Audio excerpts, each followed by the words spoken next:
It was Halloween night, 2014, in a small town outside of Pittsburgh called Brighton Mills. The kind of place that still had cracked sidewalks, corner stores that sold penny candy, and old men who hung out on porches just to gossip.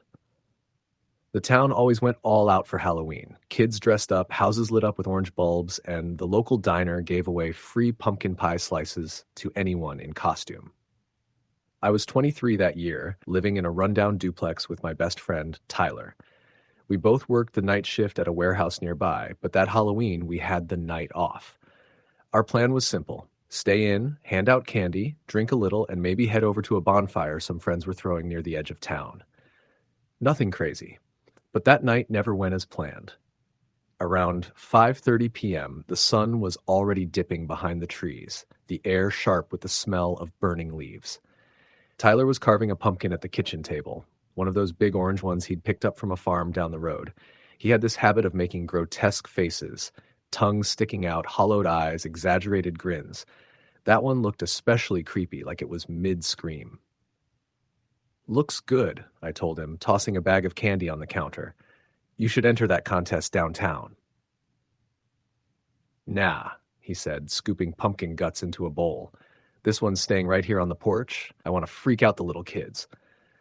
At that moment, a knock came at the door. Not a friendly tap, but 3 slow, deliberate knocks. We both froze. "Already?" I said, glancing at the clock. "It's not even dark yet." Tyler got up, wiped his hands on a rag, and opened the door. No one was there. The only thing on the porch was a small black bag, like one of those reusable trick-or-treat totes, sitting beside the doormat. He picked it up cautiously. Maybe a prank? Inside were a few candy bars, still sealed, and a folded note. Tyler opened it and read it out loud. "For the one who opens the door." We looked at each other. "That's weird," I said. Tyler shrugged. "Probably some neighborhood thing, like that ghosting thing people do where you drop candy off for neighbors." "Yeah, maybe," I said. But something about the handwriting, jagged and uneven, like it was scratched on with too much pressure, made my stomach twist. We tossed the bag on the table and forgot about it for a while. By 7 p.m., the street was alive with trick-or-treaters. Kids in costumes ran between houses, parents trailed behind with flashlights, and the air smelled of candle wax and sugar. Tyler and I took turns handing out candy, laughing at the tiny vampires and superheroes that came to the door. Then, around 8:30, things started to thin out. The younger kids had gone home, and the older teens, the ones too old to trick-or-treat but too young to party, were roaming around looking for trouble. Tyler had gone out to smoke on the porch. I heard him say something like, "Nice costume, dude," followed by a pause. When I looked out, he was standing there staring down the street. "What's up?" I asked. "There's this guy," he said quietly. "He's just standing there by the stop sign."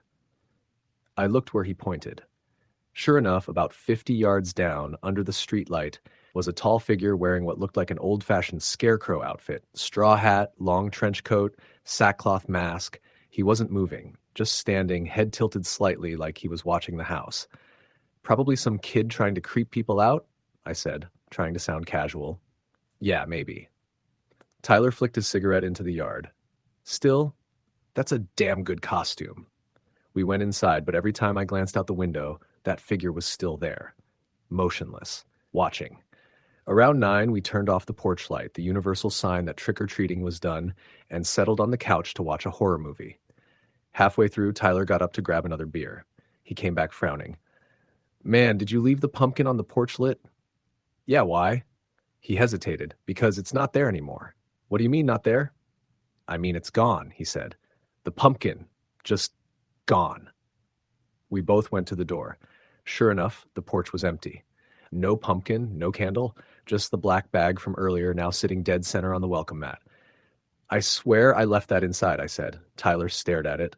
"Someone's messing with us." We opened the bag again. This time there was no candy inside, just another note.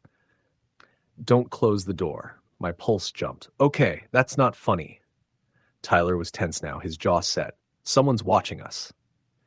We stepped outside and looked around. The street was empty. The porch light flickered once, like a breath over the bulb. Down by the stop sign, the scarecrow was gone. We went back inside, locked every door and window, and tried to shake it off, but was this heaviness in the house, like the walls were listening.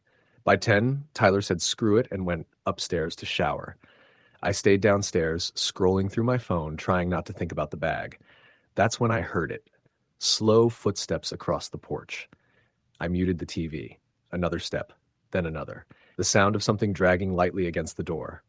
I got up, heart pounding, and crept to the window. Through the thin curtain, I could see a shadow, tall, uneven, like someone hunched over. I barely breathed. Then, in one smooth motion, a hand pressed against the glass. A burlap glove. I stumbled back, knocking into the coffee table. The shadow turned toward the sound, and for a second, I saw what looked like the shape of that same sackcloth mask. The scarecrow. I yelled for Tyler. By the time he came down, dripping wet with a towel around his neck, whoever it was had disappeared again. I told him what I saw. He didn't laugh this time. We called the police, figuring they'd do a drive-by. They came about 20 minutes later, 2 officers who looked more amused than alarmed. Probably just some kid pulling a prank, one said, shining his flashlight across the yard. Halloween brings him out. They took our names, told us to keep the doors locked, and left. It should have ended there. But it didn't. Around midnight, we decided to head upstairs. I locked the front door again, double-checked every window, then went up to my room. The house felt too quiet, like everything was holding its breath. I must have dozed off because the next thing I knew, I woke to a sound. A faint creaking, like someone moving slowly down the hallway. I held my breath. Tyler's room was across from mine. I whispered, "Tyler?" No answer. The sound stopped outside my door. Then came 3 slow knocks. Every hair on my body stood up. "Tyler, cut it out," I said, trying to sound annoyed. Silence. Then, a low voice, muffled, rasping through the wood, whispered, "For the one who opens the door." I froze.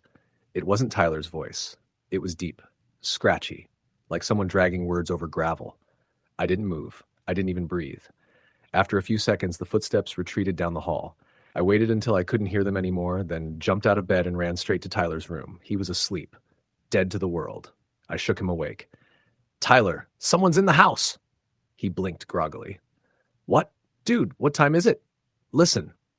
I hissed. We both stopped and listened. Downstairs, we heard something. Faint, like a door creaking open. Tyler jumped up, grabbed a baseball bat from his closet, and motioned for me to follow. We crept down the stairs, the wood groaning under our feet. The living room was dark except for the faint orange glow from the streetlights outside. The front door, which I knew I'd locked, was wide open. The cold night air drifted in. Tyler whispered, "Stay here." He stepped onto the porch, bat raised. I stood frozen by the stairs, heart hammering. Then I heard him say quietly, "What the hell?" I went to the door. The pumpkin was back, sitting perfectly centered on the porch, its face burned black, like it had been held over fire, and beside it, nailed into the wood of the railing, was a piece of paper. "You shouldn't have opened the door." Tyler ripped it down, cursing under his breath. We didn't sleep that night. We sat in the living room with the lights on until dawn. When the sun came up, everything looked normal again, like it had never happened. The pumpkin was gone again, the porch was clean, and the note was missing. We tried to brush it off, saying we'd both been tired or drunk or imagining things. But over the next few days, weird stuff kept happening. Tyler found the same black bag hanging on the doorknob 2 nights later. Inside was just a single corn husk, tied with red thread. The power would flicker randomly. We'd wake up to muddy footprints on the porch that didn't match our shoes. A week later, Tyler started complaining about scratching noises behind the walls at night. He swore he heard whispering coming from the vents. Then one morning, he didn't come to work. I called and texted him all day, but he didn't answer. I went home early, figuring he was sick or something. When I got there, the front door was cracked open. "Tyler?" I called. No answer. The house smelled like smoke, faint, like something burnt. I walked into the kitchen. On the table sat the pumpkin, blackened completely, melted in places, and in the center of it, a folded note, the one who opens the door. I ran upstairs. His room was empty. The window was open, curtains fluttering. There were muddy footprints on the floor leading to it, but none leading back. They never found Tyler. The police said he probably took off, young guy, maybe scared, maybe messed with something he shouldn't have. But they couldn't explain the footprints or the burnt pumpkin or why our porch light kept flickering every night at exactly 8:30 p.m. for weeks after he disappeared. Eventually, I moved out. I couldn't take it anymore. But every Halloween since, no matter where I go, I find something left at my door, a small black bag with a note inside. The last one I got just said, "For the one who remembers." Story, the end. It was the kind of October night that makes small towns feel alive and eerie at the same time. The streets of Maplewood, Ohio were lined with rows of old Victorian houses, their peeling paint glowing orange under the dim light of pumpkin lanterns. The wind carried the scent of fallen leaves, damp and earthy, and from somewhere far off came the faint sound of children laughing and the occasional bark of a dog. For most of the town, it was Halloween, a night of costumes, candy, and harmless frights. For those in a small, almost forgotten cul-de-sac at the edge of town, Halloween was about to reveal something far more sinister. I had just turned 17 and had recently gotten my driver's license, which meant that this Halloween, my friends and I decided to go haunted house hopping. The older kids in town always talked about how Maplewood had the best amateur haunted setups, usually in basements or backyards that were barely legal. My friends, Jared, who was tall and had a sarcastic streak that never quit, Mia, whose curiosity often got us into trouble, and my younger brother Luke, who insisted on coming along even though he was only 12, were all piled into my beat-up Honda Civic as we set out. We started with the standard neighborhood haunts, the ones everyone already knew about. There was the Henderson house, where the owner rigged up chains, fog machines, and mirrors so that you felt like you were walking through a maze of shadows. There was the old Franklin barn, where teens dressed as zombies would jump out of haystacks. Each stop was fun, loud, and full of screams and laughter. But by 10:30 p.m., the streets were mostly empty. The more popular houses had already closed up, and a strange kind of silence settled over the town. "That's when the stories start," Mia said, her voice dropping to a whisper as we drove down Maplewood's quieter streets. "Stories?" I asked. "About the old Walker place. Nobody goes there anymore. Not since." She trailed off, glancing at the looming silhouette of a large, dilapidated house at the far end of the street. Its windows were dark, some boarded up, others cracked, and the yard was overgrown with weeds taller than my knees. A rickety swing creaked in the wind. Not since. The last kid who went in never came out. I felt a twinge of unease, but mostly laughed it off. "Come on, Mia. It's probably just a local legend to scare kids. It's probably empty." Jared snorted from the passenger seat. "Empty or not, it looks awesome for Halloween pictures. We should check it out."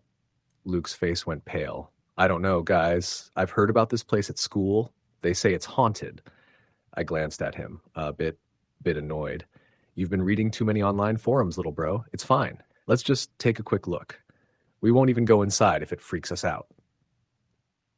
The Honda slowed as we pulled into the driveway, which was barely visible through the overgrown grass. The house itself was enormous, a Victorian with a turret, long veranda, and peeling white paint that looked gray in the moonlight. The front door hung crooked on its hinges, the sound of it swaying faintly in the wind like a slow, hollow moan. Mia grabbed her phone and started recording. "Okay, just for fun. If we find something creepy, it'll go viral on TikTok." I shrugged and parked a few feet away. The night was eerily quiet except for the occasional rustle of leaves and the creaking of the porch. I could see shadows moving inside through the broken windows, or maybe it was just the moonlight playing tricks. "Let's do it," Jared said, hopping out of the car. He strode up to the door and pushed it. It moved with a long, tortured squeal and hit the wall with a thud. Luke clung to my arm. "Guys, seriously, maybe we shouldn't." I ignored him and followed Jared onto the porch. The floorboards groaned under our weight. The air smelled old, like dust and mildew, mixed with something metallic, the kind of smell that makes your stomach tighten. We stepped inside. The house was dark, except for thin beams of moonlight coming through cracks in the boarded-up windows. The floor was littered with debris, pieces of furniture, yellowed newspapers, and what looked like old toys. There were drawings scrawled on the walls, faded but unmistakably childish. Stick figures, scribbles of eyes and mouths, one of which had a jagged smile that seemed too precise to be random. "Creepy," Mia whispered, her phone light illuminating the hallway ahead. We moved cautiously, calling out to each other when the floorboards creaked. The house seemed bigger than it looked from the outside, with hallways that twisted and stairs that groaned loudly whenever someone stepped on them. At one point, Jared went to open a door at the end of the hallway and froze. Guys, come here. We crowded around him. The room beyond the door was a small study. A fireplace sat cold and empty, and the walls were lined with dusty bookshelves. But what caught our attention was the desk in the center of the room. On it lay a photo album, open to a page that showed a family. Mother, father, 2 kids, smiling in front of the very house we were in. But behind them, if you looked closely, was something wrong. A shadowy figure, blurred and barely visible, seemed to be looming behind the parents, its face indistinct but somehow looking directly at the camera. Mia gasped, "Oh my God, that can't be real." I don't like this, Luke said, his voice trembling. Jared rolled his eyes. It's probably just an old camera glitch, nothing weird. But then the temperature dropped. It was subtle at first, just a prickling cold, but soon it felt like ice against our skin. Our breaths became visible in the dim light. The sound of the swing outside creaked again, louder this time, almost like someone pushing it. And then we heard it. Footsteps. Slow, deliberate, coming from the floor above us. "Did you hear that?" I whispered. Jared nodded, suddenly pale. "Yeah, but it's probably just the house settling, right?" Luke started crying softly. "No, that's not the house. That's someone's up there." We froze. The footsteps stopped. For a moment, nothing happened. Then, from somewhere behind us, a whisper. "Get out." We all jumped. Mia's phone slipped from her hand, clattering to the floor. I could barely see it, but the screen had flickered and then turned off completely. Okay, that's it. We're leaving, I said firmly, grabbing Luke's hand. Jared tried to laugh, but it sounded hollow. "Yeah, maybe we should." We turned to go back to the door. Right, that's when we noticed something odd. The hallway we had come down didn't look the same. The door at the end of it, where the stairs to the second floor had been, was now gone. In its place was just a dark, solid wall, the texture rough and strange, like it had always been there. "No way," Mia muttered, her eyes wide. "We didn't see that before." I shook my head, trying to calm myself. Maybe it's just the shadows, the light. Let's just find another exit. We moved quickly down the hall, trying doors on either side. Most were locked or led to empty closets. And then we heard it again, the footsteps, now moving toward us from somewhere deep in the house, faster this time. The whispering returned, overlapping, multiple voices now. "Get out! Get out! Stay!" Panic surged. Jared found a side door at the back of the house. We threw it open and bolted through the overgrown yard. I jumped over the swing and felt the thorns of a bush scrape my arm. Behind us, I could swear I heard the creak of footsteps following, keeping pace. We reached the car and piled in. I slammed the door, started the engine, and didn't look back until we were several streets away. Breathing heavily, Luke said, Did we just... Mia shook her head. "I don't even know, but that was real. Something was in that house." Jared was silent for a long time, staring out the windshield. "I don't think anyone's supposed to go in there after dark," he finally said. I tried to brush it off. "It's just some old house. We were spooked, that's all." But none of us slept that night. Every creak in the house, every shadow on the street outside, every gust of wind made us jump. I kept thinking about that photo album, the blurred figure behind the family. There was something in that house that shouldn't be there, and somehow it knew we were intruding. Over the next few days, I couldn't stop thinking about it. I went online, trying to find any history of the Walker place. What I found was fragmented, strange, and unsettling. The house had been abandoned for decades, the family, parents, and 2 kids, having disappeared without a trace one Halloween night many years ago. The only thing left behind were the house, the furniture, and rumors. Rumors of shadows in windows, whispers in the wind, and people who entered never returning the same. I told the story to a few classmates. Most laughed it off, said we were overreacting, but a few nodded knowingly, like they had heard similar tales. One girl, older, told me quietly, "You should have left the house alone. Some things don't stay gone. They just wait." A week later, Mia texted me a picture. It was a screenshot from her phone, the photo she had taken inside the house right before it died. In the background, barely visible through the broken window, was a figure, dark, blurry, and taller than any human. Its head tilted slightly as if it was watching. Jared and Luke refused to talk about it afterward. None of us went near that part of town again. And every Halloween since, I can't shake the feeling that something from that house is still out there, watching, waiting for the next person foolish enough to step inside. Even now, years later, I get chills when I drive past that street. The house sits there, silent and dark, its windows like eyes. And on certain nights, when the wind is right, I swear I hear a swing creak in the overgrown yard, and a faint whisper, carried through the leaves, "Get out." I don't go out on Halloween anymore. I don't take risks. And I certainly don't drive past that house, no matter how much I want to prove it was just a story. Because deep down, I know what we saw was real. And I know it's still there, waiting. Story, the end. It started the week before Halloween. The air was crisp, the sun falling early behind skeletal trees, and the smell of damp leaves hung low in the small town of Millersville.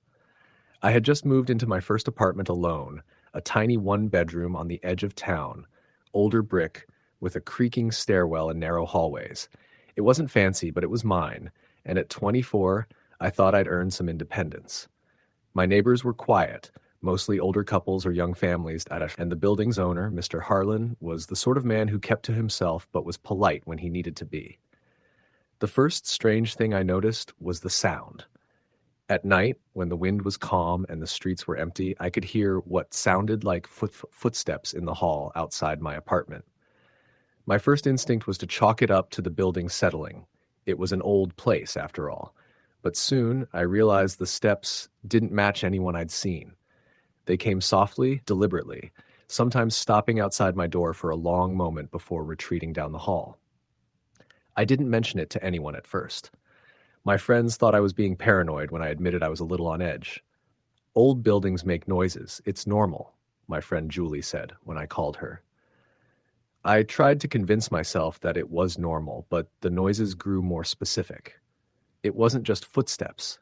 Sometimes I would hear a low dragging sound, like something heavy being pulled across the floor. Sometimes, faint whispers, almost inaudible, carried through the wall behind my bed.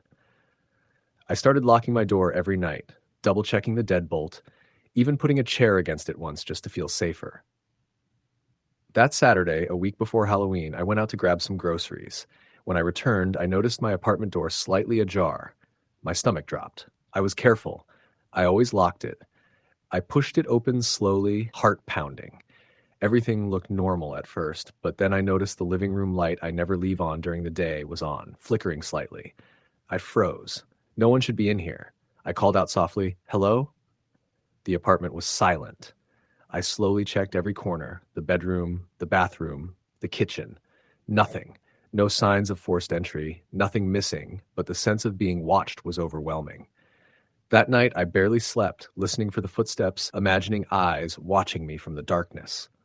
A few days later, I started seeing things. Small, almost dismissible things at first. A shadow flitting across the hallway when I turned my head. Items moved from where I knew I left them. My keys ended up on the counter, even though I always put them in a bowl by the door. The rational side of my mind tried to tell me I was just tired, imagining things because I was alone and stressed. But the other side, the side that knew fear, kept telling me something was wrong. It was on Halloween Eve that things truly escalated. I had a friend over, Mark, and we were carving pumpkins in my tiny kitchen. I tried to laugh off the noises outside and focus on the task at hand, but as the sun set and the shadows grew longer, the sound of footsteps returned, slow, methodical, echoing in the hallway. I paused, knife in hand, listening. Mark shrugged, not hearing anything. But I could feel the presence, like someone was pacing just outside the door, waiting. Suddenly, the lights flickered and went out. Total darkness swallowed the apartment. Mark laughed nervously, saying it was just a power surge. I wasn't laughing. The darkness felt thick, alive, pressing down on me. Then came a sound that froze me completely, a soft, low laugh, almost under the door, almost right next to my ear. It was human, and yet it wasn't. It was the kind of laugh you hear in nightmares, playful and cruel all at once. I grabbed Mark's arm. "We need to leave," I whispered, trying to keep my voice steady. He frowned, but I don't think he understood. As we fumbled for our phones, the laughter stopped. In the silence that followed, a voice whispered, "Finally." My blood ran cold. I grabbed my keys, dragging Mark with me out into the hall. The apartment was silent again. Nothing stirred, nothing moved. But the feeling of eyes on us didn't leave. We left the building that night and spent hours driving around, trying to shake the fear. When we returned the next morning, my apartment door was open again. No sign of anyone inside, no evidence of intrusion, nothing. But a single note lay on the counter. In messy, scrawled handwriting, it read, "You shouldn't be alone." I moved out immediately the next day, staying with a friend far from Millersville. But the story didn't end there. Over the next week, I received texts and calls from an unknown number. No words, just recordings of faint breathing, sometimes soft scratching, sometimes that same cruel laugh. It escalated. One night, I was sleeping at my friend's place when I woke to the sound of my apartment door opening in my head. My phone was on the nightstand, screen glowing. A text from the same number, "I see you." I contacted the police, but they couldn't trace the messages. My landlord denied knowing anything, even when I mentioned the note. Friends told me I should let it go, that maybe it was some sick prank, but deep down I knew it wasn't. The fear wasn't imaginary. I could feel it. I could feel it like heat crawling under my skin, like someone standing just beyond my vision, always at the edge, waiting. Halloween night itself arrived with an unsettling calm. I had convinced myself to stay with my friend Julie in another town, thinking distance might help. Around midnight, we were sitting in her living room, doors locked, when her phone buzzed. A text from an unknown number, "Happy Halloween." My heart sank. I knew with absolute certainty that I had not shared my location with anyone. Julie looked at me, her eyes wide. "Who would?" she started. But I didn't answer. I didn't need to. The air in the room felt colder suddenly, heavier. Then, across the room, a shadow flickered at the edge of the candlelight. It moved, slow, deliberate. I froze, recognizing the gait, the way it leaned slightly as it walked. Julie screamed before I could even react. I turned toward the shadow, and it was gone. No reflection in the windows, no shape to chase, nothing. But the cold lingered. The phone buzzed again. Another text. "You can run, but you can't hide." We spent the rest of the night in her locked bedroom, no sleep, waiting for something that didn't come, but I knew it hadn't stopped. I knew somehow it followed me. The next morning, I checked my old apartment online. There was a police report. Someone had broken in while I was away. Not robbed, just there. Furniture slightly moved, scratches on the door, fingerprints that didn't match anyone. No suspects, no leads. Weeks passed. The texts continued sporadically. I moved again, this time out of state. But every Halloween since, without fail, I feel it again. The footsteps, the whispers, the laughter just beyond my vision. It never goes away. I've had strangers stare at me with empty eyes on streets I've never walked before. I've woken to see shapes hovering in the corners of rooms. Always they disappear when I look directly at them, leaving only the sense of being watched. I've tried to research the building, the area, anything to explain it. Rumors about the old Millersville Asylum surfaced, stories of patients who disappeared in the 1970s. Some said never buried. Some said the asylum's grounds stretched all the way near my old apartment, that a few old tunnels ran beneath parts of town. But I never found concrete evidence, only stories.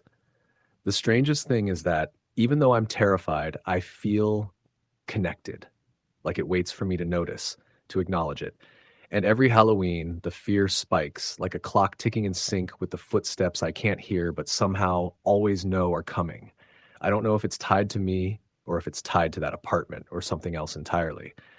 I only know that every year when the wind falls and the shadows stretch long, I remember that laughter, soft and cruel, and the whisper, "Finally!" I don't go out on Halloween anymore. I don't answer unknown numbers. I sleep with the lights on. But some nights, when the world is silent and still, I swear I can hear it. The deliberate, pacing footsteps just outside my door, and I know that one day I won't be able to ignore them. That one day I'll open my eyes and it will be there, finally, waiting. I tell people I have an overactive imagination, that I'm remembering things wrong, that stress made me paranoid. I tell myself the same thing, but deep down, I know the truth.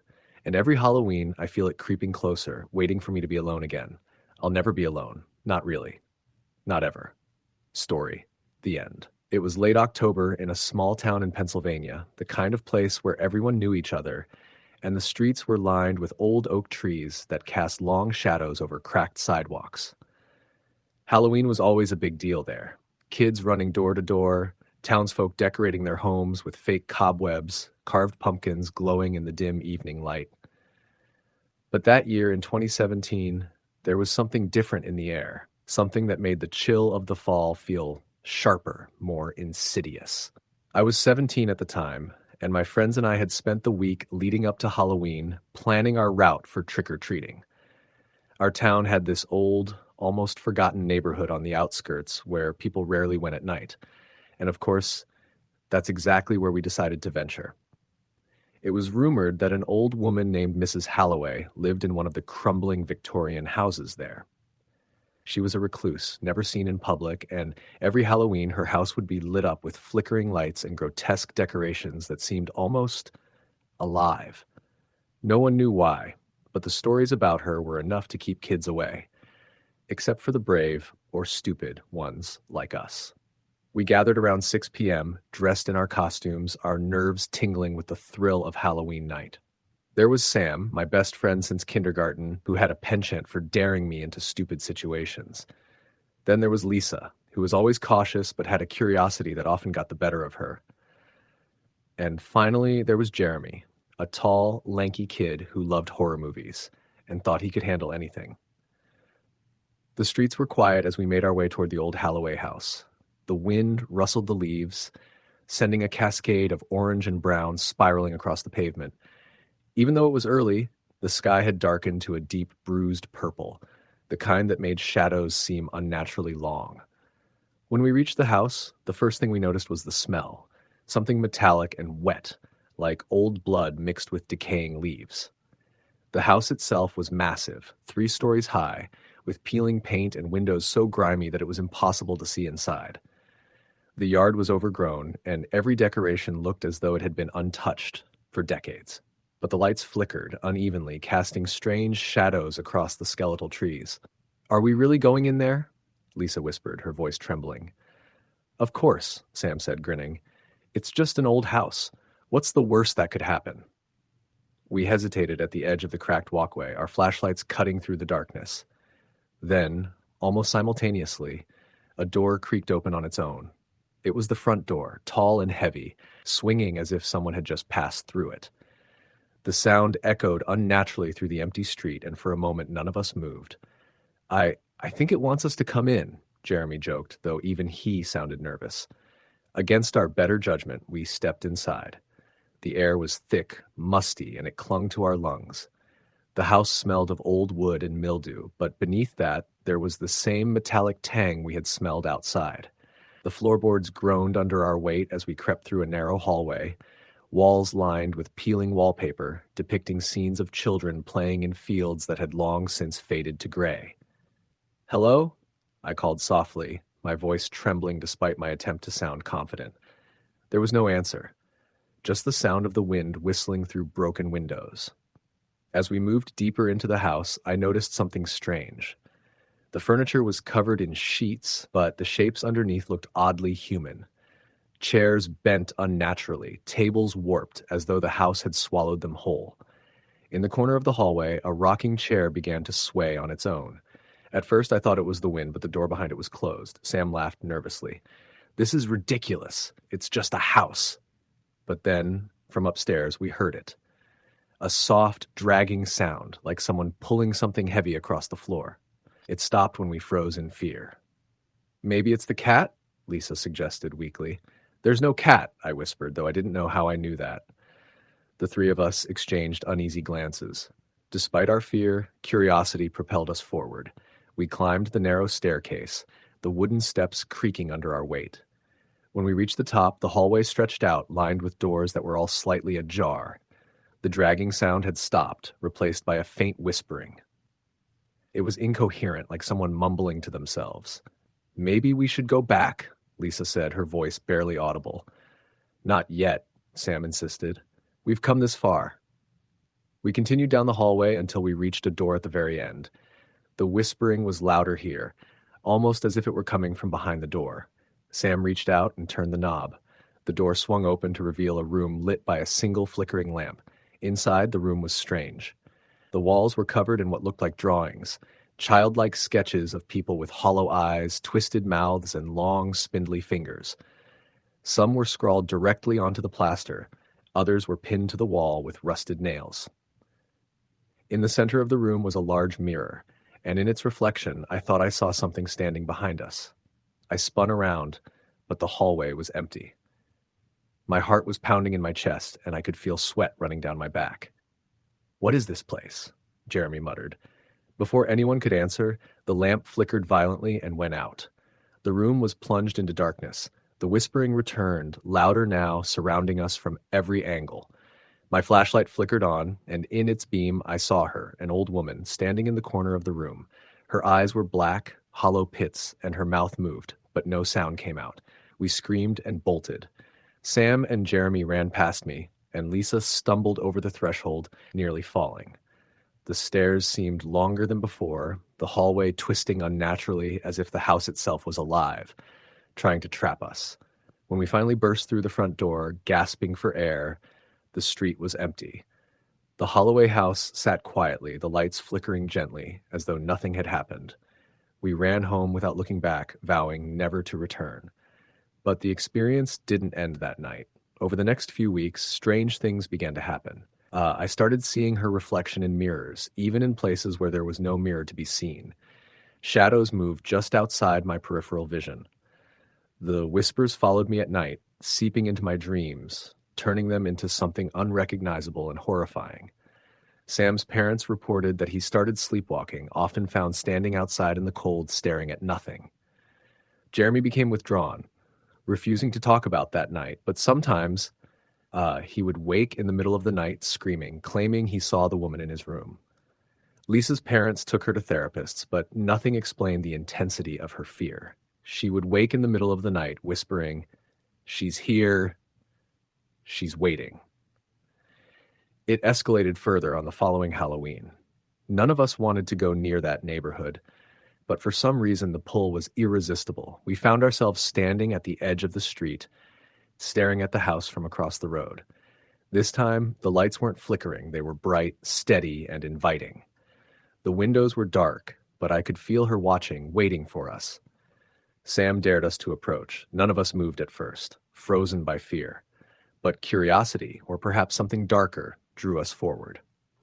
As we stepped onto the cracked walkway, the air grew heavy, almost suffocating. The front door opened before we reached it, slowly, creaking like the hinge of a coffin. Inside the house was different. The walls were no longer peeling. The furniture was no longer covered in sheets. It was pristine, immaculately kept, as if the house had been waiting, preparing itself for us. The drawings were gone, replaced with portraits of children, smiling, but their eyes seemed wrong, too deep, too knowing. We heard the whispering again, and it wasn't coming from the room this time. It was coming from us, from inside our own heads. "Come, stay, forever." The words repeated in an endless loop. We ran again, faster than before, never looking back. But that night, when I finally crawled into bed, I saw her in my room. She wasn't solid, more like a shadow of a person, moving unnaturally. She smiled, her hollow eyes boring into me. And in that moment, I knew the stories were true. The Holloway house didn't just trap people, it followed them. Over the years, I learned that we weren't the only ones. There were reports from other townspeople who had disappeared around that neighborhood, their families never understanding why. Some claimed they saw lights flickering in the house late at night. Others swore they heard whispers, dragging sounds, shadows moving against the walls. I moved away from Pennsylvania after high school, but I still feel her sometimes. At Halloween, when the leaves rustle and the wind whistles through the trees, I catch glimpses of her in the corner of my eye. A shadow in a window, a reflection in a mirror, a whisper just as I fall asleep. And I know deep down she's still waiting for the next curious soul to step onto that cracked walkway and into her world. Even now, decades later, every Halloween I get a call from a number I don't recognize. A pause, heavy breathing, and then a single word, "Come." Story the end. It was the kind of October evening that felt like it could swallow you whole if you weren't careful. The wind had picked up around dusk, shaking the dry leaves that littered the cracked sidewalks of my small hometown in rural Pennsylvania. Halloween was the next day, but this night already carried a sense of something wrong. as though the shadows were lingering just a little too long around the streetlights and the usual hum of suburban life had been replaced with an unsettling silence. I was 16 at the time, and like most teens, I was obsessed with the idea of daring adventures and scary stories. That night, however, I would find out just how terrifying reality could be. It started innocuously enough. My friends, Jamie, Matt, and Lucy, decided we were going to pull one last Halloween thrill before the actual night. Our idea was simple. Walk through the old Harper property, a long-abandoned farmhouse on the outskirts of town. No one lived there anymore, and rumors had swirled for decades about the place. Kids would whisper about lights flickering in the windows at night or strange figures glimpsed through the cracked shutters. Some said the last family who lived there disappeared without a trace, leaving everything behind. Most of it I didn't really believe, but the thrill of the unknown was irresistible. We left my house just after 7. The sky was clouded over, and the moon occasionally peeked through in a way that made the bare trees look like gnarled hands clawing at the dark. Our flashlights barely penetrated the shadows, and the further we walked, the louder the wind seemed, howling like it was trying to tell us to turn back. Jamie, the bravest, or perhaps just the most reckless, led the way. The rest of us followed, joking and laughing nervously, trying to mask the unease creeping into our chests. When we finally reached the Harper property, my stomach sank. The house was worse than I imagined. Rotten boards sagging under the windows, the porch collapsed in places, and a rusted swing in the yard swaying gently in the wind, despite no one touching it. Lucy shivered and wrapped her jacket tighter around herself. "This is really creepy," she muttered. "Come on, it's just an old house," Matt said, though I could hear the edge of nervousness in his voice. "We'll just walk around, take some pictures, and leave." Jamie didn't even hesitate. He pushed open the creaking gate, which protested loudly, the sound echoing across the empty field behind us. "Relax," he said. "This is going to be awesome." We stepped onto the porch, each board groaning under our weight. When we reached the front door, it swung open with a sound like bones snapping. That's when the first weird thing happened. A smell hit us. Faint but unmistakable. It was metallic, like blood, and damp, like moldy fabric. Lucy gagged, covering her nose. "What the hell is that?" she whispered. I shrugged, trying to sound confident, but even I couldn't deny how it lingered in my throat. We ventured inside. The living room was filled with the remnants of a life left behind in a hurry. Faded furniture, dusty newspapers, and shattered photographs strewn across the floor. One photo caught my eye. A family of 4, smiling, standing in front of the house. The father looked exactly like the rumors described. Pale, gaunt, eyes dark and hollow even in the photograph. "Let's check upstairs," Jamie said. "Bet the attic's the creepiest part." Against my better judgment, we followed. The stairs were unstable, and each step groaned under our weight. By the time we reached the top, I had a headache from the smell and the tension building in the air. The hallway was long and narrow, lined with doors. Most were shut, but one at the very end was ajar, black inside. Jamie, ever the idiot, nudged it open with his flashlight. The room was empty, except for a chair, rocking slowly on its own. I froze. Did that chair just move?" I asked, voice trembling. Matt laughed nervously. "Wind, maybe?" But the room was sealed. No windows, no vents. The rocking continued, slow and deliberate. Then we noticed something on the floor, a handprint. Not dusty, not faded, fresh, wet like it had just been made. We all stared at it, frozen. The air felt heavier, almost pressing against my chest. Let's go," Lucy whispered, panic rising. Jamie didn't move. He crouched beside the handprint and traced it with his finger. "This is impossible," he murmured. "It's like someone or something was just here." That's when we heard it. A low, guttural sound from the hallway behind us, like a growl, but distorted, almost human. We spun around.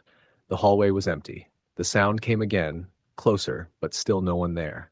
It wasn't an animal. It didn't belong to anything alive. We ran. Stumbling, tripping over debris, we tore down the stairs and out the front door. The cold night air never felt so good, and we didn't stop until the Harper house was a dark silhouette against the sky.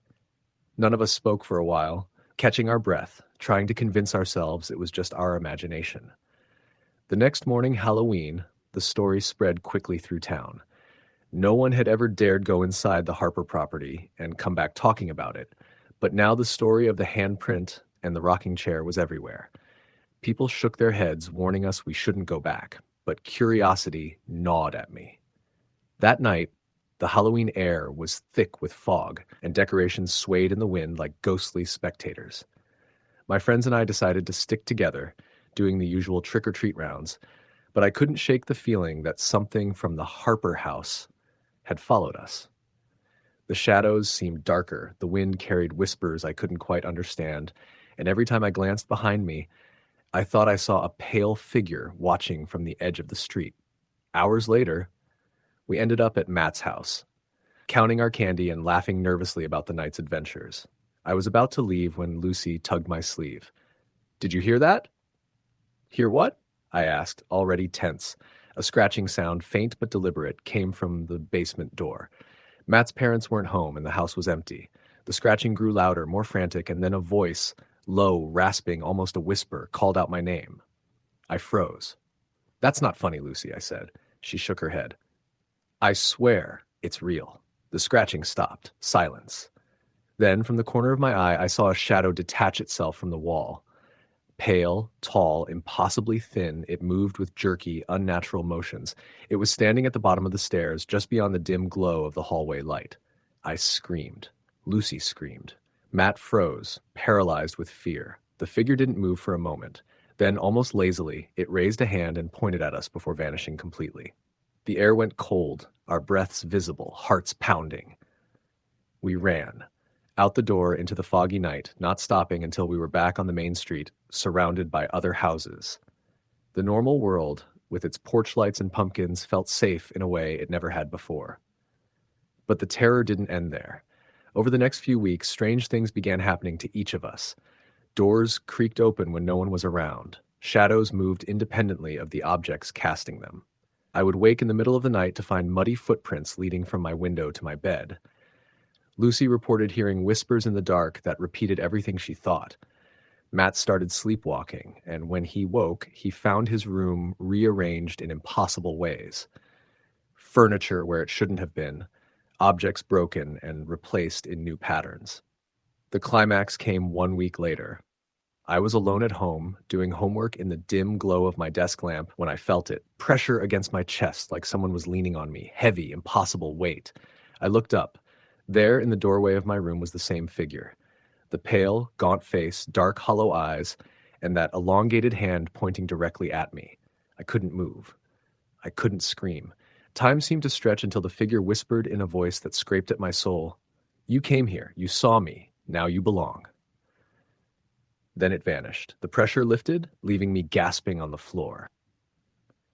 My parents came home shortly after, alerted by a neighbor's call, and found me in tears, shaking. They thought I'd had a nightmare. I tried to explain, but the words failed me. No one would believe it, and I couldn't bring myself to go back to the Harper house to prove it.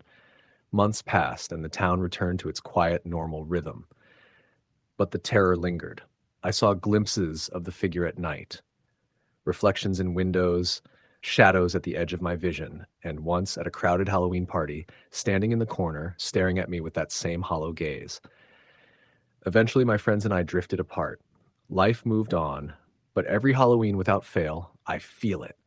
The same cold presence, the same whispered name, the same promise that some things once seen never truly let you go. I never return to the Harper house, but sometimes late at night, I drive past it. The place sits silent, decrepit, the wind rattling the broken windows. And for a fleeting moment, I swear I see someone or something watching me from inside, waiting for the next foolhardy group of kids to cross the threshold. Even now, years later, I can't explain what happened. Skeptics say it was imagination, adrenaline, or the overactive minds of teenagers. But I know the truth. There is something in this world that dwells in old houses, in the spaces between shadows, that watches, waits, and punishes curiosity. That night, and every Halloween since, has been a reminder. Some doors once opened never truly close, and some places once entered never release you. I've moved across the country since then, trying to forget, but the fear follows. Even in the safety of my new home, with modern locks and bright streetlights, I sometimes wake to the sound of a rocking chair creaking in the corner of my room, or the whisper of my name carried on the wind. And every October, No matter how far I go, the Harper House waits for me in memory, a dark stain on the edge of the world, a place where curiosity meets terror, and where I learned the hard way that Halloween is more than candy and costumes.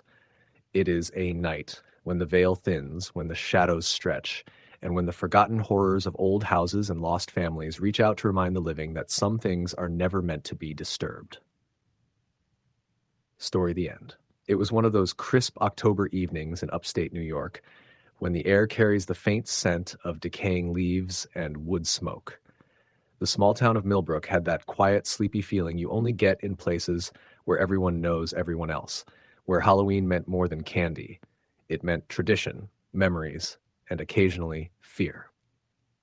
I had moved to Millbrook a few months prior, taking a seasonal job at the local hardware store. Being from Boston, I thought the slower pace would be a welcome change, a peaceful life for a while. That was before Halloween hit. I first noticed it a week before Halloween. I was walking home from work along the main street, past the shuttered shops and the occasional flicker of porch lights, when I caught sight of something or someone standing under a street lamp across the intersection. At first, I thought it was a kid in a costume, maybe practicing for trick-or-treating. But as I got closer, it didn't move. Not a twitch, not a sway in the wind, nothing. Just a figure, pale, almost unnaturally still. I blinked, shook my head, and hurried past, convincing myself I was seeing things. After all, Halloween was just around the corner. The next night, I started noticing notes taped to lampposts along my street. They were small, hand-cut squares of paper with messy, uneven handwriting. The first one read, "You shouldn't be alone tonight." I paused, my stomach tightening, and looked around. The street was empty. No one. Just the note fluttering slightly in the wind. I tore it down, stuffed it in my pocket, and walked home faster than usual. I didn't sleep well that night, hearing every creak in the apartment as though the building itself were breathing. By morning, I found another note on my doorstep. "I'm closer than you think." That weekend, Millbrook was gearing up for Halloween. The town always went all out. Pumpkins lined every porch, fake spiderwebs draped the street lamps, and local kids were running around in costumes that looked surprisingly realistic. I thought maybe all the chaos and costumes were messing with my head. Maybe someone was playing a prank. But the notes didn't stop. Every night, a new one appeared somewhere near my apartment, each more threatening than the last. Some were just phrases, "I'm watching," "You can't hide." Others were drawings, crudely sketched faces with wide, empty eyes and gaping mouths. One of them was a map of the town with a dot marking my building. By Halloween night, I was on edge. I told myself I'd face whoever was doing this. Maybe it was some bored teenagers, but the thought didn't calm me. Around dusk, the streets were filled with children, parents, and the smell of autumn fires. I watched from my apartment window and a little relieved to be inside among the safety of people. But that relief didn't last long. At exactly 7:45 p.m., the lights in the apartment went out. I cursed, thinking it was a blown fuse, and went to check the breaker. Everything seemed normal. When I turned back, there was a shadow at the window.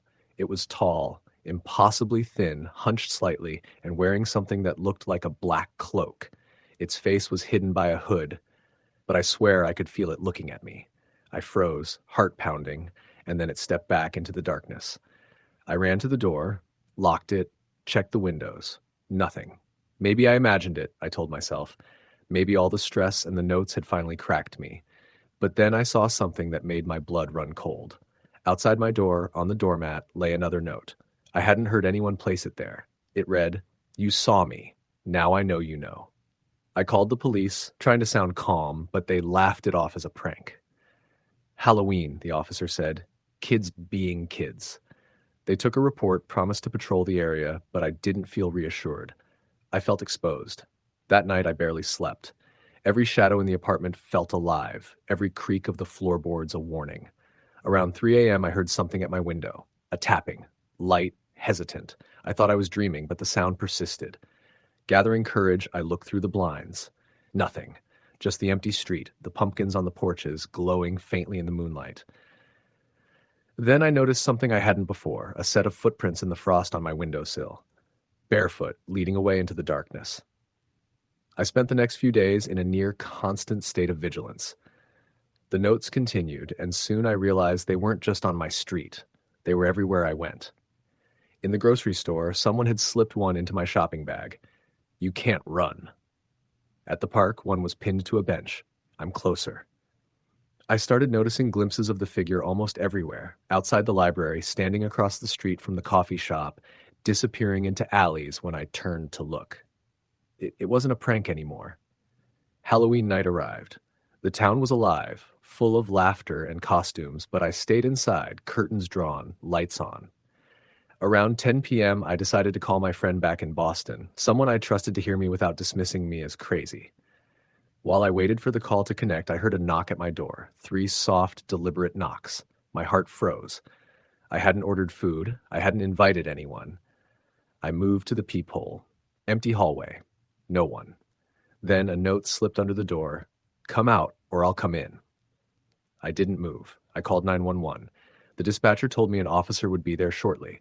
I sat in the corner of my living room, my phone pressed to my ear, listening to the wind outside and the faint sound of someone or something moving just beyond the glass. I heard a whisper then, barely audible, but clear.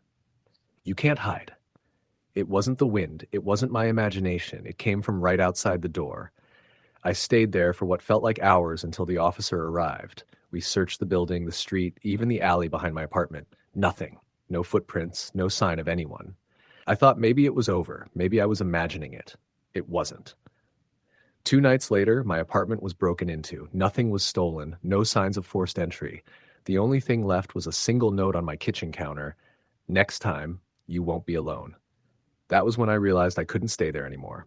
I packed in a hurry, moved back to Boston, and tried to convince myself I'd left it all behind. But Halloween in Millbrook left a mark I couldn't shake. Years later, I learned that Millbrook had a history. A man had disappeared there, decades ago, right around Halloween. Witnesses described seeing a tall, thin figure in a black cloak wandering the streets at night.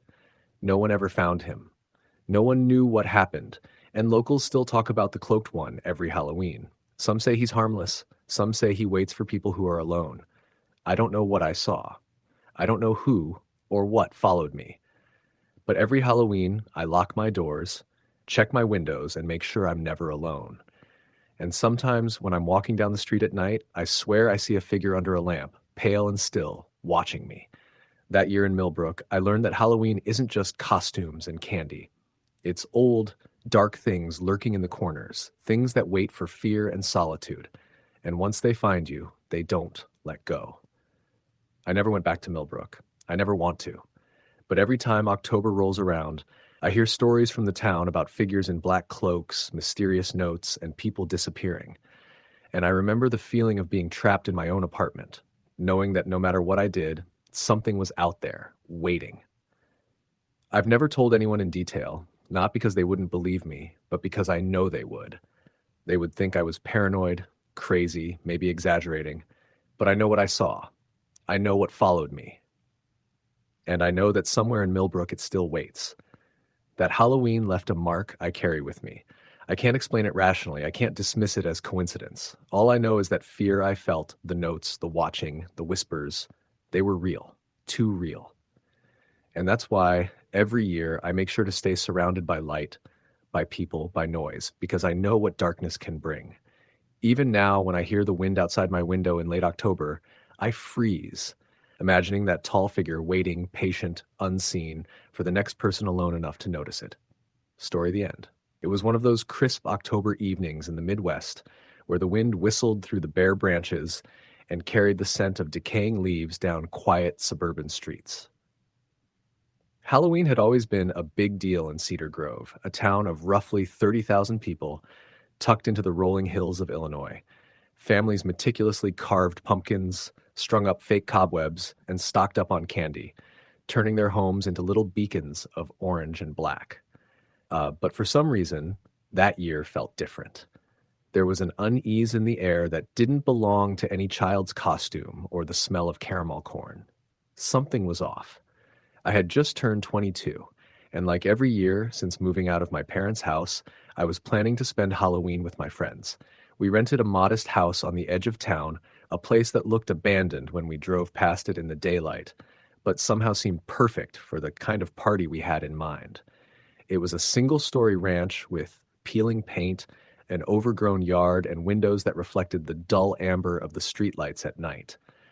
I remember thinking it had haunted house written all over it, the kind that was just spooky enough to be thrilling without actually being dangerous, or so we thought. The first few hours of the evening were filled with typical party chaos. We decorated with fake skeletons, flickering lanterns, and a fog machine that made the living room look like a scene from a horror movie. Friends arrived dressed as zombies, witches, and superheroes. Laughter echoed through the empty house, and we drank cheap beer, telling stories that were mostly urban legends but sounded believable in the dim lighting. The air was thick with excitement, and no one noticed the creeping darkness outside the windows beyond the weak glow of the streetlights. Around 10 o'clock, some of the guests decided to go trick-or-treating in the neighborhood. That left a smaller group of us in the house, sitting in the living room. We were about to start a horror movie marathon when Sarah, one of my friends, noticed something strange through the front window. At first, she said it was probably just her imagination, a shadow that moved too quickly to be a tree branch. But then we all saw it, a figure standing at the end of the driveway, completely still. It was difficult to make out details, but the shape was unnerving, almost too thin and unnaturally tall. My initial thought was that it was a prankster, someone trying to scare us. But as I squinted, I realized there was no movement at all, no reflection of light in what should have been eyes. Maybe it's just a mannequin, I suggested, trying to laugh it off, but my voice didn't carry the conviction I wanted it to. The rest of the group didn't seem entirely convinced either. After a few minutes, the figure disappeared. We assumed it walked off down the driveway, though none of us had heard any footsteps. Shaking it off as one of those weird Halloween jitters, we turned our attention back to the movie. It wasn't long before the first odd noises began. At first, it was subtle, a scraping sound against the siding of the house, almost like fingernails dragging along the wood. Then came a faint knocking on the front door, the kind of knock that wasn't aggressive, but deliberate, slow, and patient. I froze mid-sentence while the others exchanged uneasy glances. "Who's there?" I called, trying to keep my tone light. There was no answer, just the sound of the wind and something scratching at the wooden doorframe. One by one, we went to the windows and peered outside, but the driveway was empty. No sign of anyone. No car. Nothing. The feeling of unease settled heavier than before. Eventually, we convinced ourselves it was some local kids messing around and decided to ignore it. But that didn't stop the sounds. Later, from the kitchen, we heard the fridge door creak open and slam shut, even though no one had been near it. When we checked, everything seemed normal. That's when I realized my phone was dead, even though I had charged it fully before the party. Everyone's phones were dead. No calls, no messages, just dead screens. The house suddenly felt smaller, more suffocating, and the shadows seemed to stretch longer than they should. Around midnight, we decided to call it a night. Some people left in pairs, others opted to crash on the couches. I stayed up a little longer, sitting in the dim living room and scrolling through the photos we had taken earlier. That's when I noticed something in the background of several pictures, shapes that hadn't been there when we took the shots. In one, a tall, dark figure loomed behind Sarah, though she was completely alone when she posed. In another, a faint pair of glowing eyes peeked from the corner of the hallway. I tried to rationalize it as camera glare or shadows from the flickering lights, but deep down I knew it was something else. The real terror started when we were all asleep. I woke to the sound of whispering, soft, low, unintelligible murmurs coming from the hall outside the bedroom. My heart was pounding, but when I got up to investigate, the hallway was empty. The whispering stopped the moment I turned on the light. I went back to bed, convincing myself I had been half asleep, dreaming. But then came the scratching again, this time at the bedroom door. Not just a few times, but a persistent, rhythmic scratching that went on for what felt like hours. By morning, some of the friends who stayed over admitted they had nightmares. Terrifying, vivid dreams of being watched, of unseen hands brushing their skin, of shadows stretching into impossible shapes. What struck me most was how similar everyone's dreams were. Even the ones who had stayed on the couch reported the same feeling of being suffocated, watched, and hunted by something invisible. We decided to leave that day, packing up our things quickly and avoiding the eyes of the empty house. As we drove off, I noticed something that made my stomach twist. At the top of the driveway, where we had first seen the figure, someone, or something, had carved a message into the dirt. I couldn't tell exactly what it said, but it looked like a name, or a warning. Something human, but not human. I tried to photograph it, but the camera on my phone refused to turn on.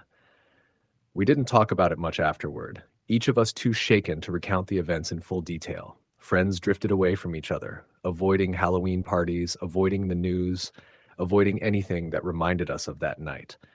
And every year, on October 31st, I feel a chill run down my spine, even in the middle of summer. I know whatever was in that house is still out there, waiting for the next group foolish enough to enter, patient and patient and patient, just like it was the night I saw those eyes in the hallway. Years later, I went back to Cedar Grove, curious to see the house again. It was abandoned as before, but something had changed. The yard was overgrown, more so than I remembered, and the windows were dark, reflecting nothing but the gray sky above. I walked up to the front door and noticed scratches along the frame, deep, fresh-looking scratches. My breath caught in my throat when I realized they were arranged in a pattern, almost like the same message from that night, though I couldn't read it. I stepped back, but before I could leave, I saw movement in the corner of my eye. A thin, dark figure standing silently at the edge of the yard, staring. No eyes, no face, just presence. My legs moved on their own as I ran back to my car, not daring to look again. Since then, I've learned a little about the history of the house. Decades ago, a family had lived there, quiet, reclusive people, neighbors said, and had vanished one Halloween night. The house sat empty for years afterwards, slowly decaying, until we rented it for our party. Some locals claim the family never left, or maybe something worse took them. Others say it's just a spooky story meant to scare kids. But I know the truth, and I know what I saw. Halloween in Cedar Grove is never the same after that night. Shadows linger, whispers hide in the wind, and some things are patient. Waiting, watching. And I can still feel them just beyond the edge of the streetlight's glow, keeping their silent vigil over the neighborhood. Even now, when I drive past the old house on dark October nights, I see movement in the windows. Always movement. Always watching. And every year, I remember the sound of the scratching, the feeling of being hunted, the eyes in the hallway. Halloween is just a date on the calendar. But for me, it's a reminder that some nights are meant to be survived, not celebrated. And some houses are better left alone. Story the end. It was Halloween night in a quiet suburb of Ohio, the kind of neighborhood where kids ran from house to house in oversized costumes, their laughter echoing off neatly trimmed lawns. The air was crisp, carrying the scent of fallen leaves and the faint hint of smoke from nearby chimneys. The streets were decorated with carved pumpkins, flickering candlelight in their hollowed faces, and the occasional animatronic ghost or skeleton that twitched in mechanical rhythm. Most of the houses were filled with families enjoying the night, but a few stood dark and unwelcoming, abandoned or forgotten, their windows black voids that seemed to absorb the festive energy around them. Emily and her friends had spent the evening wandering from house to house, collecting candy, telling jokes, and occasionally daring each other to knock on the door of the more intimidating homes. Emily had always been drawn to the thrill of the eerie, and Halloween gave her the perfect excuse to indulge it. Around 9:30 p.m., after most of the neighborhood kids had retreated home, she and her friends, Tyler, Jenna, and Marcus, decided to explore one house that had always unsettled them, the old Henderson place at the end of Maple Street. The Hendersons had moved out years ago, following rumors that the father had disappeared mysteriously, leaving the family to abandon the house. Since then, it had sat empty, slowly decaying, overgrown with weeds and ivy that crawled up the sides. Its windows were dusty and opaque, and the front door hung crooked on its hinges. Even in daylight, the house looked unwelcoming. At night, it seemed almost alive, as if it was watching, waiting. "Are you seriously suggesting we go in?" Jenna whispered, her voice shaky as she pulled her hoodie tighter. "Absolutely. Tyler said with a grin, holding up a flashlight. We're not babies. We've been through scarier stuff than a creepy old house. Emily's heart thumped with anticipation. The thrill of breaking the unspoken rule about not entering the abandoned house made her feel alive. She always liked the idea of finding something real, something beyond stories and decorations. Marcus, the practical one of the group, hesitated, shifting from foot to foot. I don't know, guys. What if someone's living there? Or worse?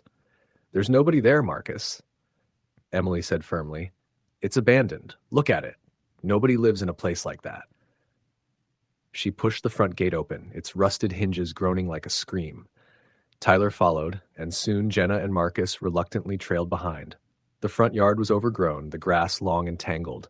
Leaves crunched under their shoes as they approached the door. Emily reached out and pushed it. It moved with a loud, protesting squeal, revealing a dark interior that smelled of damp wood and rot. Flashlights on, they stepped inside. The floorboards groaned under their weight. Shadows stretched across the walls, distorted by the beams of light. The air was thick, musty, carrying the scent of decay. They made their way through the first floor, careful to avoid broken glass and crumbling plaster. It was eerily silent, the only sound the occasional drip of water from somewhere above. This place is huge, Jenna murmured, her voice bouncing off the empty walls. And it smells like death. Emily ignored her, focusing on the staircase leading to the second floor. Something about the house felt wrong, but she couldn't put her finger on it. There was a kind of tension in the air, like the house itself was holding its breath. Come on, Emily said. Let's check upstairs. I want to see if the rumors are true.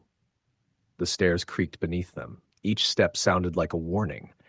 As they reached the top, the flashlight beams revealed long, narrow hallways lined with peeling wallpaper. Several doors led off the corridor, all closed, some with broken knobs or splintered frames.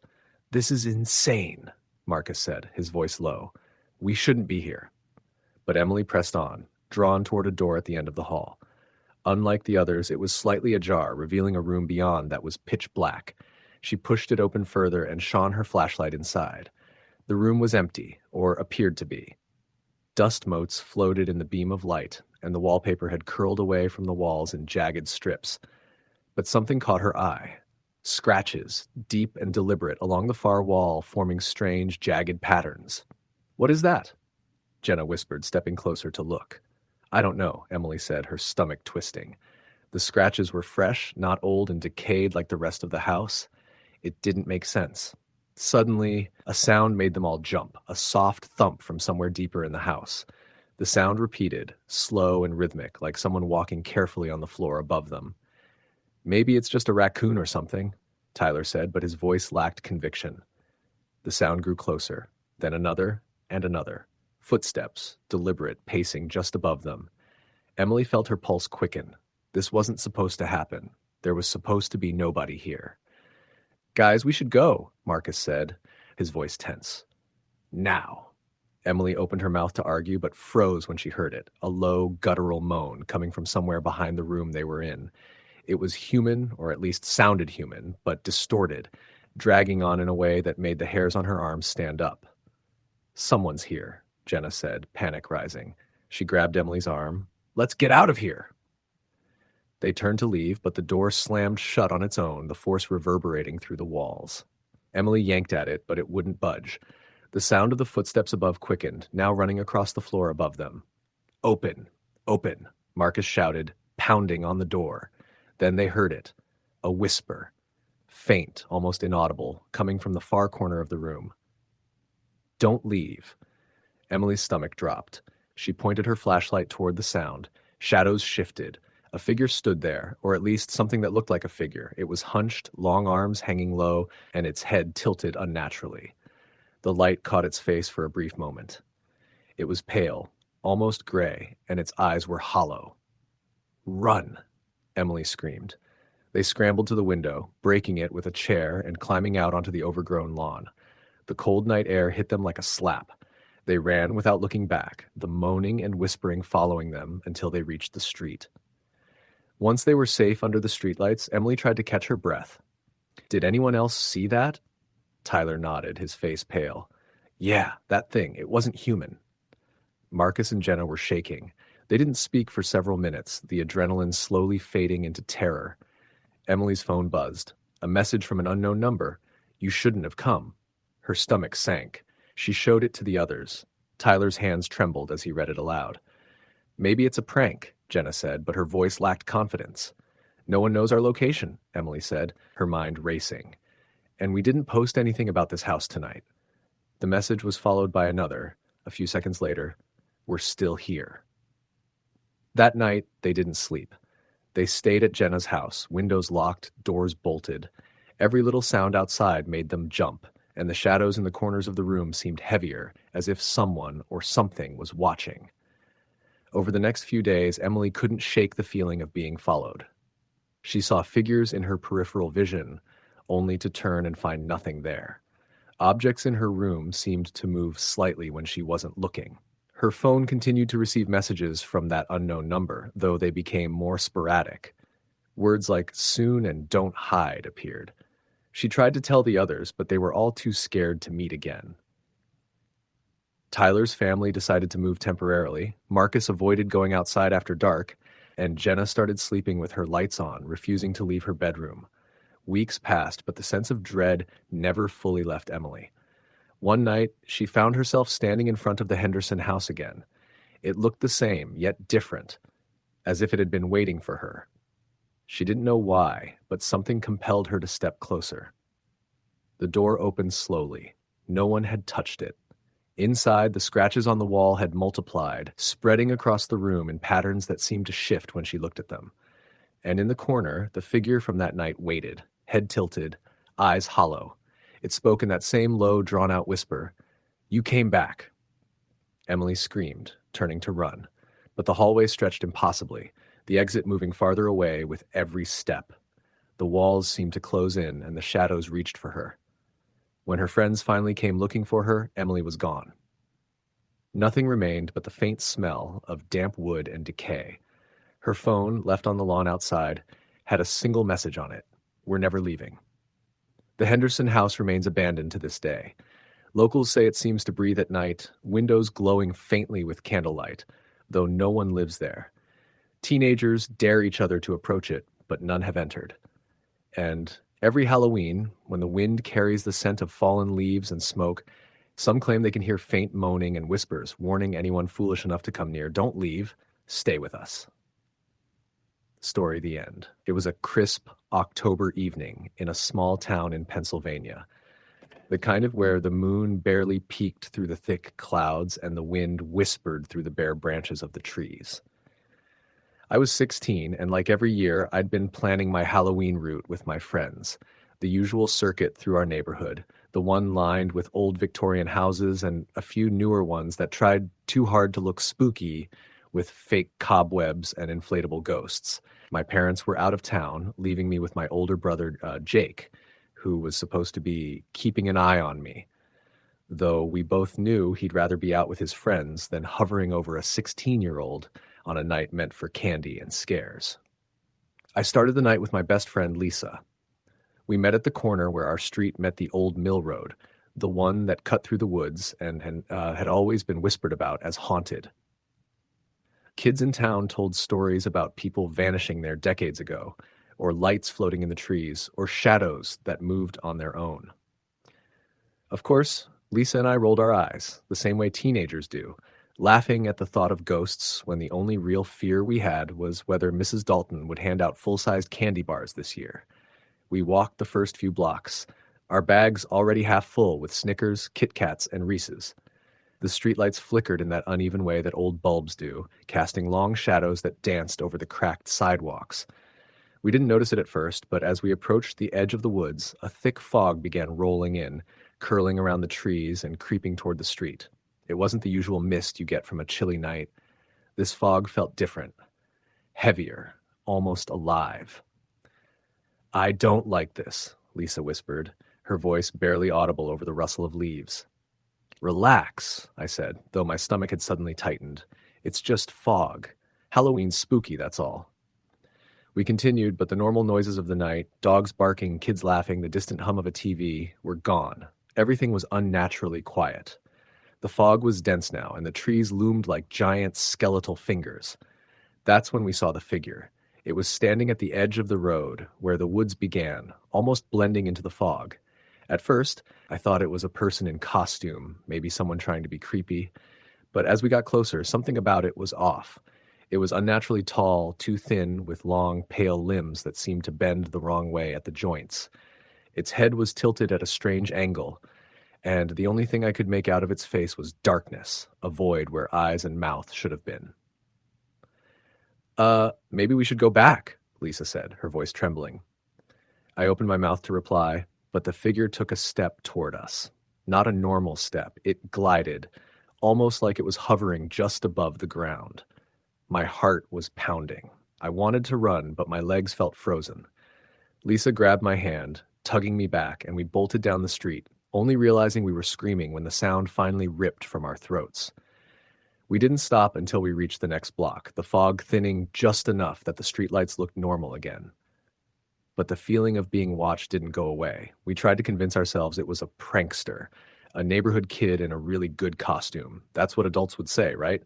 It's just teenagers scaring each other. We continued our route, though more cautiously, sticking to well-lit houses and streets we knew. When we reached the old Miller house, the one that had been abandoned for years, something made my stomach drop. The front door was wide open. Normally, it was boarded up, the windows all covered in plywood, but tonight the door swung slightly as if pushed by the wind. I froze. Lisa shook her head. "No way," she said. "Yeah, let's just go," I muttered, but curiosity and the weird thrill of Halloween kept us from turning back completely. We crept closer, our flashlight beams cutting through the darkness. The house smelled like damp wood and something else, something metallic, like blood. Inside, it was dark. The walls were covered in peeling wallpaper and broken furniture was scattered across the floor. But that wasn't what made my blood run cold. On the staircase leading upstairs, we saw it. The same figure from the woods. Only now it was inside. Its limbs bent at angles that made my skin crawl, and it tilted its head toward us, almost like it recognized us. We ran, full speed, down the street, past the houses, past the familiar corners, until we finally reached Lisa's house. We slammed the door and locked it, trying to calm down, trying to convince ourselves it had been our imaginations. I stayed at Lisa's until my brother came back, and even then, I couldn't shake the image. That night, I didn't sleep. Every time I closed my eyes, I saw that figure, hovering, waiting. The next day, we went to school, but I noticed something strange. There were no kids talking about Halloween, no friends bragging about costumes. The news was on the TV in the cafeteria, but the anchor seemed uneasy, her voice quivering as she spoke. There had been reports of children disappearing in small towns across Pennsylvania over the past few weeks. Authorities had no leads, no witnesses, just kids gone without a trace. I tried to push it out of my mind, tried to convince myself it was coincidence. But then I saw it again. Not at night, not in fog, but in broad daylight. I was walking home from school when I turned down an alley I never used just to take a shortcut. And there it was, lurking at the end. Its body was contorted, its limbs impossibly long, and its head tilted in that same inhuman angle. I ran. This time I didn't stop until I was inside my house. My parents had returned, and I tried to explain, but my brother just laughed. "It's Halloween, man. You're seeing things." But I wasn't. Over the next few days, the feeling of being watched became constant. Shadows moved where they shouldn't. I'd catch glimpses of a figure out of the corner of my eye, always watching, always following. Even at school, I noticed kids whispering, glancing over their shoulders as if they knew something I didn't. One night, a week later, we heard screaming. It came from the woods near the edge of town. My brother and I, along with a few neighbors, ran toward the sound, flashlights shaking in our hands. What we found still haunts me. In the clearing near the old mill, there were no bodies. No blood, no signs of a struggle.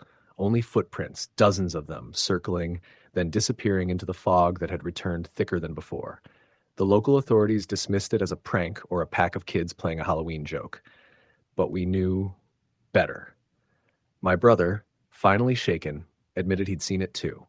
Not once, not twice, but several times, lurking around our house in the woods at the end of streets. Then the disappearances started again, more children vanishing from their homes, from streets, from friends' houses, each time no evidence, no explanation, just a void left behind, like the person had never existed. We tried to leave town. My parents, now genuinely worried, planned a trip out of state. But as we packed, I saw it, standing at the edge of our driveway, partially hidden by the trees. I froze. My brother froze. It didn't move at first, just tilted its head, studying us. Then, as if aware we were leaving, it slowly receded into the fog, disappearing as suddenly as it had appeared. I don't know what it was. No one does. But the stories in town have persisted for decades. People talk about it in hushed voices, referring to it as the Watcher of the Woods, a presence that appears every Halloween, hunting, observing, taking. Some say it's a demon, some say it's a spirit of a child lost long ago, angry and hungry. Others say it's just a story, a legend to scare kids, but I know the truth. I've seen it, I've run from it, and I know it watches, waiting. Every year as the fog rolls in, as the shadows grow long, as Halloween comes. We moved after that year, but the memories linger. And every October, no matter where I am, I feel it. Watching, waiting. And I know I'll never forget the night I came face to face with something not of this world, something that exists in the spaces between the light and the dark, something that takes children, leaves whispers, and disappears before anyone can see it. Even now, years later, I get chills thinking about that night. I drive past the woods occasionally just to see if anything is there. And every time, I swear I see a shadow, long and thin, tilting its head, waiting. Some nights, I dream of it. I dream that I'm back on those streets, running, but I can't move fast enough. It glides behind me silently, impossibly, until I wake with my heart pounding, the sound of my own scream still echoing in my ears. And every Halloween, I remember the fog, the silence, the way it moved, and the way it stared, the way it knew me, the way it waits. I don't know if it's still out there in Pennsylvania or if it has moved on to another town, another street, another child. But I do know this. Some things are real. Some things are not meant to be seen, and some things do not belong in this world. And if you ever walk down a quiet street on Halloween night when the fog curls around your feet and the shadows seem to stretch longer than they should, maybe you'll see it too. The tall, thin figure with limbs bent wrong and a head tilted at an impossible angle, watching, waiting, deciding. And you'll know that the stories weren't just stories. You'll know that something is out there, and it's hungry, and it's watching. Story, the end. The night air was unusually crisp for late October in the small town of Millfield, Pennsylvania.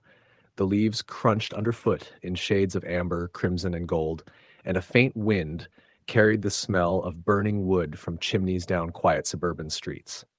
It was Halloween, and the town had its usual mix of children in costumes, porch lights flickering in the dark, and the occasional creak of a sign swinging in the breeze. Most people were enjoying the festivities, candies, laughter, and the temporary thrill of fear.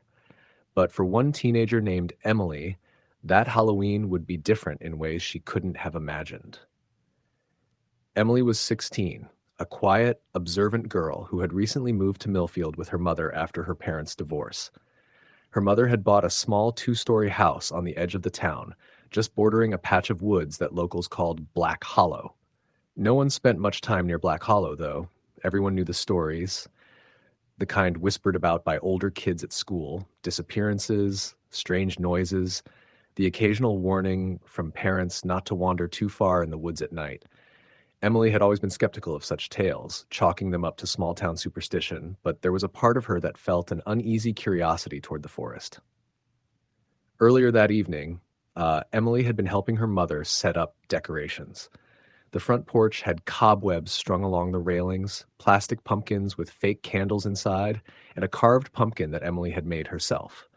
The glow from the jack-o'-lantern cast eerie shadows across the porch, distorting the familiar shapes of the house. By the time darkness fully settled, Emily had finished her costume, a simple ghost with a white sheet and eye holes, and was ready to go trick-or-treating with her new friends from school. Her friends, Jason and Lily, lived a few blocks away, and the trio had planned a route that would take them through the older neighborhoods of Millfield, where the houses were large and decorated elaborately. The plan was to start at Jason's house, make their way through the streets, and end near the woods at the edge of town. Emily wasn't thrilled about going near Black Hollow, but her friends teased her, saying she was too scared to explore the haunted woods. And Emily, feeling the pull of teenage bravado, reluctantly agreed. The walk began normally. Laughter echoed down the streets as Emily, Jason, and Lily ran from house to house, collecting candy and joking about the elaborate costumes they saw along the way. By the time they reached the edge of the woods, the streets had thinned, and most of the trick-or-treaters were heading back toward the center of town. The sun had fully set, and the only light came from the moon and the occasional glow of a street lamp. Jason grinned and gestured toward the tree line. "Come on, it's just the woods. It's Halloween. What's the worst that could happen?" Lily hesitated. "I don't know, Jason. I've heard stories about this place." Emily's stomach twisted, but she forced a laugh. "Yeah, stories, like ghosts and stuff. It's just trees." They stepped into the woods, the ground soft with fallen leaves. The deeper they went, the more the town's lights faded behind them. Soon they were relying solely on the moonlight, and shadows seemed to stretch unnaturally across the trunks of the trees. The air grew cooler, and an almost imperceptible rustling followed them with every step. After a few minutes of walking, they stumbled upon an old abandoned cabin. Its windows were boarded up, and the paint had long since peeled from the walls. The door hung slightly ajar, creaking as it swayed in the wind. Emily froze. There was something about the cabin that made her skin crawl, not just the decay, but the way it felt alive, as if it were watching them. Jason, clearly excited, grinned. "This is perfect. Haunted cabin. Let's check it out." Lily shook her head. "I don't think we should." But Emily didn't stop him. Curiosity had a stronger grip than fear now. They approached the cabin slowly, the crunch of leaves loud in the eerie silence. Jason pushed the door open, and it groaned on its hinges. Inside, the air was thick with dust and decay. Broken furniture was scattered across the floor, and cobwebs draped the corners of the room. The smell of mold and rot was overwhelming. "This is creepy," Emily whispered, gripping the sheet of her costume tightly. The fabric rustled softly, a sound that seemed unnaturally loud in the quiet cabin. Jason laughed. "Creepy is good. Come on, explore."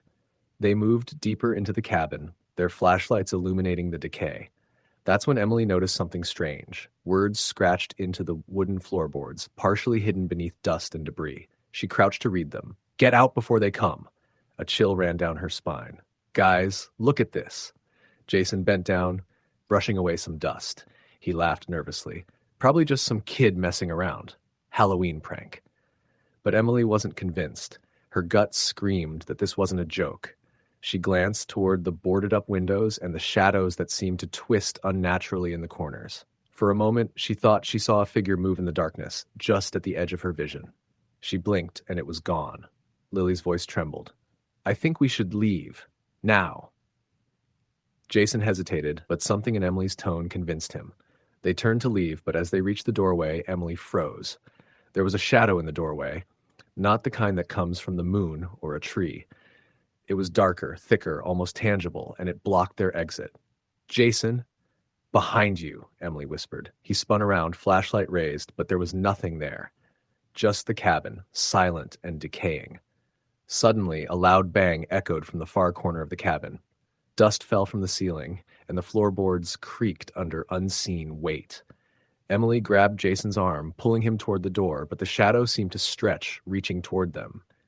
The temperature dropped drastically, their breath visible in the cold air. They ran. Leaves flew up around their feet as they bolted from the cabin into the woods, the path now unfamiliar. The trees seemed to close in around them, twisting and turning as if alive. Emily's heart pounded in her chest, each step a struggle to keep moving. Behind them, a low, guttural sound echoed through the forest. A growl, or maybe a voice, she couldn't tell. It followed them relentlessly. After what felt like an eternity, they burst out of the woods and into the faint glow of a street lamp. The town was silent, empty, as if Halloween itself had vanished. Emily looked back toward the woods, but the cabin was gone, swallowed by darkness and fog. She gasped, realizing that they had no idea where they had actually been in the forest, and every familiar landmark seemed distorted or missing. They didn't speak as they hurried home, adrenaline keeping their fear at bay. When they finally reached Emily's house, They slammed the door shut behind them, breathing heavily. Her mother called from the kitchen, asking if they had been having fun. Emily couldn't speak. She just shook her head, staring out the window at the darkened tree line of Black Hollow. That night, Emily couldn't sleep. She kept thinking about the words scratched into the floorboards and the shadow in the cabin. She wondered if they had really seen it, or if her mind had played tricks on her in the dark. But when she glanced at the window, she saw something that made her blood run cold. In the corner of the yard, near the edge of the woods, there was a dark figure. It didn't move, but it watched, and Emily knew, deep in her gut, that it had followed them home. Over the next few days, strange things began to happen. Objects in her room would move slightly when she wasn't looking. She would hear whispers when the house was empty, faint and incomprehensible, like voices carried on the wind. At school, she felt eyes on her, and shadows seemed to linger just a little too long. Emily tried to tell her friends, but they laughed it off, thinking she was still scared from the Halloween adventure. Even Lily and Jason, who had been with her in the woods, seemed eager to forget the incident entirely. Then came the nightmares. Every night, Emily dreamed of the cabin, of the shadow, of voices calling her name from deep within the forest. The dreams were vivid and terrifying, and she would wake up drenched in sweat, her heart pounding as if it had never stopped. She began to notice something else. Her reflection in mirrors sometimes didn't match her movements perfectly. For a split second, the reflection would linger, watching her, smiling when she didn't. One evening, her mother noticed Emily staring blankly into the mirror. "Emily, what's wrong?" she asked, worried. Emily stepped back. It's like it's watching me, even when I'm looking at it." Her mother frowned, but didn't know how to respond. She attributed it to stress and the recent move, but Emily knew it was something more. Something had come from Black Hollow, something that had followed her home. A week later, Emily's mother had to leave town for a business trip. Emily was left alone in the house, responsible for herself. That night, as the wind howled outside and the leaves rattled against the windows, Emily heard the faint sound of someone, or something, scratching at the door. She froze, listening. The scratching grew louder, more insistent, followed by a low, raspy whisper, "Let me in." Emily backed away, heart hammering. She grabbed her phone and called Jason and Lily, but there was no answer. The whispering grew louder, now a chorus of voices, overlapping, incoherent yet unmistakably demanding. Emily ran to her bedroom, locking the door behind her. She could feel the presence moving through the house, a darkness that seemed to stretch and flow through the rooms.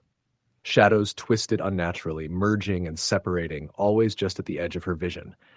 Hours passed, or maybe minutes, time lost all meaning, and finally the house fell silent.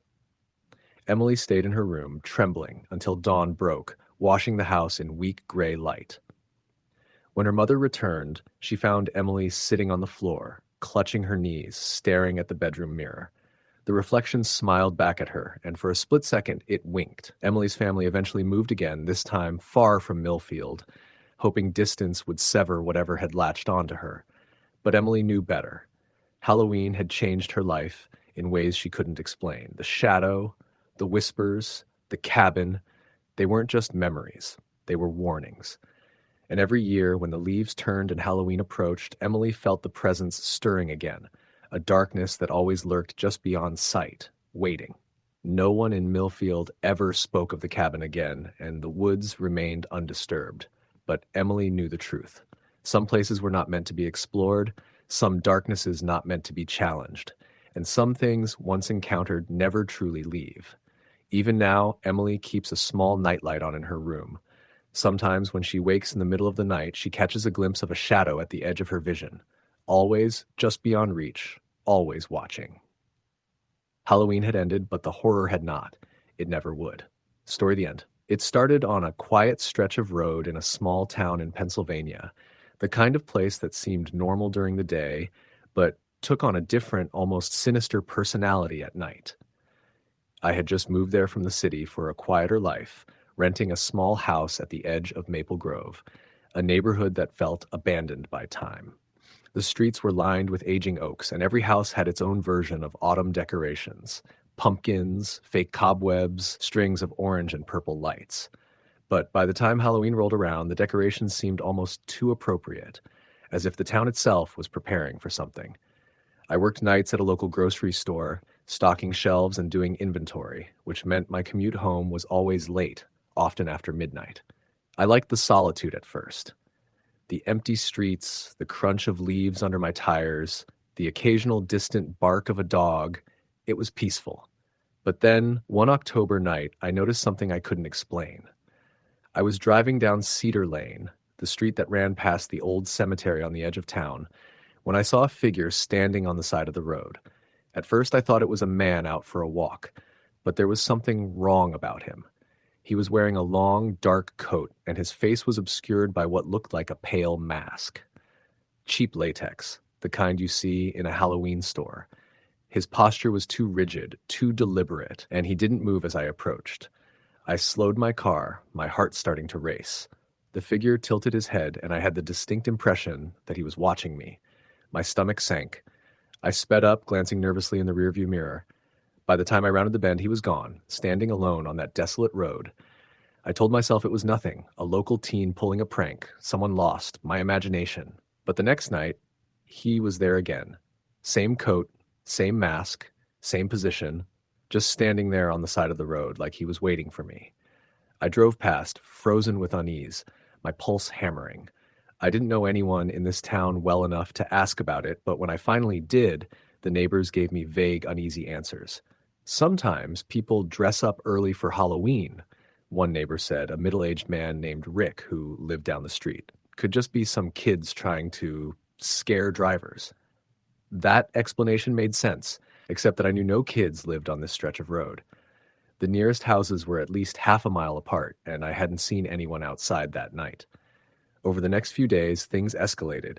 I started seeing him closer to my house, on the driveway, just standing there, even in daylight sometimes, always silent, always masked, always watching. One night, I woke up to a faint tapping at the window. Tap, tap, tap. I froze, thinking it might be a branch or some small animal, but the tapping continued, deliberate, rhythmic. My bedroom window faced the front yard, and when I pulled back the curtain, I saw him. Masked, dark coat, head tilted slightly. He didn't move, didn't make a sound, just stood there. I called 911, whispering, afraid of alerting him. By the time the police arrived, he was gone. Footprints led toward the woods behind my house, deep and deliberate, but there was no other evidence. The officers were polite, but shrugged it off as a prank or a transient passing through. That Halloween week, I started sleeping with every light on and every door locked. My sense of dread grew with each passing night. I found notes on my porch, written in messy handwriting on yellowed paper, "You can't hide." The messages escalated in intensity over the days. I'm closer than you think. Don't look outside. Each morning I found them waiting, weighted down by small stones, positioned exactly where I couldn't miss them. I installed security cameras around the house, hoping to catch someone on tape. The first night, I reviewed the footage and nearly lost my mind. Around 2:30 a.m., a figure appeared at the edge of the driveway. Same coat, same mask. He moved slowly, deliberately pausing to look directly into the camera. I could hear him whispering, though the audio was faint. "I see you." I called the sheriff's department again. They were concerned, but there was little they could do. The figure wasn't breaking in. He never entered the house. He simply appeared outside, in the shadows, watching. The days blurred into nights, and I became obsessed with him. I stopped leaving the house unless absolutely necessary, always checking the road, always checking the shadows. Friends stopped visiting, and I stopped answering calls. On Halloween night, I decided I couldn't stay any longer. I packed a bag, left the house with the lights blazing, and drove to a motel several towns over. I convinced myself I was finally safe. But when I returned a week later, after convincing myself it was over, I found something waiting on my porch. A small black pumpkin, carved crudely, with a flickering candle inside. Stuck into it was another note. You shouldn't have left. I packed up all my belongings immediately, breaking the lease, abandoning my apartment to anyone who would take it next. I left Pennsylvania that night, driving until the streetlights of other towns replaced the darkened stretches of Cedar Lane. Even now, years later, I catch glimpses of him on roads in unfamiliar towns. Same coat, same mask, always watching, always waiting. And every Halloween, I find myself double-checking my doors, scanning the shadows, wondering if he's found me again. Story the end. It was late October in 2014, the week before Halloween, and the entire town of Ridgefield, Ohio, seemed to hum with a restless kind of excitement. Kids were stringing orange lights across porches. High schoolers were carving crude jack-o'-lanterns behind the gas station, and the local radio station had been looping old monster movie soundtracks all week. I was 23 at the time, freshly out of college, and had just started my first real job as a night dispatcher for the Ridgefield County Sheriff's Department. The shifts were long, 7 p.m. to 7 a.m., and I mostly sat behind the desk answering calls that were either prank teenagers or reports of raccoons getting into trash cans. Ridgefield wasn't exactly a crime hub. Most of the time, the radio chatter was dead quiet, except for the occasional traffic stop or a noise complaint from the trailer park near Route 19. I'd keep myself awake with bad coffee and listen to the creaks and hums of the old building.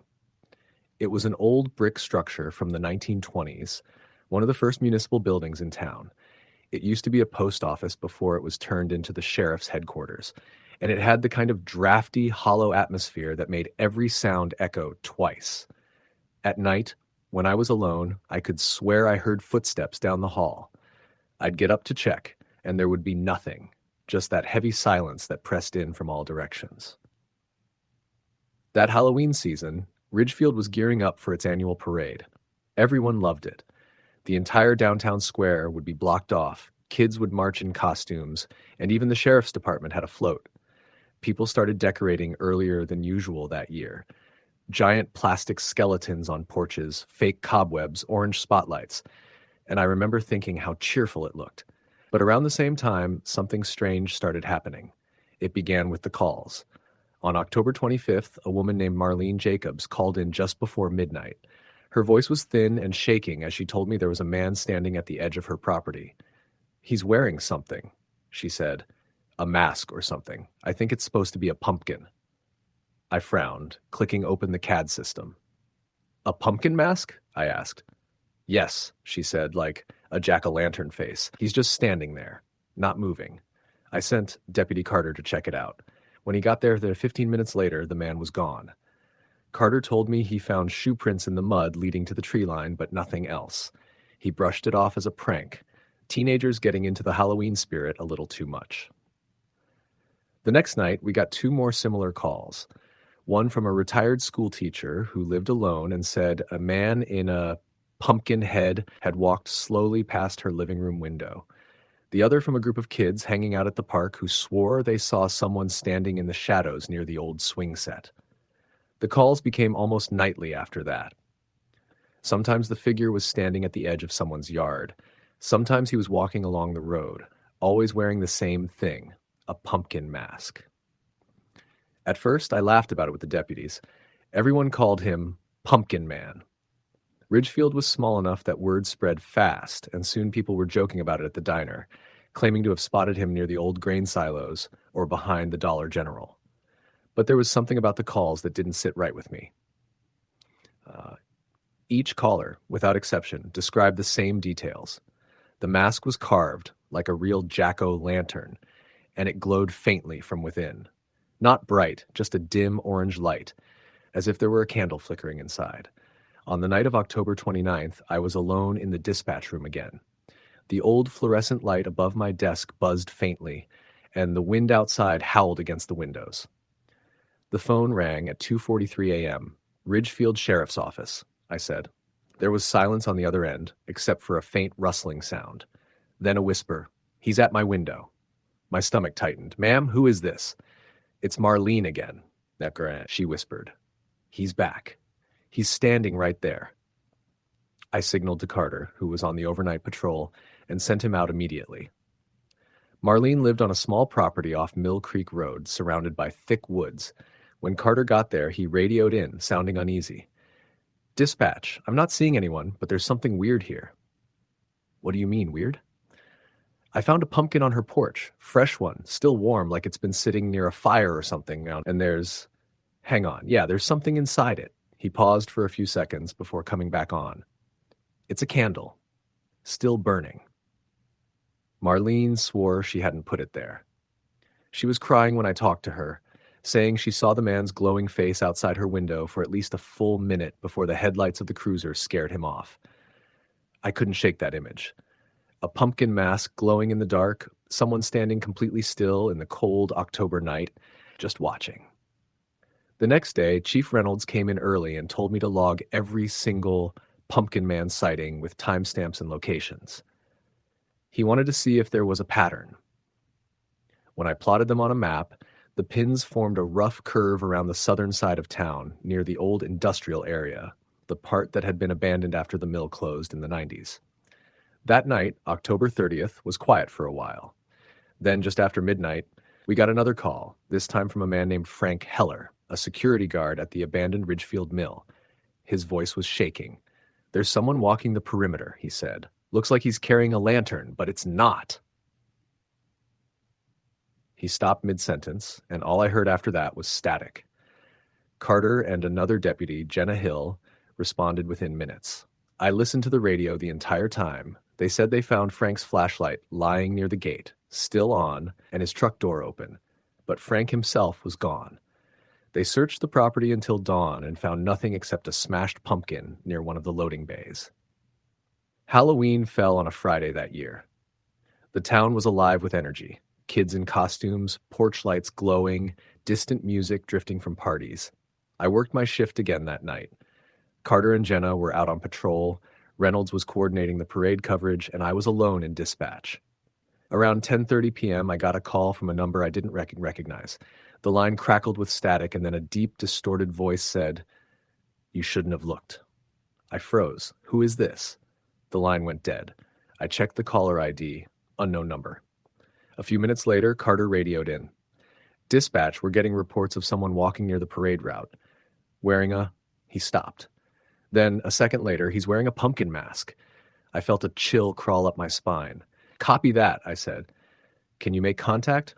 "Trying," Carter replied. "He's just standing there by the fence." A pause. Then static. "Wait, he's moving. He's walking toward the crowd." I could hear the noise of people in the background, kids laughing, music playing, and then someone screaming. "Carter?" I said. No answer. The radio hissed for a long moment before his voice came back breathless. "He's gone. He disappeared." Later, Carter told me that when he reached the spot where the man had been standing, all he found was another carved pumpkin, still warm to the touch, glowing faintly from the inside. The town chalked it up to a Halloween prank. A man in a costume scaring people. That's all it was supposed to be. But the next morning, when the sun came up, they found Frank Heller's body in the woods behind the mill. He'd been dead for at least 12 hours. His face was pale and frozen in a look of pure terror. Next to him, someone had placed a small pumpkin with his flashlight stuck inside it, the beam shining through a crudely cut grin. After that, the calls stopped. Completely. No one saw the Pumpkin Man again. Not that year, not the next. But Halloween in Ridgefield was never the same. People stopped putting pumpkins on their porches. Kids stopped trick-or-treating after dark. The parade was canceled indefinitely. I left the sheriff's department the following spring. I couldn't shake what happened. Every time I closed my eyes, I saw that glowing face in the dark, the way Marlene had described it. I started drinking too much, sleeping too little, and one night I thought I saw something outside my own apartment window. A faint orange flicker moving past the trees. It was probably just the reflection of a car's headlights. At least that's what I told myself. A few years passed. I moved to another county, got a job with a private security company. I didn't talk about Ridgefield much. But last October, I got an email from Carter. He'd left the department too and was working as a corrections officer in Columbus. His message was short. "You're not going to believe this," he wrote. "Pumpkin Man's back." He sent me a photo, a screenshot from a local Facebook group. It showed a blurry figure standing in a field at night with what looked like a glowing jack-o'-lantern lantern for a head. The caption read, "Anyone else seeing this guy near the old mill road? Creepy as hell." I tried calling Carter, but he didn't pick up. A few days later, I found out he'd been reported missing. His car was found abandoned on the side of the road, engine still running. On the hood, someone had placed a single pumpkin, its light flickering weakly in the morning breeze. I don't tell this story much anymore. People laugh when they hear it, or assume it's just a ghost story meant to scare kids. But there's something about Ridgefield, something that doesn't let go. Last night, while driving home from work, I passed a small pumpkin patch on the outskirts of town. The wind was cold and the moon hung low over the fields. Out of the corner of my eye, I thought I saw someone standing among the pumpkins. A tall figure, not moving, and for just a moment I could swear the faintest orange glow shimmered from where his face should have been. Story the end. It started the week before Halloween in late October 2017. I was living in a small town outside of Dayton, Ohio, in a rental house on the edge of town. It wasn't much, a 2-story with faded siding, a sagging porch, and an overgrown yard, but it was cheap, and that's all I cared about at the time. I was 24, freshly out of college, working as an apprentice electrician, and spending most of my free time trying to save money for my own place. The house had been empty for months before I moved in, and my landlord warned me about the place. "Old houses have old noises," he said with a half smile. "Just don't freak out." I laughed, thinking he meant creaky floors and the usual settling sounds. I didn't know then that some noises can't be explained by age or physics. The first few nights were normal. I'd move in, unpack boxes, and get a feel for the place. The floorboards creaked more than I expected, especially on the second floor, and the windows rattled when the wind blew hard. I told myself it was just the house adjusting. But the week before Halloween, things started happening that made my stomach twist in ways I couldn't rationalize. It began around 10 p.m. I was sitting on the couch in the living room, eating a frozen pizza and scrolling through my phone. The house was quiet, except for the faint hum of the refrigerator and the occasional creak of the floor. Then I heard it, a soft tapping, coming from upstairs. At first I ignored it. Maybe a branch against the window, I thought. But then it came again. 3 distinct taps, slow and deliberate, almost like someone was walking across the floor above me. I froze, listening. The sound stopped, and I convinced myself I was imagining it. The next night it happened again, but this time I was in bed when I heard it. Footsteps above my room, pacing back and forth. I got up, grabbed a flashlight, and walked upstairs, checking every room. The attic was locked, and the landlord hadn't given me a key. The other rooms were empty. Nothing. I went back downstairs, trying to laugh it off, but the unease stuck with me. By the third night, I was on edge. I was alone in the house, and every sound felt amplified. I kept thinking I saw shadows moving in the corners of my eyes, shapes that disappeared when I turned my head. At around midnight, I was in the kitchen making tea when I heard a faint whisper. I froze. It was so soft I could barely make it out, but it sounded like someone saying, "Go away." I spun around, flashlight in hand, scanning the dark corners of the room. Nothing. I told myself it was the wind or my imagination. Still, I couldn't shake the feeling that I wasn't alone. Halloween night arrived, and I was exhausted from work. I had planned to stay in, order some food, and watch a movie. The house felt heavier that night, darker somehow, as if the walls were closing in. I locked every door and window, triple-checked the deadbolts, and tried to ignore the creaks and groans of the old house. Around 11:30 p.m., I was on the couch watching a horror movie when I heard it, a low thump coming from the attic. Then another. Slow, methodical, pacing. My heart started racing. I grabbed my phone and considered calling someone, but I didn't want to admit to being scared of my own house. I decided to go upstairs and check, flashlight in hand. As I reached the top of the stairs, the sound stopped. Silence. I shined the light down the hallway and saw nothing. I tried the attic door. It was locked. I knocked lightly, my voice shaking slightly. "Hello? Is anyone there?"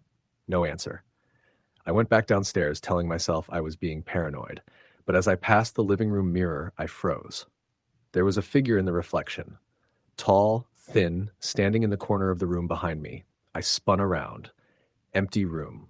My heart pounded. I backed away slowly, my flashlight trembling in my hands. When I looked back at the mirror, the reflection was normal.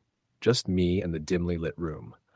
I tried to calm down, telling myself it was a trick of the light, but I couldn't shake the image. I sat back on the couch, trying to focus on the movie.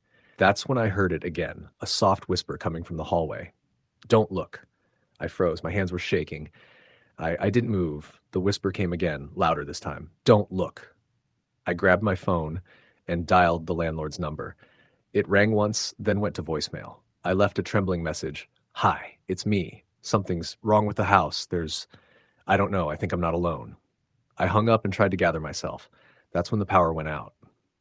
The whole house went dark. My flashlight flickered and died. I fumbled for another one in the kitchen drawer, my heart hammering. Then I heard the sound. Footsteps. Not from above, from the hallway. Slow, deliberate, coming closer. I grabbed a kitchen knife and held it in front of me, backing toward the stairs. The footsteps stopped at the bottom of the staircase. Silence. Then a whisper, right in my ear. Turn around. I screamed and ran out the front door, barefoot, into the cold night. The street was empty, the only sound my own ragged breathing. I didn't stop running until I reached the gas station 3 blocks away. I called the police. They came, checked the house. Nothing. No signs of forced entry, no footprints, nothing. They chalked it up to a frightened tenant and left. I went back that night with a friend, every light on, every window locked. Nothing happened for a while. Over the next week, I tried to act normal, but every night, the footsteps returned, sometimes upstairs, sometimes downstairs. Sometimes I'd hear whispers, soft, urgent, warning me, taunting me. Sometimes I'd see shadows out of the corner of my eye. Always the feeling that I wasn't alone. On Halloween itself, I decided to go out and get some candy, hoping the company of people would make me feel safer. I walked the streets, seeing kids in costumes, hearing laughter, smelling the cold air mixed with the scent of bonfires. For a few hours, it felt normal. But when I returned home, the front door was wide open. I knew I had locked it. I swear I did. The house was dark. I called out.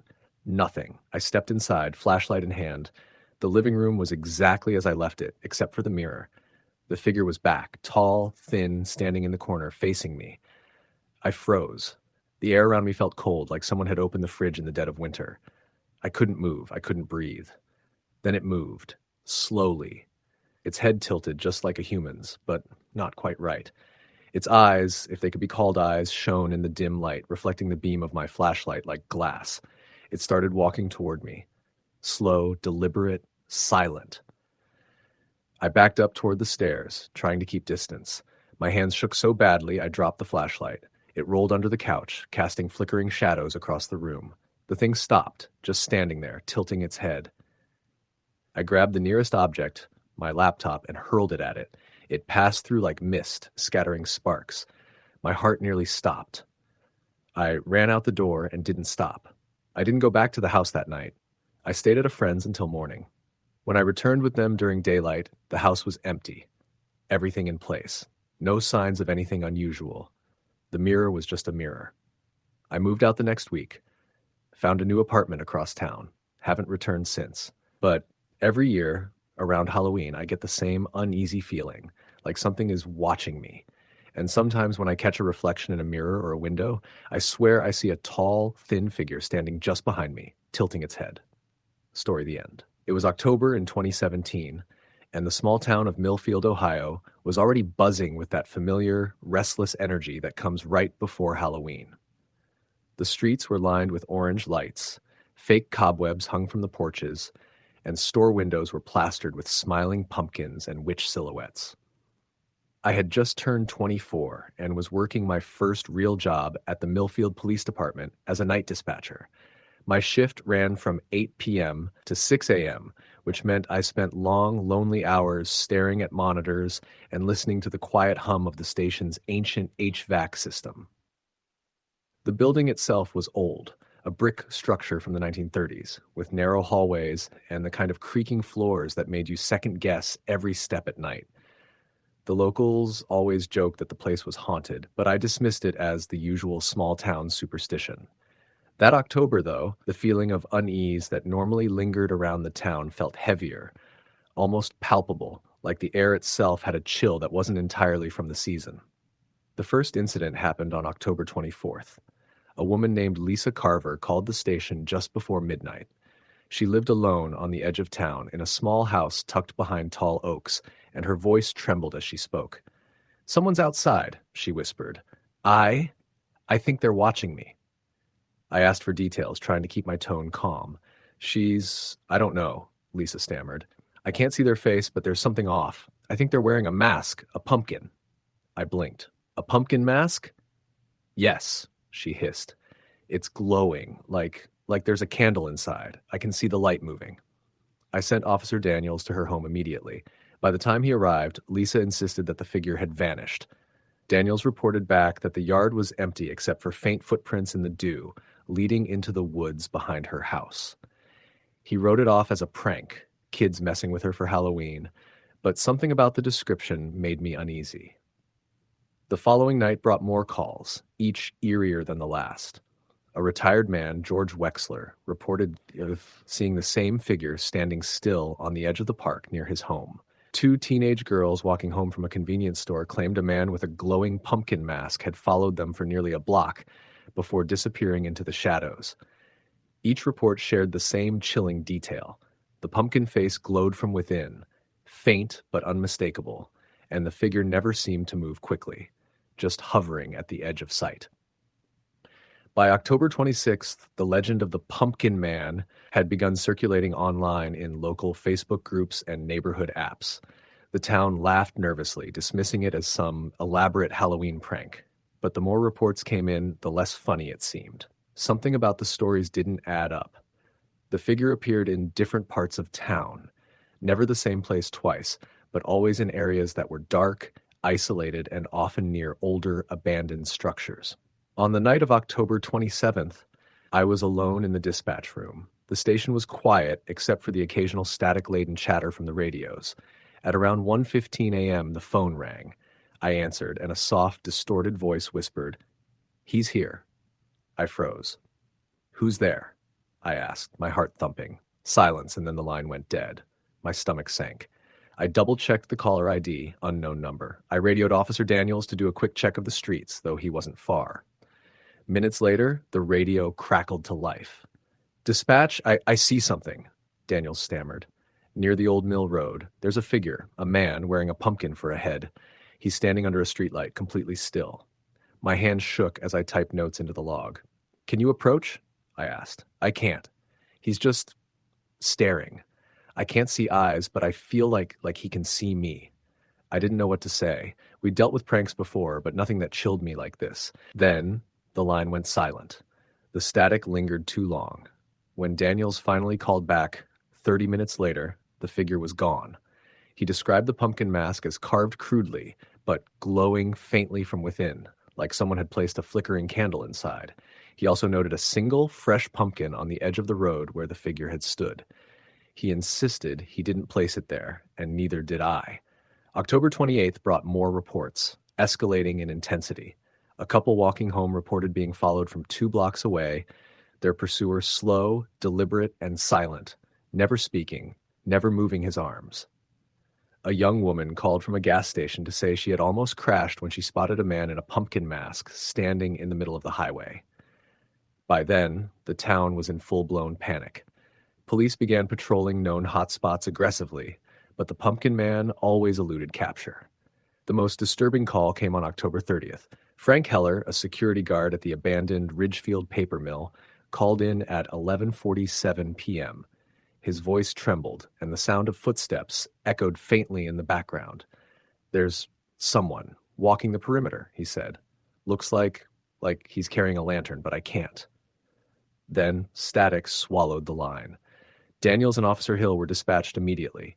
They found Frank's truck abandoned near the mill, door open, keys inside. His flashlight was lying on the ground, still on. They searched for hours, but Frank was gone. By morning, a small pumpkin was found next to the truck, faintly glowing. Inside it, they placed his flashlight, shining through a crudely carved grin. Halloween night arrived. Millfield was crowded with children and families, but an undercurrent of fear ran through the festivities. I stayed at the station, monitoring calls and dispatching officers. At midnight, reports came flooding in, screams from downtown, sightings of the Pumpkin Man moving among the parade floats, and terrified children pointing at someone who seemed impossibly still. Officer Daniels and Hill were dispatched to multiple locations. They reported seeing the glowing pumpkin head appear in alleys, behind houses, and even atop cars. Every time the figure vanished before they could reach it, leaving only pumpkins behind. By sunrise, the town was in shock. Parents kept children inside. The mayor canceled the remainder of the festivities. And when the police finally surveyed the areas where sightings were highest, they discovered a horrifying pattern. Small pumpkins placed deliberately on steps, stoops, and even windowsills, each with candles inside, still faintly burning, each placed exactly where the Pumpkin Man had been seen standing. No one ever explained what happened that year. Frank Heller's disappearance was never solved. Lisa Carver moved away immediately. The Pumpkin Man vanished with the first snowfall. But Halloween in Millfield was never the same. People stopped putting out pumpkins. Kids trick-or-treated during the day only. The town talked about it in whispers, reluctant to say the story too loud. Years later, I moved out of Millfield, took a job with a private security firm, and tried to put the events behind me. But last year, I received a Facebook message from Officer Daniels. He had relocated to Columbus and was working as a corrections officer. The message was brief. Pumpkin Man's back. Attached was a blurry photo of a glowing, pumpkin-headed figure standing in a dark field, and the caption read, "Anyone else seeing this near the old mill road?" I never responded. I didn't want to know. And yet, every October, I see the faintest flicker out of the corner of my eye. In the dark parking lots, in quiet alleys, in the shadows of abandoned fields, and I remember the smell of candle wax, the chill in the air, and the frozen expressions of those who saw him too close. Story the end. It started in late October of 2016 in a suburban neighborhood of Columbus, Ohio. The kind of neighborhood that had everything a small town heart could love. White picket fences, street lights that flickered occasionally, and houses that all seemed to be competing for the best Halloween decorations. People went all out every year. Kids would dress up in costumes and run from door to door, parents following with bags of candy, and the air carried that crisp, fall smell mixed with smoke from chimneys and the faint sweetness of caramel apples. It was perfect until that year. I was 21, living with my roommate Amanda in a small duplex on the edge of the neighborhood. We had just finished our senior year in college, working part-time jobs, trying to save up money for the winter. Halloween was always something we looked forward to, not just for the candy, but for the atmosphere. We'd often host small gatherings where hand out candy to neighborhood kids and sometimes stay up late watching horror movies. That year, we decided to throw a small party for some friends in our duplex's basement. Nothing big, just enough to have some drinks, play music, and enjoy the night. We spent the day decorating the house.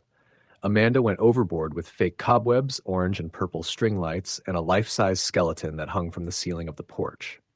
I handled the candy, buying bulk bags of chocolate bars and candy corn, and even got a fog machine from Amazon that arrived just that morning.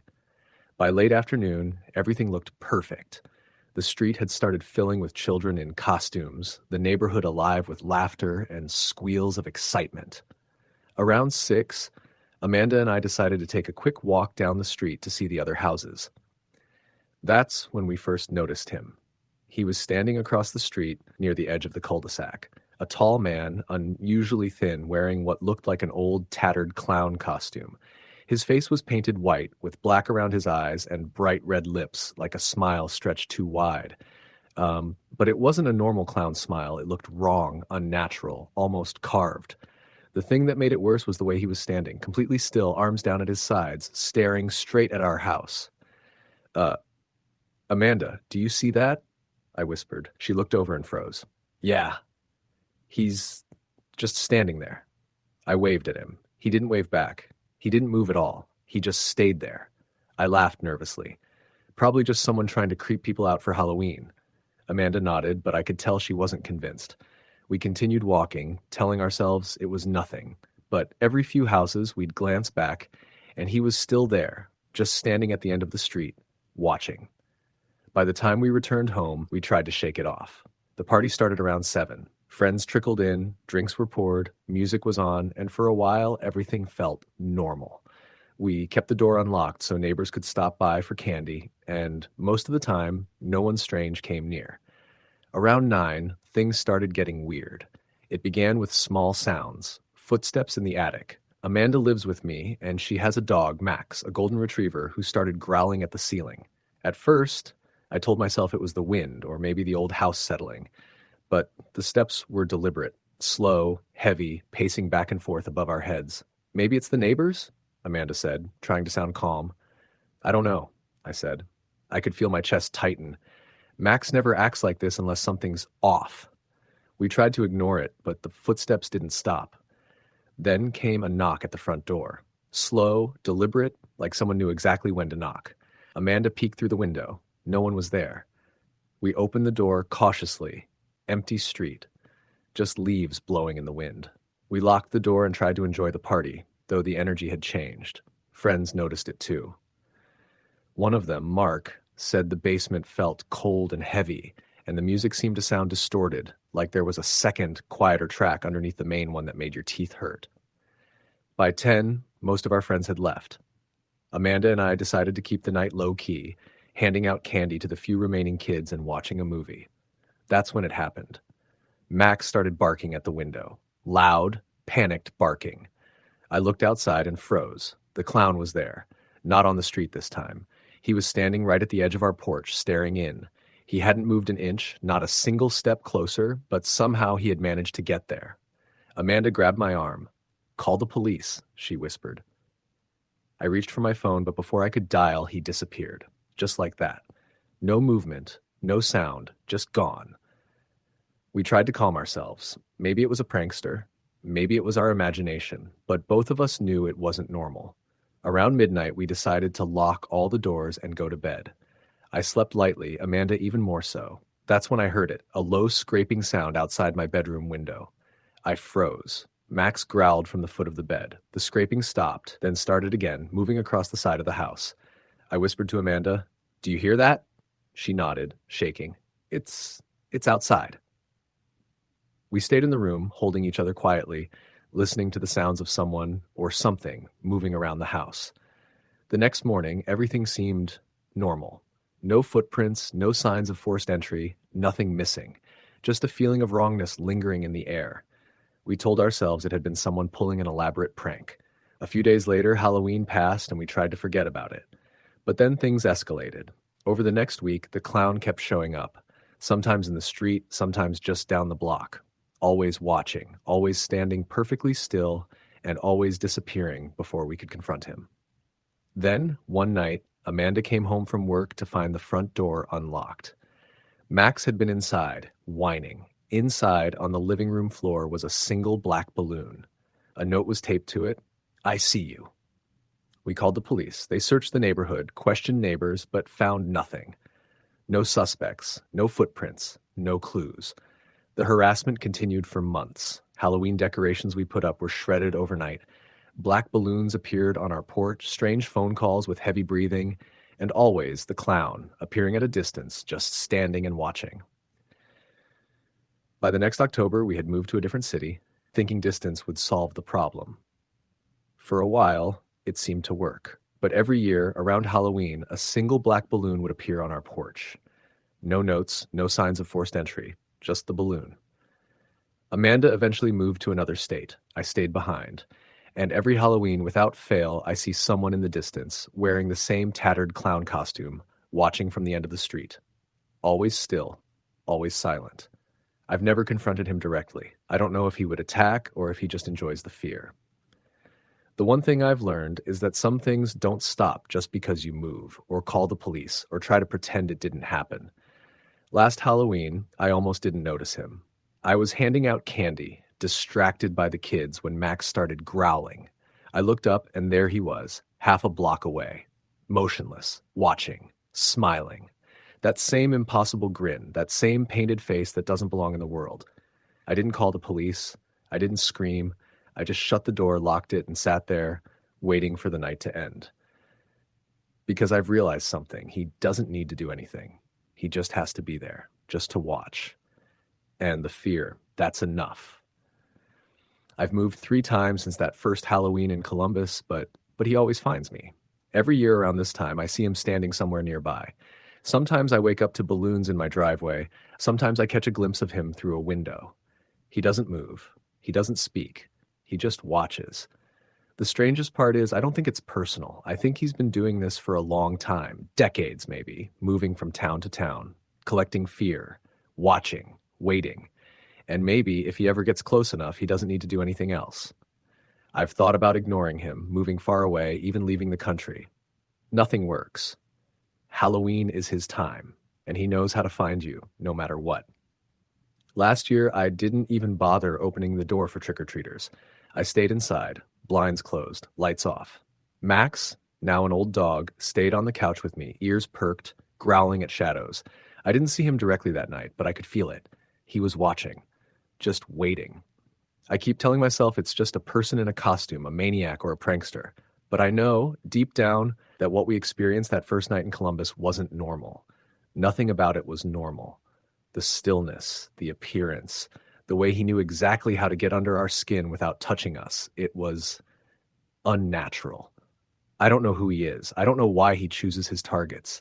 I don't know if he's human. But every year, Halloween comes and I wait. I wait for that figure to appear at the end of the street, that impossible clown with the carved smile. I've accepted it now. You don't fight him, you don't run, you wait, and you hope that you don't do anything stupid, because he's always watching and he knows exactly who opens the door. This Halloween, the kids were out again. I handed out candy to the little superheroes and princesses, trying to smile, trying to act normal. And then I saw him, across the street, motionless, smiling, watching. Wait, I didn't move, I didn't breathe. I just closed the door, locked it, and whispered to myself, maybe this year he'll go away, but I know he won't. He never does. And I'll be waiting for next Halloween, like every year, because he always comes back. Story the end. It was Halloween night, 2019, in a small American town called Ashton Falls, a sleepy place in upstate New York where everyone knew each other and the streets were lined with old Victorian houses. The kind of town where kids still ran door to door, shouting trick or treat, and neighbors waved from their porches. I had moved there a few months earlier, fresh out of college and working at a local diner. The apartment I rented was in an old converted Victorian house on a quiet street at the edge of town. Cheap, old, and creaky, but it had character, and I liked the history. I'd never been much for Halloween parties, so that year I decided to spend it alone, handing out candy to the few kids who might venture past my apartment. I had my windows open a crack, listening to the crunch of leaves underfoot as kids ran from house to house, their plastic pumpkin buckets bouncing against their legs. Around 6:30 p.m., I saw my first group, 3 kids dressed as superheroes. I dropped candy into their buckets and smiled. They ran off laughing, their capes flapping in the wind. That was normal. What wasn't normal came around 8:15. I noticed a little girl standing alone at the end of the street, maybe 7 or 8 years old, dressed in a homemade skeleton costume. Her hood was pulled up, and she held a small plastic pumpkin in her hands. She didn't move, didn't wave, didn't say anything. She just stood there, staring straight ahead. I could feel her eyes on me, even from a distance. I thought maybe she was lost. I grabbed my coat and stepped outside. "Hey, do you need help?" I called. She didn't answer. I walked closer. "Are your parents around?" She shook her head slowly, the motion stiff and unnatural. "Do you want to come inside for a minute? We can call someone to help you get home." She hesitated for a moment, then nodded. I led her into my apartment, shutting the door behind us. Immediately, the air felt colder, heavier. My apartment was small, but it felt like the room had doubled in size, like the shadows had grown thicker. "Here, have some water," I said, gesturing toward the kitchen. She didn't move. She just held her pumpkin bucket to her chest, trembling slightly. "I think you're lost," I said gently. "Do you know where you live?" She shook her head again. "He's coming." I froze. "Who's coming?" "He's going to get me," she whispered. Her voice was small, almost drowned by the wind outside, but there was a strange urgency in it that made my stomach tighten. I went to the window, thinking I might see someone outside, maybe a parent playing a trick. But the street was empty, just the flickering streetlights and the occasional rustle of leaves. Then I heard it, a scraping sound from the back of the apartment, slow, deliberate, like claws dragging across wood. I stepped back, my heart pounding. What was that? She looked at me, her eyes wide and unblinking. He doesn't like it when people see him. "See who?" I asked, But before she could answer, my living room lamp flickered violently and went out. My apartment was plunged into darkness. I grabbed my phone to use the flashlight, but it wouldn't turn on. Not even a flicker. The scratching grew louder, closer. I could hear it coming from the hallway, moving toward the front door. My pulse spiked, and I instinctively grabbed the girl. "Stay behind me," I whispered. Then a shadow appeared in the corner of the living room, a tall, dark shape, formless, but undeniably there. It didn't move in a natural way. It seemed to glide, sliding across the floor without making a sound. I couldn't breathe. The girl screamed, a high-pitched, terrified sound that pierced the darkness. I spun around, flashlight finally flickering on, and the shadow was gone. I checked the windows. No one. No sign of forced entry. And the girl, she was gone too. Just vanished. I spent the rest of the night pacing my apartment, checking locks, calling neighbors, trying to convince myself it was a dream. But I hadn't been dreaming. Something had been in that apartment with me. The next day, I found a small note on my kitchen table. Just one word, written in messy, almost childlike handwriting. Run. I left town the next day, crashing at a friend's place 2 hours away. But even there, I couldn't shake the feeling that something had followed me. My phone would die unexpectedly. Lights would flicker when no one else was home, and sometimes I'd wake up to the sound of scratching on the floorboards, slow and deliberate. Over the next few weeks, I researched the history of my old apartment building. It had been a boarding house in the 1920s, and there were stories of a little girl who died there under mysterious circumstances. Her name was Clara Whitman. She had been 7, just like the girl I saw. Neighbors claimed her spirit haunted the house, especially around Halloween. I tried to dismiss it, but every year since, around the end of October, strange things happen. Lights flicker, shadows move in ways they shouldn't, and sometimes, in the reflection of a window or a mirror, I see a little girl in a skeleton costume, standing there silently, watching. One Halloween a few years later, I was driving back to Ashton Falls to visit a friend. The streets were deserted, and the wind was strong, shaking the trees and tossing leaves across the road. As I turned onto Grayson Street, the street where my old apartment stood, I saw her, standing at the end of the road, holding her plastic pumpkin, staring directly at me. I stopped the car. My heart felt like it was going to burst through my chest. She didn't move, didn't blink, just stood there. And then, slowly, she lifted her hand and waved. I slammed the car into reverse, my tires screeching. But when I looked in the rearview mirror, she was following me, walking faster than any child should be able to. I didn't stop until I reached my friend's house, 2 blocks away. I ran inside, slamming the door and locking it behind me. That night, I heard scratching at the window, faint at first, then growing louder. The wind picked up, and I could swear I heard small footsteps running across the roof. Since then, every Halloween, I get a text from an unknown number. No words, just a photo. Sometimes it's a window, sometimes a mirror.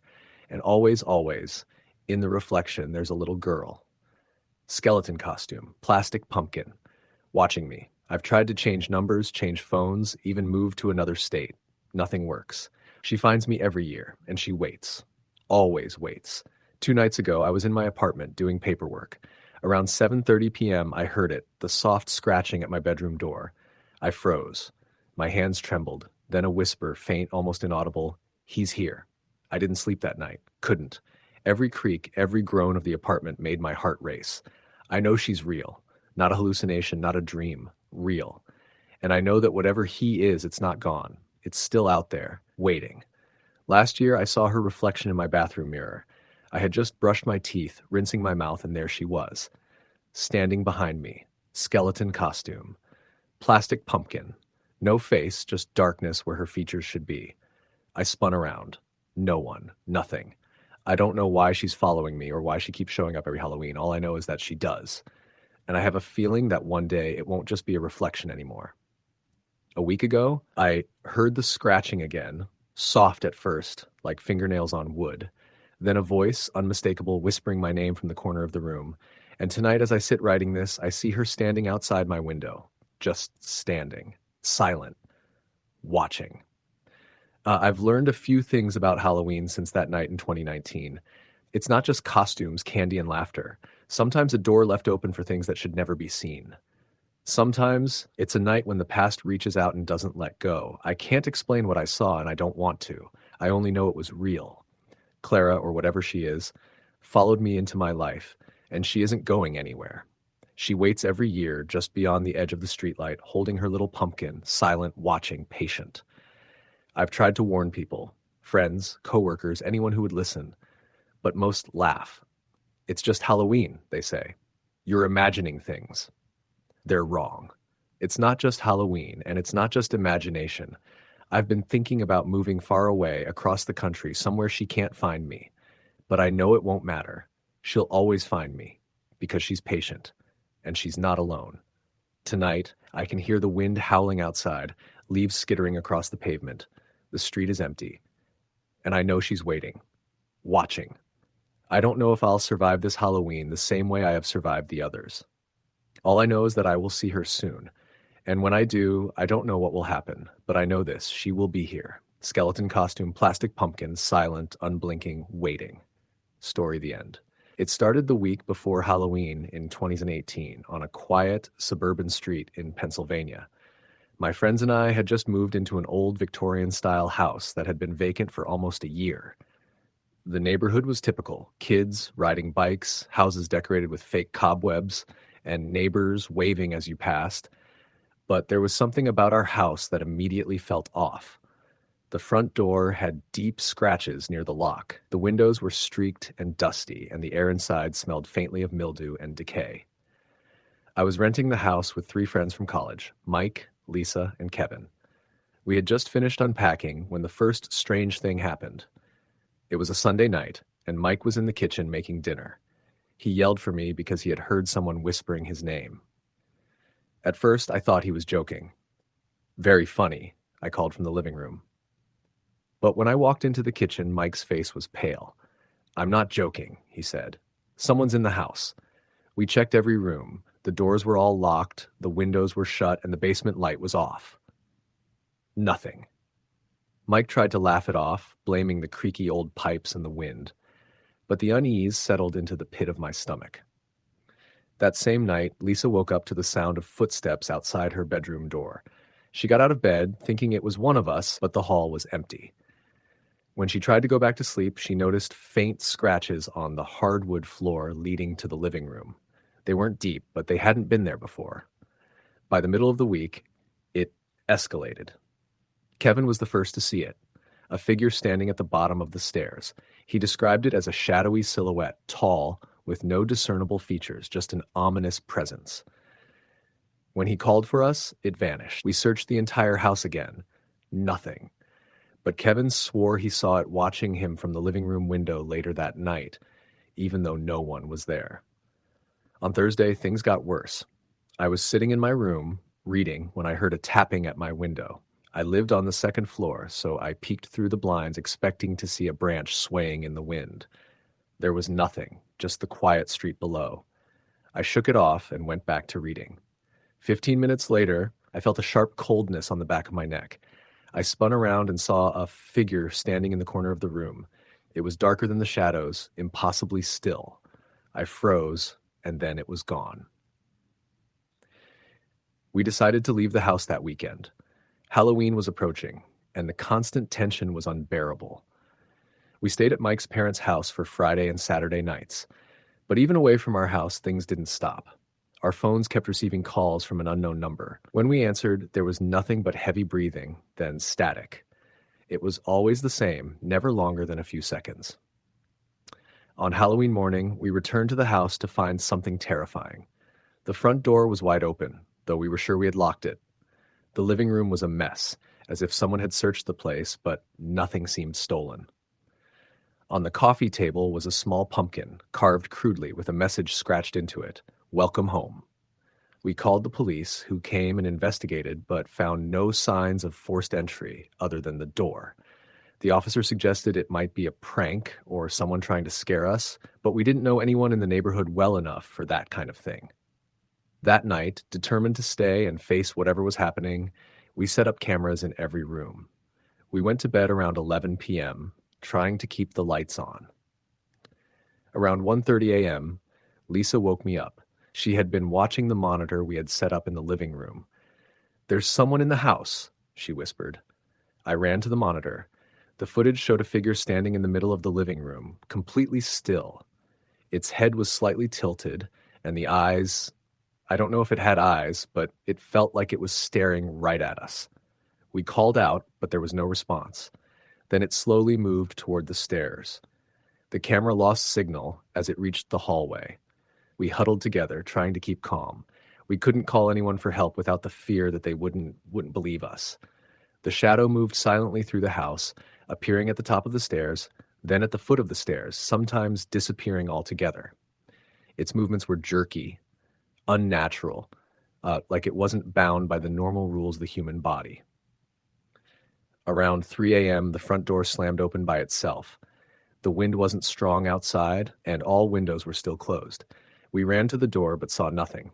But in the driveway, the pumpkin from earlier was gone. In its place was a trail of small, muddy footprints leading to the street. They stopped abruptly, as if the figure had vanished into thin air. By sunrise, we were exhausted and terrified. We couldn't stay. We grabbed our essentials and decided to leave, vowing never to return. As we drove away, I looked back at the house. In the upper window, I swore I saw a dark figure standing and watching us leave. Its head tilted, as if it had known we were leaving and wanted to make sure we did. Weeks later, curiosity got the better of us. A friend of a friend who lived nearby said that the house had a history. In the 1950s, a family of 4 had lived there. One night on Halloween, all of them disappeared. The police found no signs of struggle, no forced entry. They were just gone. The house had been empty for years before we moved in, but locals whispered that strange things often happened there around Halloween. Some claimed to see figures in the windows or hear whispers at night. Others said that the spirit of the house had a fixation on those who lived there, especially newcomers. We never went back. The house eventually sold to another family, and rumors say they, too, experienced strange occurrences, though none reported anything as intense as what we went through. Even now, every Halloween, I feel a chill in my spine when I drive past that street. Sometimes I see a figure in the window of the old Victorian house, just standing there, watching, waiting. I've never forgotten the feeling of being watched, of knowing that something in that house was not just alive in a physical sense, but alive in a way that defied explanation. It was something older, something that didn't care about our reason, our fear, or our desire to leave. I've never celebrated Halloween the same way again. The lights, the laughter, the costumes, all of it feels hollow, overshadowed by the memory of that house and the shadow that claimed it. And every year, as the night grows darker, I can't help but wonder if it's still there, waiting for the next group of people foolish enough to move in, foolish enough to think it was just a house. Story the end. It was Halloween night, 2021, in a small town in upstate Michigan called Fairview. I had just turned 24 and had moved into a modest old apartment building downtown, a converted 3-story brick building with narrow hallways, squeaky floors, and an elevator that smelled faintly of mildew. The landlord, an older man named Mr. Harrow, handed me the keys and muttered something under his breath about keeping the lights on Halloween. I didn't think much of it at the time. The apartment itself was on the 2nd floor, 1 bedroom, a small kitchen, and a living room with large bay windows overlooking the street. It was quiet most of the time, except for the occasional groan of the building settling or the thump of someone walking above me. That first week, I unpacked, set up my desk, and started work-from-home life, enjoying the isolation. Halloween arrived clear and cold. The streets were busy with kids in costumes, and the smell of pumpkin spice hung in the air. I decided to stay inside, hand out candy if anyone came by, and binge horror movies. Around 8 p.m., there was a knock at the door. I thought it was a trick-or-treater. I opened it to find a young woman, maybe 18, wearing a tattered clown costume, her face painted white with black around her eyes. She held a small orange pumpkin bucket. "Trick or treat?" She asked in a voice that sounded like she was forcing cheer. I smiled, handed her some candy, and shut the door. Nothing unusual yet. Around 10:30, I was settling in for a horror movie marathon when I heard it, a faint tapping at the windows. I lived on the 2nd floor, so I assumed it was a branch swaying in the wind. But then the tapping grew more deliberate, sharp, quick, almost rhythmic. I drew the curtains slowly. The street below was empty. No one was outside, no cars, no kids, just a thick fog rolling along the pavement. I shrugged it off and went back to my movie. Around midnight, I heard it again, but this time from the hallway outside my apartment door. A soft shuffle, like someone dragging their feet. My heart rate spiked. I live alone, and no one should be here. I grabbed a flashlight and cautiously opened the door. The hallway was empty. The lights flickered. I shined the flashlight down the hall and saw something small and dark at the end, just standing there, unmoving. A little girl, maybe 7 or 8, wearing an old-fashioned Halloween dress, faded purple with cobweb designs, holding a small pumpkin bucket. Her face was pale, expressionless. "Are you lost?" I asked softly. She shook her head slowly and whispered, "He's coming." Before I could ask who, a cold gust of wind slammed the door behind me. The hallway lights flickered violently, and I felt the unmistakable pressure of something standing right behind me. My flashlight flickered. When it came back, the girl was gone. I ran back into my apartment, locked the door, and sat trembling on the couch. My phone wouldn't turn on. The lights in the apartment dimmed and flickered. Then I heard it. A soft, deliberate tapping on my windows, closer than before. Something outside, moving, circling. I must have dozed off, because the next thing I knew, it was 3:17 a.m. The tapping had stopped, replaced by silence. I checked the windows, nothing, my apartment was empty. Then I heard it again, a whisper, faint but unmistakable, "Open it." I froze. My blood ran cold. It was coming from the door. My apartment door. I grabbed my baseball bat and crept toward it. I turned the handle slowly, heart pounding, and swung the door open. The hallway was empty, just a thick fog seeping in from the street below. I slammed the door shut and leaned against it, trying to catch my breath. That's when I noticed something on the floor. A small orange pumpkin bucket. Inside there was a single black feather. I picked it up and a chill ran down my spine. I had no idea what it meant. For weeks after, strange things happened. The lights flickered constantly. I would hear small, soft footsteps circling my apartment at night. Sometimes my windows would rattle as if someone was shaking them from the outside, though I could see nothing in the foggy street below. I researched the building's history. It was built in 1922. There were reports of children disappearing over the decades, always on Halloween night, always last seen near the apartments. The stories were hushed, often dismissed as urban legend. But one detail repeated itself. Witnesses said a little girl in a faded purple dress was always seen before the disappearances. The following Halloween, I stayed with friends in another town. That night, my phone buzzed. An unknown number sent me a photo.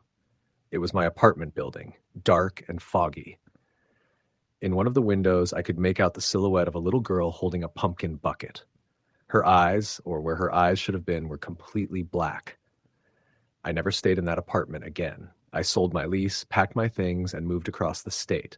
But every Halloween since, I get texts from unknown numbers, pictures of empty streets, shadows, reflections, and always, somewhere in the frame, there is a little girl in a faded purple Halloween dress, standing silently, watching, holding her pumpkin bucket.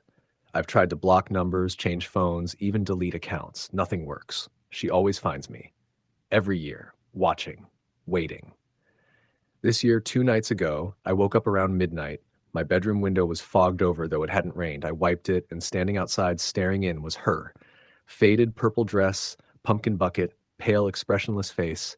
Her eyes were black as night. I don't know why she's following me. I don't know what she wants, but I know she's real, and she's patient.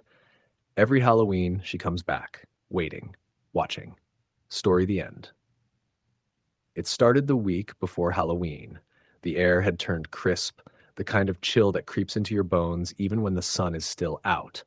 Leaves swirled across the sidewalks in red and gold cyclones, scraping along the pavement with a dry, hollow sound.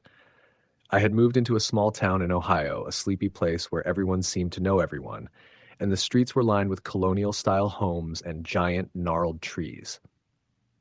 I was new here, having relocated for work, and I didn't know anyone. I didn't expect anything unusual. I thought Halloween would be a quiet affair, kids in costumes, pumpkin-carved porches, the occasional doorbell ringing late at night. But I was wrong. The first thing that unsettled me was the house next door. It had been empty for years, at least according to the real estate agent who sold me my place. The windows were grimy, some cracked, and the front porch sagged like it had been weighed down by unseen hands. A faded for sale sign leaned crookedly in the yard, rocking slightly even though there was no wind. On my first night, I noticed shadows moving behind the curtains. I told myself it was the streetlight outside flickering against the glass, but the shadows weren't random.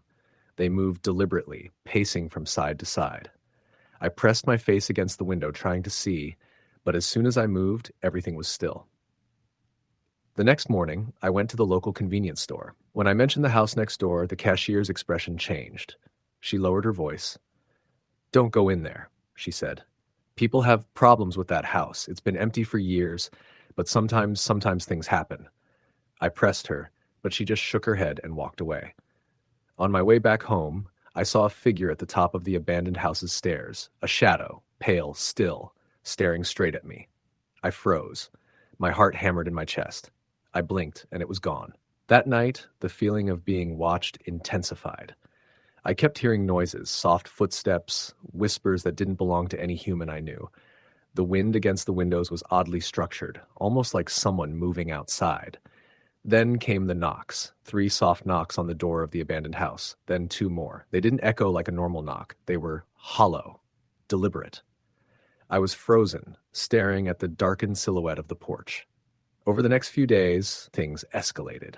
Shadows appeared in the upstairs windows of the house, shapes that looked like people, but when I squinted, the details dissolved into darkness.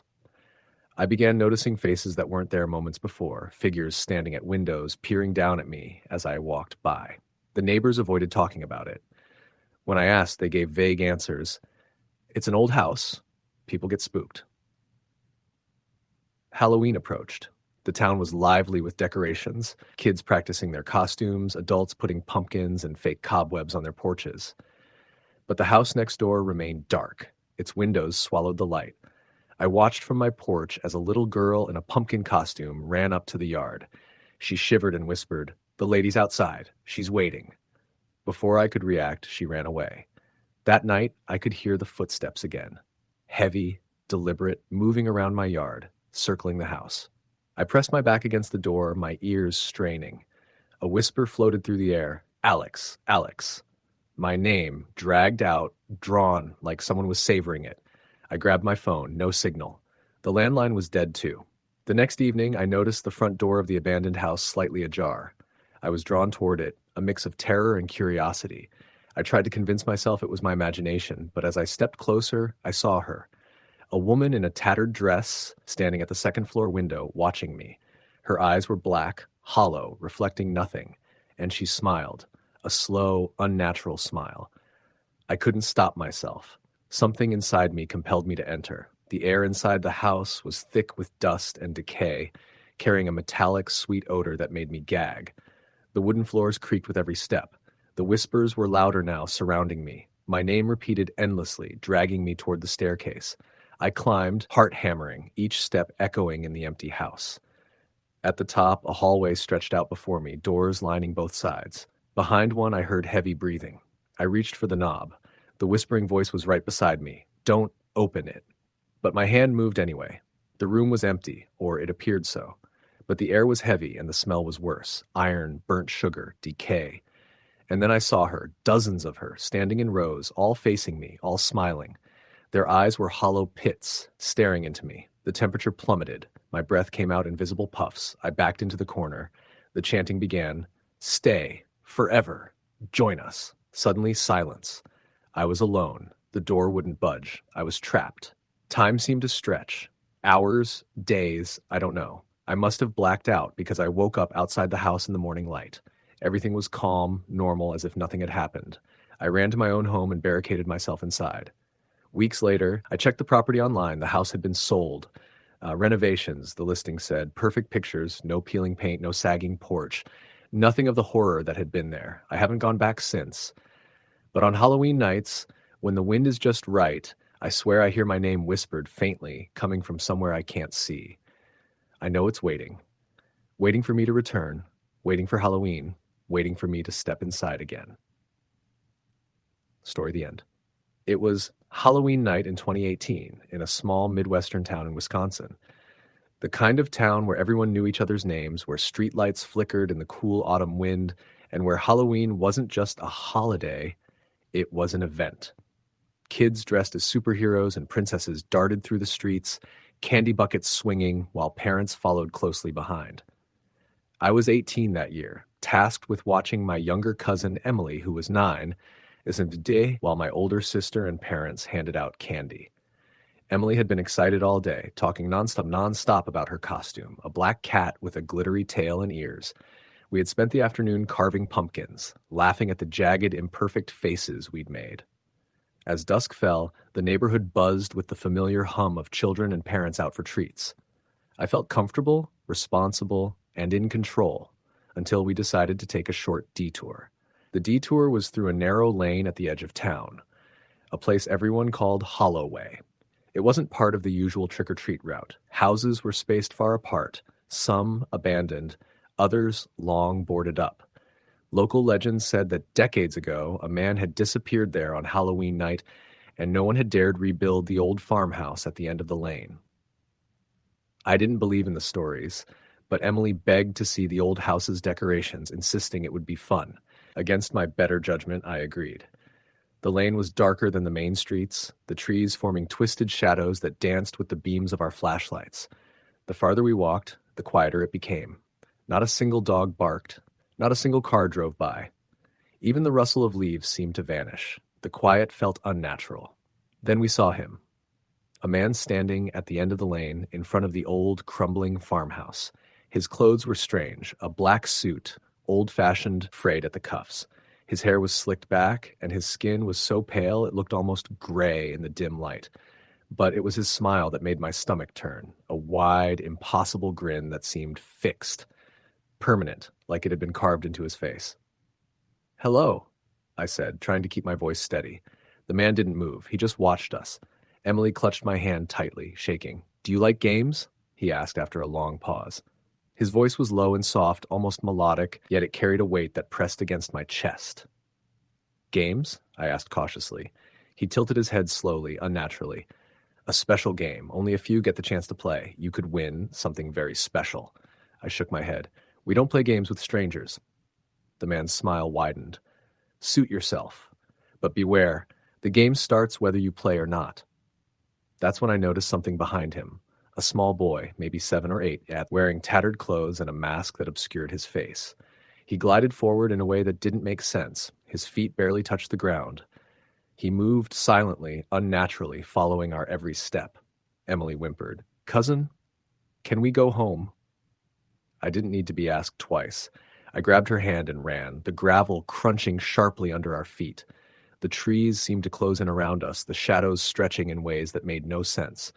Every turn brought another darkened path, another twist that felt endless. Behind us, I heard his voice again, echoing in the lane. "You cannot escape the game. You belong to it now." I didn't look back until we burst onto the main street. The lights of the neighborhood, the laughter, the music, it all came rushing back. Relief washed over me. But when I glanced toward Holloway, the man was standing at the edge of the trees, still smiling, and the boy hovered beside him, gliding silently. That night, we returned home, shaken and silent. My parents didn't notice anything was wrong. Emily refused to sleep in her own bed for weeks. I never told anyone what we had seen. A few days later, strange things began to appear. Small carved pumpkins were left on our porch. They weren't decorated in a normal, playful way. Their faces were twisted, realistic, almost alive. Some even resembled neighbors or classmates. Emily claimed one looked like her own face, and I couldn't argue with her. Years passed.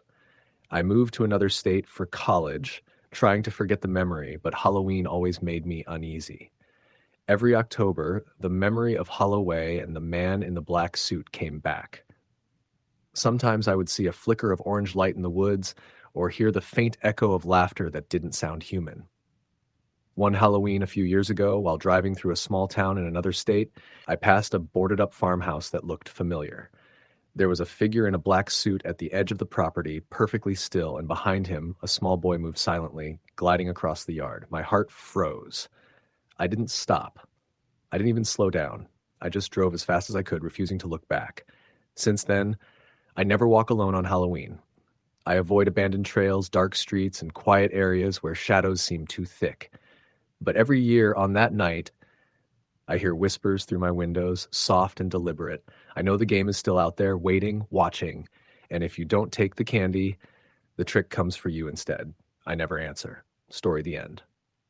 It was the last Friday of October, a few days before Halloween, when everything in our neighborhood started to feel different. The air had that crisp edge that only comes once a year. The smell of decaying leaves mixing with wood smoke and the faint sweetness of pumpkin spice from the coffee shop down on Main Street. Every house on our block had gone overboard with decorations that year.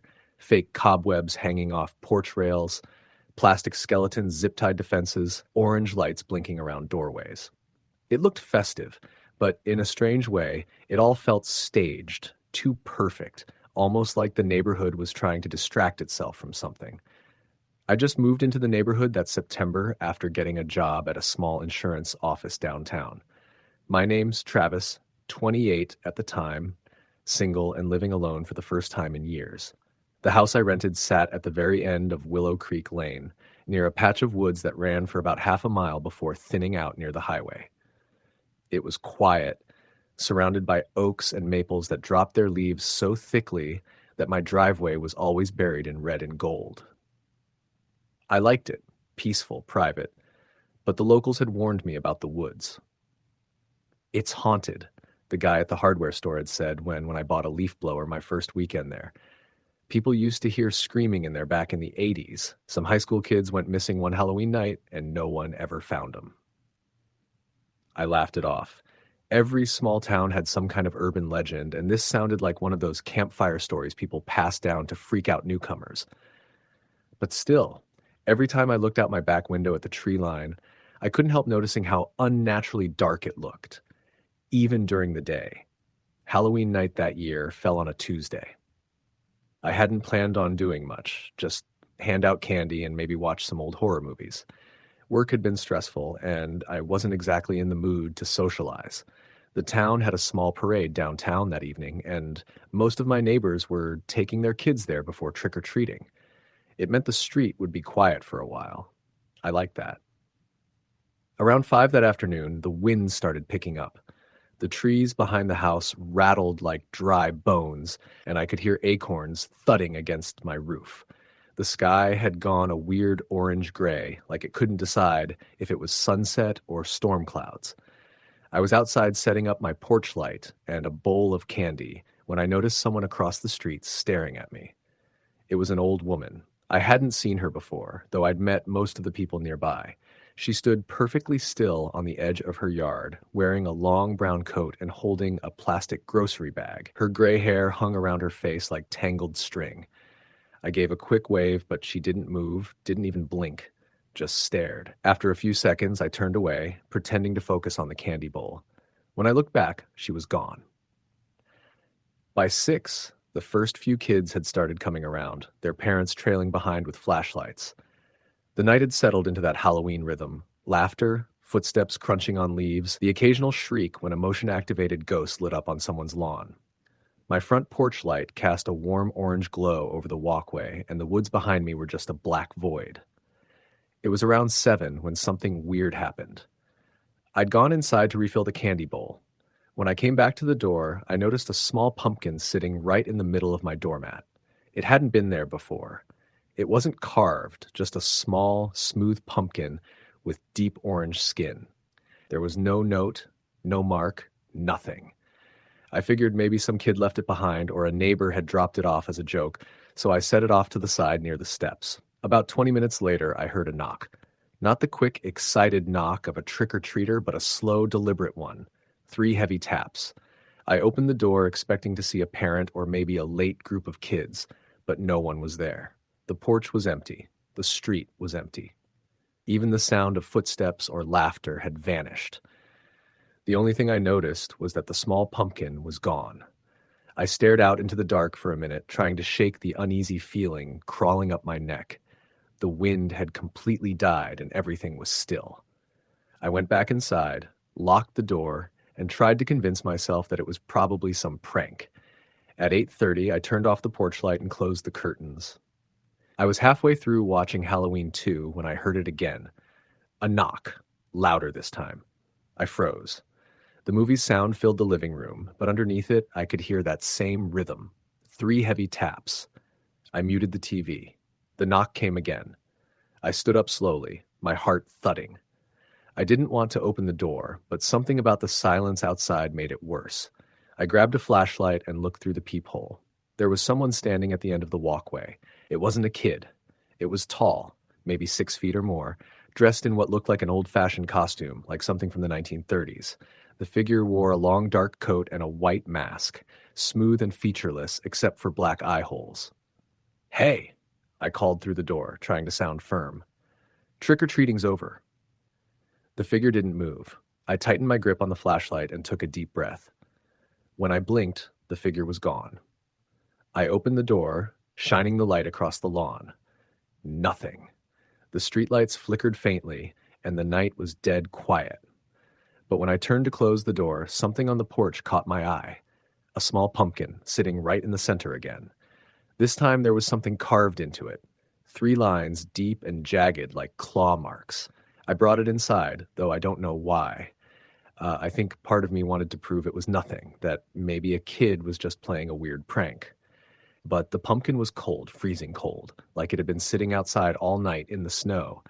My fingers tingled when I touched it. I set it on the counter and went to get my phone, thinking about calling the police. But then I saw movement outside the kitchen window. Someone was standing in my backyard. I killed the lights and crouched low by the window. The person, if that's what it was, stood near the edge of the woods, facing the house. It was hard to make out details in the dark, but I could see that same white mask. The figure tilted its head slightly, like it was watching me, even though there was no way it could see through the glass with the lights off. I didn't move for a long time. Eventually, I looked away for just a second, long enough to grab my phone, and when I looked back, it was gone. That night, I didn't sleep. Every time I closed my eyes, I swore I could hear faint tapping somewhere in the house. Not on the windows or doors, inside, like fingernails brushing against the walls. I searched every room, but nothing was out of place. The next morning, I found footprints in the dew on my back lawn. Bare footprints. They started near the woods and led all the way up to the porch, right where that pumpkin had been sitting. I called the police. They came out, looked around, and told me it was probably just teenagers messing around. They said they'd send a patrol car by that night, just in case. I tried to let it go, but something about the way the prints ended right at the steps bothered me. There were no prints leading away. That afternoon, my neighbor, an older guy named Mike, came by to check in. He lived 2 houses down and had been there for over 20 years. When I told him what happened, his face went pale. "Did you say a mask?" he asked quietly. "Yeah," I said. "White, no features, just holes for eyes." He sighed, rubbed his chin, and looked out toward the woods. "You probably don't want to hear this," he said, "but you're not the first one to see that." He told me that about 10 years earlier there'd been a man who lived in my house, someone named Eric Donahue. He was a quiet guy, worked nights, didn't talk to many people. One Halloween, kids said they saw a figure in a mask standing by his house, just like the one I'd seen. That night, Eric disappeared. His car was still in the driveway, his lights were on, but he was gone. Police searched the woods for weeks, but never found him. They say every few years, Mike said, someone spots that thing again, always around Halloween. I tried to laugh it off, but he wasn't smiling. "It's probably just a story," I said, though I could hear my voice shaking. "Maybe," he said. "But if I were you, I'd keep your lights on Halloween night, and don't open your door after 9. That evening, as the sun went down, I couldn't stop looking out at the woods. Every rustle of leaves sounded like footsteps. I thought about leaving, maybe going to a friend's place for the night, but something in me didn't want to run. I wanted to know what was happening. By midnight, the neighborhood was completely silent again. The only light came from the street lamp in front of my house, which flickered in a slow, uneven rhythm. I sat on the couch, flashlight in one hand, waiting for something to happen. Then came the sound, a slow scraping like metal on wood. It was coming from the back door. I crept toward it, heart hammering. The handle jiggled once, twice, then stopped. I flicked on the outside light, but the bulb popped instantly, plunging everything back into darkness. I could see a shadow through the window in the door, a tall shape, perfectly still. "Who's there?" I yelled. No answer. Then 3 heavy taps. I stumbled back, grabbed my phone, and dialed 911. While it rang, the tapping stopped. The dispatcher picked up, and I told her someone was trying to break into my house. She said officers were on the way. I waited by the front door, every muscle in my body tense. But when the police arrived 15 minutes later, whoever, or whatever it was, had vanished. They searched the yard, the woods, everything. Not even footprints this time. One of the officers told me I should probably stay somewhere else for the night, but I refused. I didn't want to leave my house. They drove off, promising to keep a car nearby until morning. When I finally went upstairs to try to sleep, I found something waiting for me on the bed. A small pumpkin. The same one. Only now it was cracked open, and inside was a single piece of paper, folded neatly. I opened it with shaking hands. There were 3 words written in faded red ink. "You're next, Eric." My stomach dropped.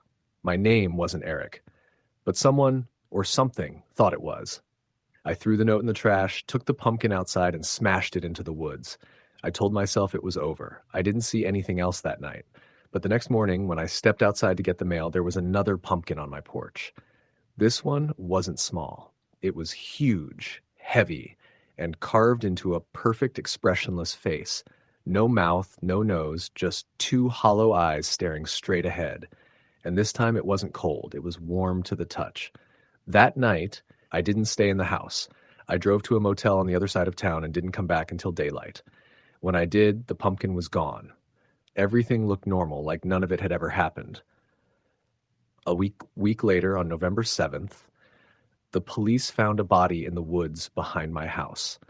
A man's skeleton buried shallowly under the leaves. They said it had been there for years, at least a decade. They identified him by dental records. It was Eric Donahue, the same man who'd lived in my house. The day after they found him, I came home from work to find something waiting on my porch. A small pumpkin, freshly carved. This time the message was different. "Welcome home, Travis."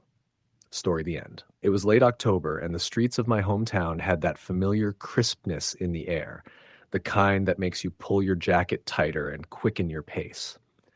Halloween was just a week away, and the neighborhood kids had already started testing their costumes in the waning daylight, their laughter echoing through the narrow streets, lined with houses decorated in fake cobwebs, inflatable ghosts, and flickering orange lights. For most people, it was all fun and harmless mischief. But for me, that particular Halloween would become something I could never forget, a memory that lingered long after the leaves had fallen and the chill of November had set in. I was 16 at the time, and my friends and I had made a pact to do something a little different that year. Instead of the usual trick-or-treating or haunted houses in town, we decided to explore the old Miller farmhouse, which had been abandoned for decades.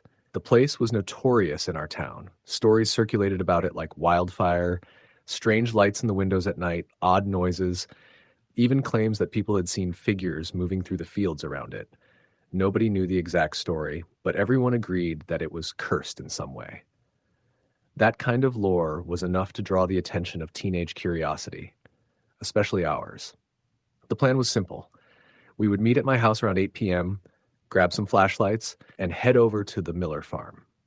There were 4 of us, me, my best friend Sarah, her brother Luke, and our mutual friend Tommy. We'd grown up together, and there was always this unspoken challenge to see who could handle fear better, who could push the boundaries. That night, that challenge was going to take on a new, terrifying form. We set off just as the sun was disappearing behind the trees. The sky was streaked with orange and purple, and a sharp wind carried the smell of decaying leaves from the nearby forest. The Miller farm wasn't far, maybe a 10-minute walk from my house, but the path through the woods made it feel longer. Shadows stretched and twisted as our flashlights swept over gnarled tree roots and abandoned cars half swallowed by undergrowth. Every sound, the rustling of leaves, a distant owl, the snapping of a twig, made us jump. We joked to mask our nerves, but the laughter felt hollow and fragile. When we finally reached the farmhouse, it was worse than I had imagined. The building leaned slightly to one side, the wood warped and rotted. Windows were cracked or missing entirely, leaving dark, empty gashes where glass once was. The front door hung on broken hinges, swinging slightly as if breathing. I felt a chill crawl down my spine. Something about the air around the house felt wrong, thick, heavy, like it had absorbed decades of decay and secrets. Sarah was the first to speak. "I don't know why we're doing this," she whispered, her voice barely audible. Luke and Tommy laughed nervously, but even they looked uneasy. We stepped inside. The interior was worse than the exterior. Dust and cobwebs coated everything.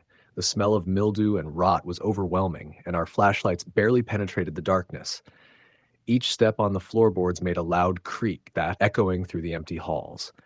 We explored cautiously, our flashlights darting across peeling wallpaper, broken furniture, and debris. It was silent, except for our own nervous breathing. We decided to split up, thinking it would be more fun and scarier that way.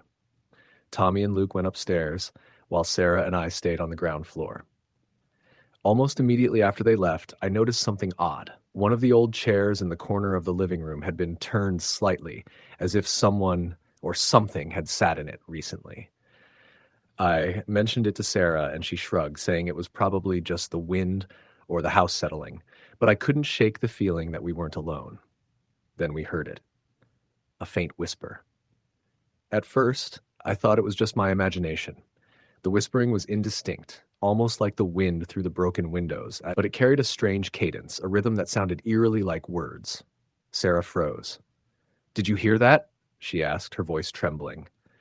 I nodded, gripping the flashlight tightly. The whispering stopped suddenly, leaving an unbearable silence. We stayed huddled together for a few minutes, debating whether to go upstairs or leave. Curiosity won over fear. Slowly, cautiously, we made our way up the stairs, calling out for Tommy and Luke, who didn't respond. That's when we noticed the first real sign that something was horribly wrong. On the far side of the upstairs hallway, one of the bedroom doors was wide open. Inside, the air seemed colder, and the faint outline of a figure was barely visible in the shadows. It was small, hunched over, and still. I whispered to Sarah, telling her to stay back, but before we could react, it darted across the room and disappeared into the hallway. We screamed, running back down the stairs, our flashlights bouncing wildly over the walls. Tommy and Luke were gone. The whispering returned, louder this time, coming from all directions. It was closer, surrounding us, and there was a strange metallic tang in the air, like rust or blood. Panic took over. We bolted out the front door and ran, not stopping until we were back on the main road. We didn't speak much on the way home. The adrenaline kept us moving, but the terror had settled into a deep, icy dread. When we finally reached my house, we found Luke and Tommy waiting on the porch, looking shaken but unharmed. They claimed they had gotten lost upstairs, had been trying to find their way out, but couldn't hear our calls. When we asked what happened after the figure appeared, they said nothing, just stared blankly like they were trying to forget. The next day, rumors spread like wildfire. People said they had seen shadows moving inside the Miller farmhouse late at night, even when the windows were boarded up. Others claimed that if you stayed too long inside, you would hear whispers calling your name, enticing you deeper into the house. I didn't want to believe it, but the memory of that night stayed with me. The cold air, the whispers, the fleeting shadow. I couldn't shake the feeling that something had followed us out. Halloween came and went, and the town returned to its usual rhythm. But for weeks afterwards, strange things happened. I began noticing small, subtle changes in my environment.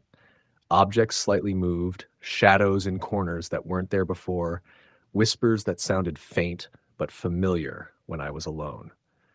Sarah had similar experiences. Luke became withdrawn, spending most of his time in his room. Tommy, who had always been the most fearless, refused to go near the old Miller farm again and avoided talking about that night entirely. It was as if the house had left a mark on us, a lingering presence that refused to let go. One night, a few weeks after Halloween, I woke up to find my bedroom door slightly ajar.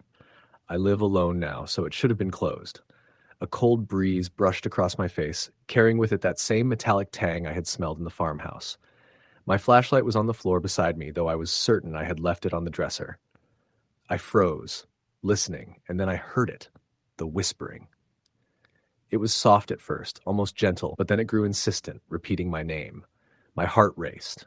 I grabbed the flashlight and shone it across the room, but there was nothing. Just darkness, stretching into corners that my eyes couldn't penetrate. I tried to convince myself it was a dream, but the smell lingered, and the cold air made my skin crawl. I haven't been back to the Miller farmhouse since that night, but I know it's still there, waiting. Occasionally, when walking past the edge of the property, I swear I can see someone or something watching from the broken windows. The whispers haven't stopped entirely. Sometimes, late at night, I hear them in my own home, calling my name, soft but unmistakable. They aren't friendly, they are patient, like predators waiting for the right moment. And I know deep down that they are the same voices that led me and my friends into that house, the same ones that marked us in a way that can't be erased. Halloween has never been the same since. What once was a time for costumes, candy, and harmless scares has become a night of vigilance and dread. I avoid the streets where children roam, avoiding areas I know have abandoned buildings, and I never go near the Miller farm. Yet, every October, as the leaves turn and the nights grow longer, I can't help but feel the pull of that place, as if the house itself is calling me back, whispering my name through the wind, promising secrets I do not want to know. And I know that one day I might not be able to resist. The story doesn't end there, because sometimes I catch glimpses of shadows out of the corner of my eye. Sometimes, when I'm walking alone at night, I hear soft footsteps behind me, slow and deliberate, keeping pace with mine. My friends have all moved away, but I know they feel it too. The lingering presence of something that doesn't belong to this world, something that waits patiently in the darkness. It's a reminder that some places are never truly abandoned, that some horrors are patient, waiting for the right soul to wander too close. And I know, with a certainty that chills me to my core, that if I ever return to the Miller farmhouse, it won't be a mere exploration of an old building. It will be a reckoning with something that has been watching and waiting all along. Story the end. It started the week before Halloween, the kind of week where the air turns crisp, leaves swirl in little cyclones along the sidewalks, and the streetlights cast long, eerie shadows that seem to creep up the walls of houses like silent ghosts. I had just moved into a small suburban neighborhood in Pennsylvania, somewhere not far from Harrisburg, where the streets were lined with tightly packed colonial-style homes and the occasional large oak tree that threatened to collapse under its own age. I wasn't expecting anything out of the ordinary. I thought it would be a quiet Halloween, maybe a few kids in costumes running from house to house, a pumpkin on the porch, the smell of cider in the air. I was wrong. The first thing I noticed was the house next door. It was old, older than the rest of the neighborhood, and had clearly been abandoned for some time. Its paint was peeling, the windows dusty, and the front porch sagged like it had been weighted down with unseen pressure for decades. A faded for sale sign leaned crookedly against the front yard, the chain swinging slightly even though the air was still. On my first night, I couldn't help but stare. There was a sense about that house, the kind you feel in your stomach, a tight knot that whispers, "Stay away." But I had a curious streak, so the knot didn't stop me entirely. The first unusual thing happened around 7 o'clock. I was sitting on my couch, unpacking boxes, when I noticed shadows moving behind the curtained windows of the abandoned house. At first, I thought it was a trick of the streetlight, but then I realized the shadows were consistent, rhythmic, like someone pacing. I squinted through the blinds, my curiosity warring with the pit in my stomach. There was nothing there when I looked again, and yet the movement had been unmistakable. I tried to convince myself it was just my imagination, maybe the wind, but the uneasy feeling stuck. The next day, I went out to get groceries, and as I walked past the house, I thought I saw a figure standing at the top of the staircase, looking directly at me. It was blurry, almost like a dark silhouette, but I was certain someone had been there. I stopped and stared, and the figure didn't move. My heart pounded, and after what felt like minutes, I forced myself to keep walking. No one was there by the time I passed. The neighborhood itself was quiet, eerily quiet, which made the whole situation feel worse. I tried asking a neighbor about it, but they all gave me vague answers, mentioning only that the house had been empty for years and that the previous owners had moved away under unfortunate circumstances. I pressed no further. Everyone seemed to avoid talking about it. Halloween approached. I wasn't planning on celebrating, but the neighborhood was gearing up. Kids were practicing their costumes on the sidewalks, and almost every house had some kind of decoration. The abandoned house, of course, remained dark and lifeless. I had almost forgotten about the shadows until the night of Halloween itself. The wind was picking up, making the old oak branches scratch against the windows like fingernails. I was sitting on the couch trying to read when I heard it, a soft, deliberate knocking coming from the front door of the abandoned house. 3 knocks, then a pause, then 2 more. The sound didn't echo like a normal knock. It was hollow, metallic, deliberate. My stomach twisted. I wasn't sure if I should call the police or just pretend I hadn't heard anything. I did neither. I just sat there, frozen, listening as the knocks repeated, then stopped. Later that night, I was trying to sleep when I heard footsteps outside my window. Heavy, slow, deliberate. They circled the house. I knew no one else was supposed to be in the neighborhood. I pressed my back against the headboard, trying to convince myself it was just some trick of the old floorboards or the wind. But then came a sound I couldn't ignore, a voice, low, whispering my name.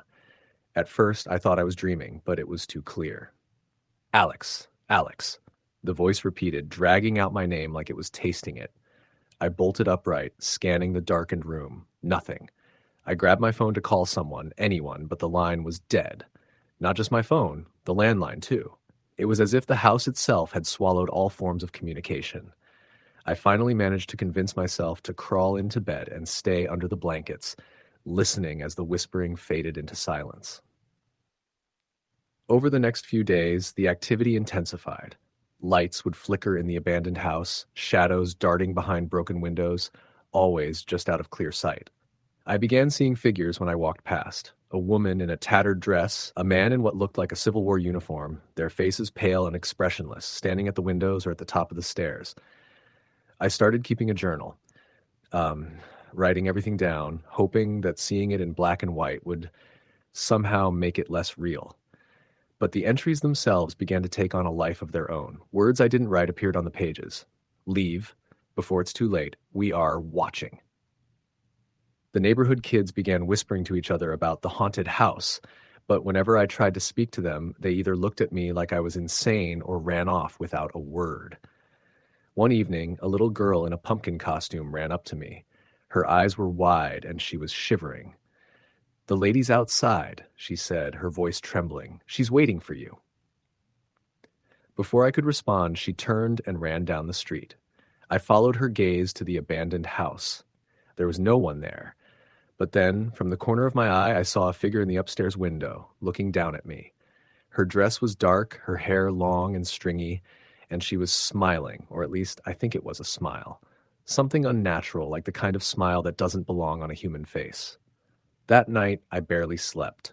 Every creak, every whisper of wind sounded like footsteps circling my house.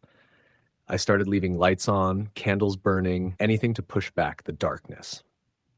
Around midnight, I heard it again, my name, this time followed by laughter, a soft, chilling laugh that didn't belong to any child or adult I had ever met. It came from the direction of the abandoned house. I couldn't see anything through the curtains, but I felt it, like someone was standing right outside, watching, waiting. I wanted to call the police, but even thinking about it felt futile, as if the house was alive and would know before I even spoke. Halloween night arrived.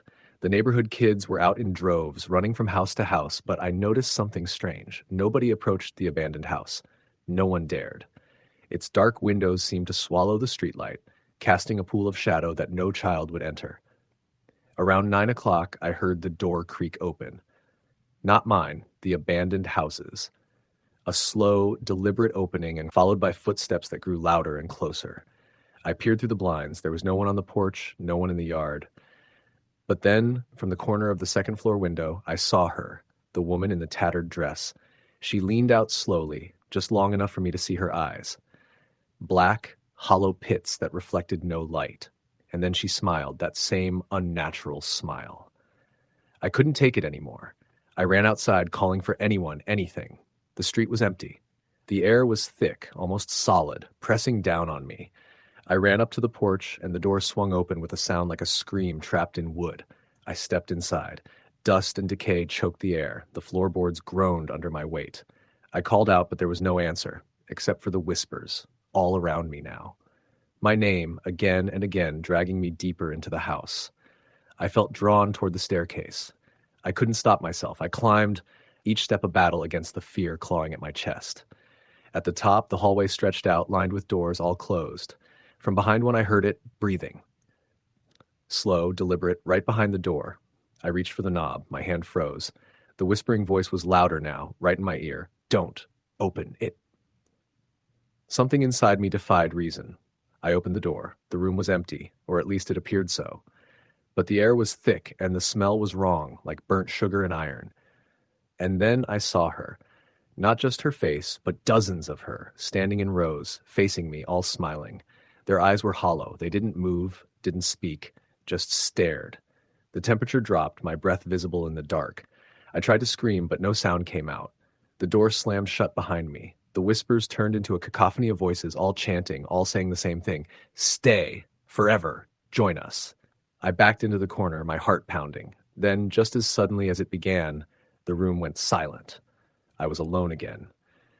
But the door wouldn't open. I was trapped. I don't remember how long I was in there. Time seemed to stretch and bend, hours feeling like days.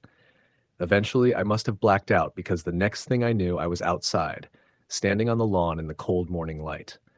The house was quiet again, windows empty, door closed as if nothing had happened. I ran to my own home and barricaded the door, shaking. My phone worked again, but I didn't call anyone. I couldn't explain it, and I feared being labeled insane. That night, I packed a bag and left the neighborhood entirely. I didn't look back. Weeks later, I checked the property online. The house had been sold. The new owners were renovating, according to a real estate listing, though the pictures online made the house look strangely perfect, too perfect. No peeling paint, no sagging porch, nothing that had been there when I lived next to it. I couldn't stop thinking about it, and sometimes in the quiet of the night, I swear I hear my name whispered over the wind. I know it's coming from somewhere I can't see, and I know it's waiting for me to return, for Halloween to come again, for me to step into that house and never come out. I don't know what was in that house, or if it was even real. But I do know this. Whatever it was, it didn't want to be found, and it never stopped watching. Story the end. It was Halloween night, 2016, in a small town in northern Illinois called Maple Hollow. The kind of town where everyone knew everyone. The grocery store still hand-wrote price tags, and trick-or-treating was taken seriously. Kids filled the sidewalks in store-bought costumes, and the air was thick with the smell of leaves burning somewhere far off. It was chilly that night, the kind of cold that made your breath visible under the streetlights. And even though the town seemed lively, there was something about that Halloween that felt off. I was 23 then, living in a small one-bedroom apartment over on Grayson Street. I'd graduated from college that spring and started working as a substitute teacher at the local high school. My apartment was cheap, too cheap, but I didn't question it much at the time. It was old, creaky, and the heating only worked half the time, but it was all I could afford. Halloween that year fell on a Monday, and the town had organized their trick-or-treating for the weekend before. Still, there were plenty of people out and about that night, mostly teenagers dressed up and looking for mischief. I didn't have any plans, no party invites, no friends nearby, so I decided I'd just stay home, watch some old horror movies, and pass out candy if anyone knocked. Around 7:30, I got my first visitor. It was a little girl dressed as a witch. She couldn't have been older than 8. She had a plastic pumpkin bucket and a wide smile that showed a missing tooth. I dropped a few fun-sized Snickers into her bucket, wished her a happy Halloween, and closed the door. That was normal. What wasn't normal was that an hour later, she came back. I knew it was the same girl because of the crooked black hat she wore and the small tear near the brim. Her costume was identical, her hair slightly messy now, and she didn't look as cheerful this time. "Did you move to another house already?" I asked, kind of joking. She stared at me, just stared. Then she said quietly, "Can I come inside? It's cold." I frowned. I didn't know this kid, and while my first instinct was to say no, something about the way she looked, the pale skin, her trembling lip, made me hesitate. "Where are your parents?" I asked. She looked down at her candy bucket. "They said to wait here." I leaned out my door and looked up and down the empty street. No adults, no cars, just the sound of wind pushing dead leaves across the pavement. "I don't think you should be out here alone," I said. "Do you know where you live?" She nodded but didn't answer. I stepped aside, motioning her in. "Come in for a minute. I'll call the police or someone to help you get home." She stepped into my apartment without saying a word. I closed the door behind her, and immediately something in the air changed. It was subtle at first, like the room's temperature dropped a few degrees. My living room light flickered once, then steadied. "Do you want some water or something?" I asked. She didn't answer. She just stood in the middle of the room, clutching that plastic pumpkin to her chest, eyes scanning the walls as if looking for something. Then she said, almost whispering, "He doesn't like the lights." "What?" I asked, startled. Before I could ask again, my lamp flickered again, and this time went out completely. The TV screen turned black. I reached for my phone, thinking maybe the power had gone out in the building, but my phone screen wouldn't turn on. It had been at 80% battery earlier. "Hey," I said, trying to sound calm. "Is someone with you?" She looked at me and whispered, "He followed me." "Who?"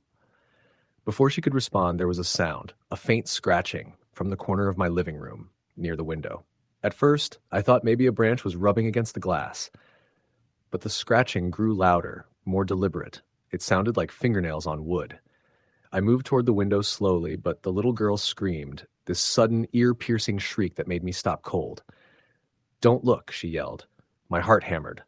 "What's out there?" She was shaking now, eyes wide. "He doesn't like it when people see him." I didn't believe her. Not really. It had to be some sick prank. Maybe her parents were hiding outside trying to scare me. So I did the stupid thing. I pulled the curtain aside.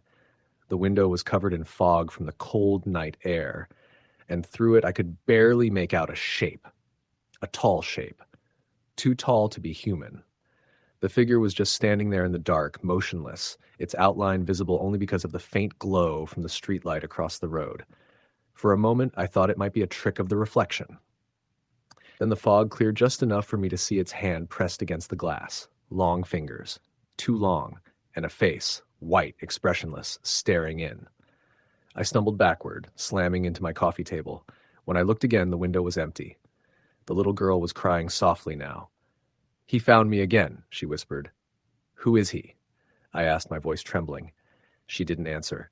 She just dropped her pumpkin bucket, and as it hit the floor, every piece of candy inside split open, every wrapper torn, chocolate crushed, and inside one of the wrappers was something that made my stomach twist. A small tooth. Human. I took a step back. "What the hell?" She looked up at me, tears streaming down her face. "He said he wants you now." Before I could move, the lights came back on. Everything looked normal again. Too normal. I blinked and she was gone. Just gone. The bucket, the candy, all of it vanished. I searched the apartment top to bottom, checked the hallway, even looked out the window again. Nothing. I barely slept that night. I tried to convince myself it was some elaborate prank or maybe a hallucination brought on by stress. The next day, I walked down to the police station and told them what happened. They didn't believe me, of course. But one of the officers, a guy named Reynolds, pulled me aside after hearing the description. He said, "You said a little girl in a witch costume?" "Yeah," I said. He sighed. "We got a report about a missing child like that 10 years ago. Disappeared Halloween night. Lived a few blocks from your building." I just stared at him, not knowing what to say. "She was found," he said slowly, "a few days later, but not alive." I felt a chill creep down my spine. "Found where?" "Behind your apartment building," he said. "Old well behind the alley. Been sealed off since." I didn't say another word. I went home that night and seriously considered moving out, but rent was cheap, and I had nowhere else to go. For the next few weeks, everything was fine. No weird noises, no flickering lights. I tried to bury it, convince myself I just imagined the whole thing. But Halloween season has a way of sticking in your head, and as November rolled in, the nightmares started.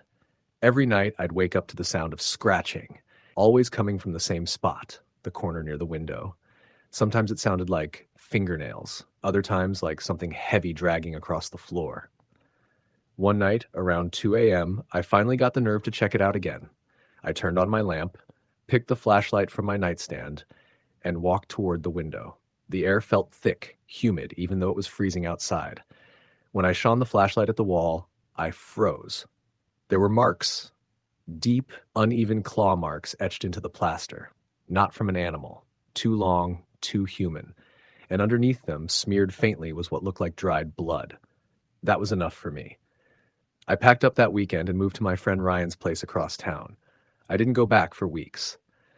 Then, one night in December, Ryan and I were drinking, and he said, "Hey, you ever go get your mail from that old apartment?" I hadn't. I'd been avoiding it. He laughed. "I can go with you if you're that freaked out." So we went. It was late, maybe 10 p.m., but I figured it'd be quick. The building was mostly empty. The landlord hadn't found new tenants yet. As soon as we walked in, the air smelled different, like mold, mixed with something metallic. I unlocked my old door, and as it swung open, my flashlight beam landed on the window. There, written in a child's handwriting on the fogged-up glass, were the words, "He's inside." Ryan thought I was joking. He laughed, but I could see his face pale when the words started to slowly fade, like someone had just written them seconds before. We turned around to leave, but before we reached the door, there was a sound from the ceiling, a slow, deliberate scraping. Then something fell, a small, wet object landing near my feet. It was a piece of candy, a crushed Snickers bar. Ryan whispered, "Let's go." We bolted out, but as we hit the hallway, I swore I heard a faint child's laugh echoing behind us. We never went back. I tried to forget, but years later, around Halloween every year, the same thing happens. My phone battery will suddenly drain to zero around 7:30 p.m. sharp.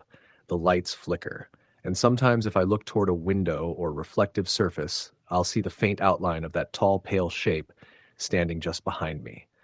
I found out more about the story over time. The girl's name was Emily Carter. She was 8 years old when she disappeared in 2006. Witnesses said she'd gone trick-or-treating with her father that night, but only she returned home, crying and repeating one phrase, "He followed me." She vanished from her room that same night. Her father was questioned, but never charged. He hung himself a year later. In his suicide note, he wrote, "He wants me to bring her back." Every Halloween since then, at least one person in that neighborhood reports seeing a little girl in a witch costume, standing alone on the sidewalk holding a plastic pumpkin, always near the same stretch of Grayson Street. Sometimes she knocks on doors, sometimes she just stands and stares. I moved out of Maple Hollow for good in 2018, but I still think about her, especially around this time of year. I still get the dreams, the scratching, the whispering, the cold feeling that someone's standing near my bed. Last Halloween, I got a text from an unknown number. No message, just a picture. It showed my old apartment window. In the reflection of the glass was me, standing inside. The problem is I was in another state that night. And right before the picture disappeared from my phone, a message appeared below it. "He doesn't like the lights." I deleted the text, changed my number, even switched phones. But a few weeks ago, while cleaning out an old box from that apartment, I found something I hadn't noticed before. At the very bottom, under a pile of papers, was a single crushed Snickers bar. Its wrapper torn, and inside was another small tooth. I threw it away immediately. But that night, I woke to the sound of a soft knock at my door. It was 7:30 p.m. When I checked the peephole, there was no one there. Just a faint shadow standing by the streetlight across the road. A small figure holding a pumpkin bucket, and even though I couldn't see her face clearly, I knew it was her. The little witch from Maple Hollow. Every year since, she finds me, no matter where I move. Sometimes it's just a fleeting sound, a reflection in glass, or the flicker of lights. But it always happens on Halloween night, always around the same time. I've tried to leave the country. I've tried staying in hotels, changing my name, even keeping every light in my house on. Nothing stops it. And I think this year it's getting worse. Because 2 nights ago, I heard that familiar scratching again, only this time it wasn't from the wall. It was coming from under my bed. I haven't checked yet. I can't, but I swear I heard her whisper last night, her voice right next to my ear. "He's inside now." Story the end. It started like any other Halloween in my small Pennsylvania town. The streets were lined with orange and purple lights, jack-o'-lanterns perched on stoops, and kids darting from house to house with bags swinging from their arms. The air had that familiar crisp bite that hinted winter was just around the corner, and there was a faint smell of burning leaves mixed with the sugary scent of candy corn and caramel apples. I was 17 that year, old enough to babysit the younger neighborhood kids while my parents handed out candy. I'd spent the day going over the usual safety instructions, reminding them not to wander off, to stick together, and to check in every so often. It seemed routine, almost mundane, and I felt a little smug about being in charge. By 7 o'clock, the neighborhood was in full swing. The porch lights of every house blinked or glowed steadily, and the sound of kids' laughter and the occasional shriek of fright from a haunted decoration filled the air. I had my little cousins with me, Mia, who was 10, and Noah, who was 8, and we'd made a pact to hit every house on our block before retreating home for the night. I carried a flashlight in one hand and the familiar plastic pumpkin bucket of candy in the other. We were midway down Maple Street, a quieter part of the neighborhood that most kids didn't frequent. That's when we saw him. He was standing in front of a house at the very end of the block, a house that had been abandoned for years. The windows were boarded up, the paint was peeling, and the overgrown lawn looked like no one had set foot on it in decades. But he was there. A man, maybe in his 30s, wearing what looked like a wrinkled black suit. His skin was pale, almost gray, and his hair was slicked back unnaturally. The thing that made my stomach turn was the smile. It wasn't a friendly smile, the kind people put on to greet trick-or-treaters. It was wide, unnerving, and too still, like it had been carved into his face. "Hello," I called cautiously, keeping my voice light to mask the tension creeping into my chest. He didn't respond immediately, just stood there, hands at his sides, motionless.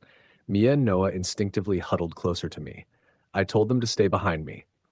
"Happy Halloween," I tried again, forcing a smile. The man tilted his head slowly, unnaturally, and finally spoke. "You're very brave, walking here at night." His voice was low, calm, but there was a cold edge to it that made the hair on the back of my neck stand up.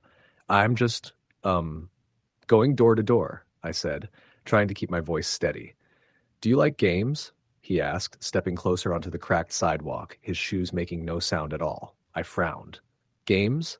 He nodded, still smiling, and I noticed for the first time that his eyes, they didn't reflect light like normal eyes. They were black, glossy, and unblinking.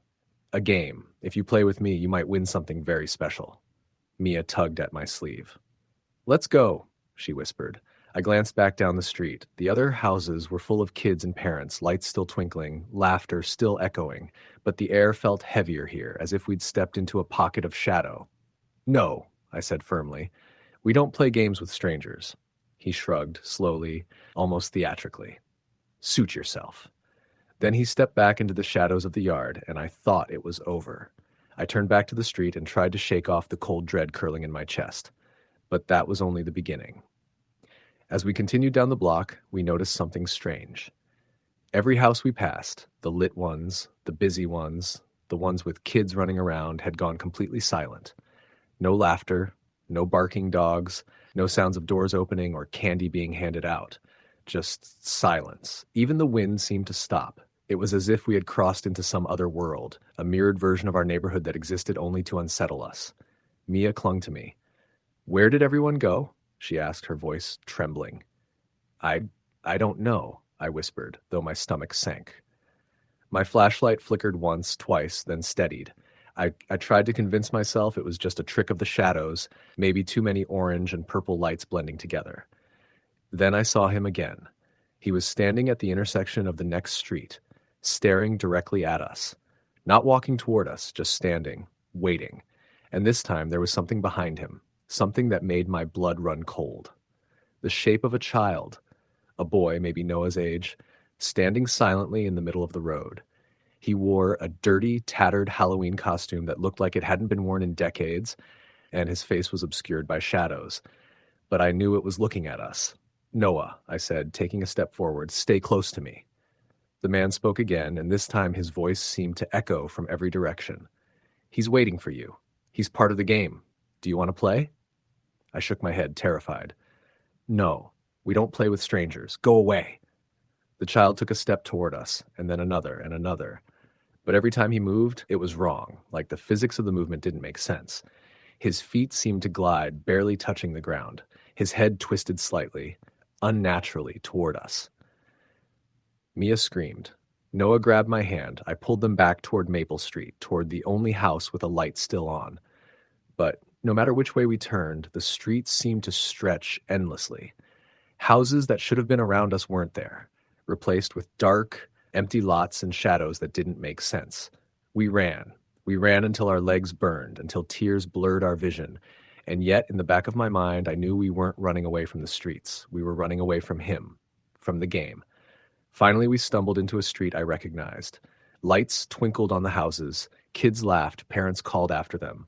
Normal, safe, real. I gasped, dropping to my knees to catch my breath.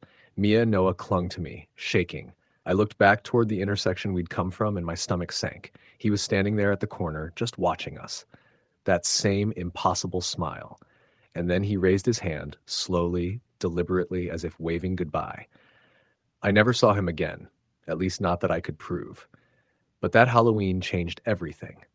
The next morning, my parents found 3 small dirty pumpkins on our porch. They weren't carved, they weren't decorated.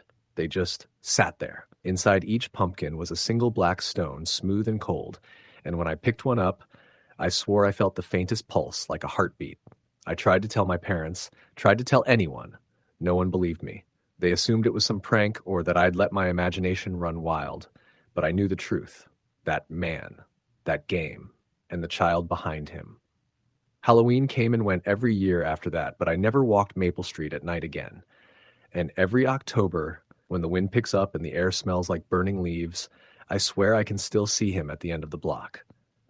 Waiting. Smiling. Years later, I found out that the house at the end of Maple Street had once belonged to a man who vanished without a trace decades ago. Neighbors said they sometimes saw him standing in the yard, even long after he was gone. And every year around Halloween, some kids disappeared, never officially reported, just vanished, as if swallowed by the night itself.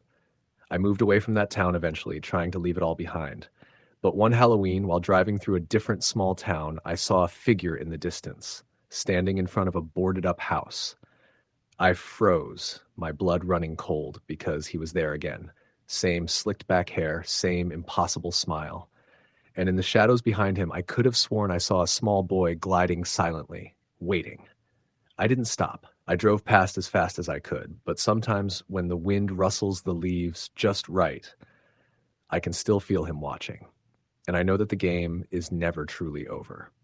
Even now, years later, I check every Halloween, every dark corner, every shadow, wondering if someone somewhere is playing that game. And every time I hear laughter on the wind that isn't quite right, I feel that same cold edge creeping into my chest. Some nights I wake up to the sound of small, shuffling footsteps outside my window. I tell myself it's nothing, that it's just the house settling, the wind, or a neighborhood cat. But I don't sleep well on Halloween anymore, not since that night on Maple Street. And sometimes, just sometimes, when the world is quiet and I'm alone, I swear I hear him whisper, "Do you want to play?" I never answer. Story, the end. The wind had started to pick up around dusk, rattling the skeletal trees lining Maplewood Drive. I had moved into the old Victorian house only a month prior, drawn by its cheap rent and the charm of the neighborhood. My friends had warned me about living alone in such an old place, but I brushed it off.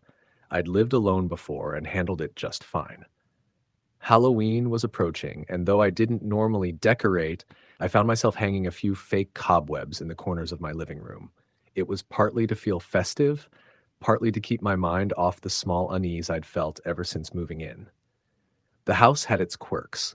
Floorboards groaned at odd times, doors occasionally creaked open on their own, and the air in the upstairs bedrooms always felt colder than it should.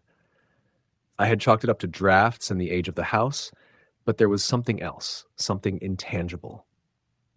Shadows seemed to linger longer than they should, and sometimes I could swear I saw a figure at the end of the hallway, just a silhouette. But when I looked again, nothing was there. The first real incident happened one Friday night, about a week before Halloween. I had just gotten home from work around 10:30 p.m. and was making a cup of tea in the kitchen when I heard the faintest tapping at the window. At first, I thought it was just a branch brushing against the glass. I pulled the curtain aside, expecting to see the wind tossing the trees around, but instead I saw the face of a man staring at me. He was pale, with dark, sunken eyes, and his mouth moved like he was speaking, though I couldn't hear a sound. I froze, heart hammering. He didn't move for what felt like an eternity before slowly disappearing from view. I double-checked the doors and windows, but everything was locked. Shaking, I poured the tea, convincing myself it was a hallucination brought on by stress. The next morning, I mentioned it to my neighbor, a retired woman named Mrs. Whitaker, who had lived next door for over 40 years. She frowned and said, "You're not the first one to see him. Some folks call him the Halloween Man. They say he shows up around this time every year." I laughed nervously, assuming she meant a neighborhood prankster, but the look in her eyes told me she was serious. She told me that many residents in the neighborhood had reported sightings over the years, always on Halloween or the week leading up to it, and that he was never seen in the same place twice. I tried to put the encounter behind me, but things only escalated as the days passed. Objects in my house began to move. Not just the typical, "I must have misplaced this" type of movement. Actual things sliding across countertops, life doors opening on their own, the sound of footsteps pacing the hallway when no one was there. One night, as I was scrolling on my phone in the living room, I heard a whisper from the staircase. It was so faint that I thought I imagined it, but I caught the words, chilling me. "You shouldn't be here." The voice was raspy, almost inhuman, and it seemed to seep from the walls themselves. I decided to record the occurrences on my phone, setting it up with a motion sensor app. That night, I left the cameras running while I went to bed. At around 2 a.m., my phone buzzed with notifications. When I checked, the video showed the living room empty, until the hallway came into view. A shadowy figure appeared, slowly walking past the camera, dragging what looked like a long, dark cloak behind him. His head turned, and though I couldn't see a face clearly, the movement of his mouth was unmistakable. He whispered something. I turned up the audio, but it was garbled, like underwater. My stomach churned, and I couldn't sleep for the rest of the night. The following days were worse.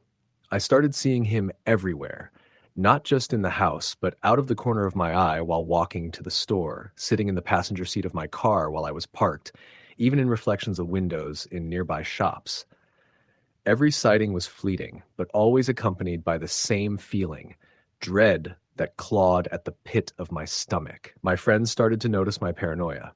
I stopped going out, stopped answering calls in the middle of the night, and began sleeping with every light in the house on. Still, he found a way in. One night, I woke up to the sound of breathing in my bedroom, slow, deliberate, and low. I reached for the lamp, and for a brief second, I saw him standing at the foot of my bed. Then he vanished, leaving behind a chilling coldness that made me shiver uncontrollably. As Halloween approached, the incidents grew more frequent. On the evening of October 28th, I decided to leave the house, thinking that maybe a night with friends could break the tension. I left all the lights on and locked every door and window. At the bar, I tried to shake off the growing anxiety, but my phone kept buzzing with alerts from my home security system. Each notification indicated movement in different rooms: kitchen, living room, hallway. Yet when I checked the live feed, nothing was there. My friends thought I was overreacting. I wished I were. I really did. When I returned home at 1 a.m., the air inside felt wrong. It was heavier, almost viscous, and the faint smell of decay lingered in the hallway. I flicked on the lights, heart racing, and immediately noticed that the living room furniture had been rearranged. Chairs were facing the walls, the couch was turned upside down, and on the coffee table lay a single black candle, lit.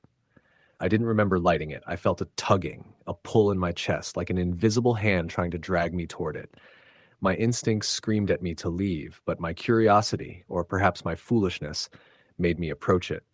The flame flickered violently as I neared, and I heard the whisper again.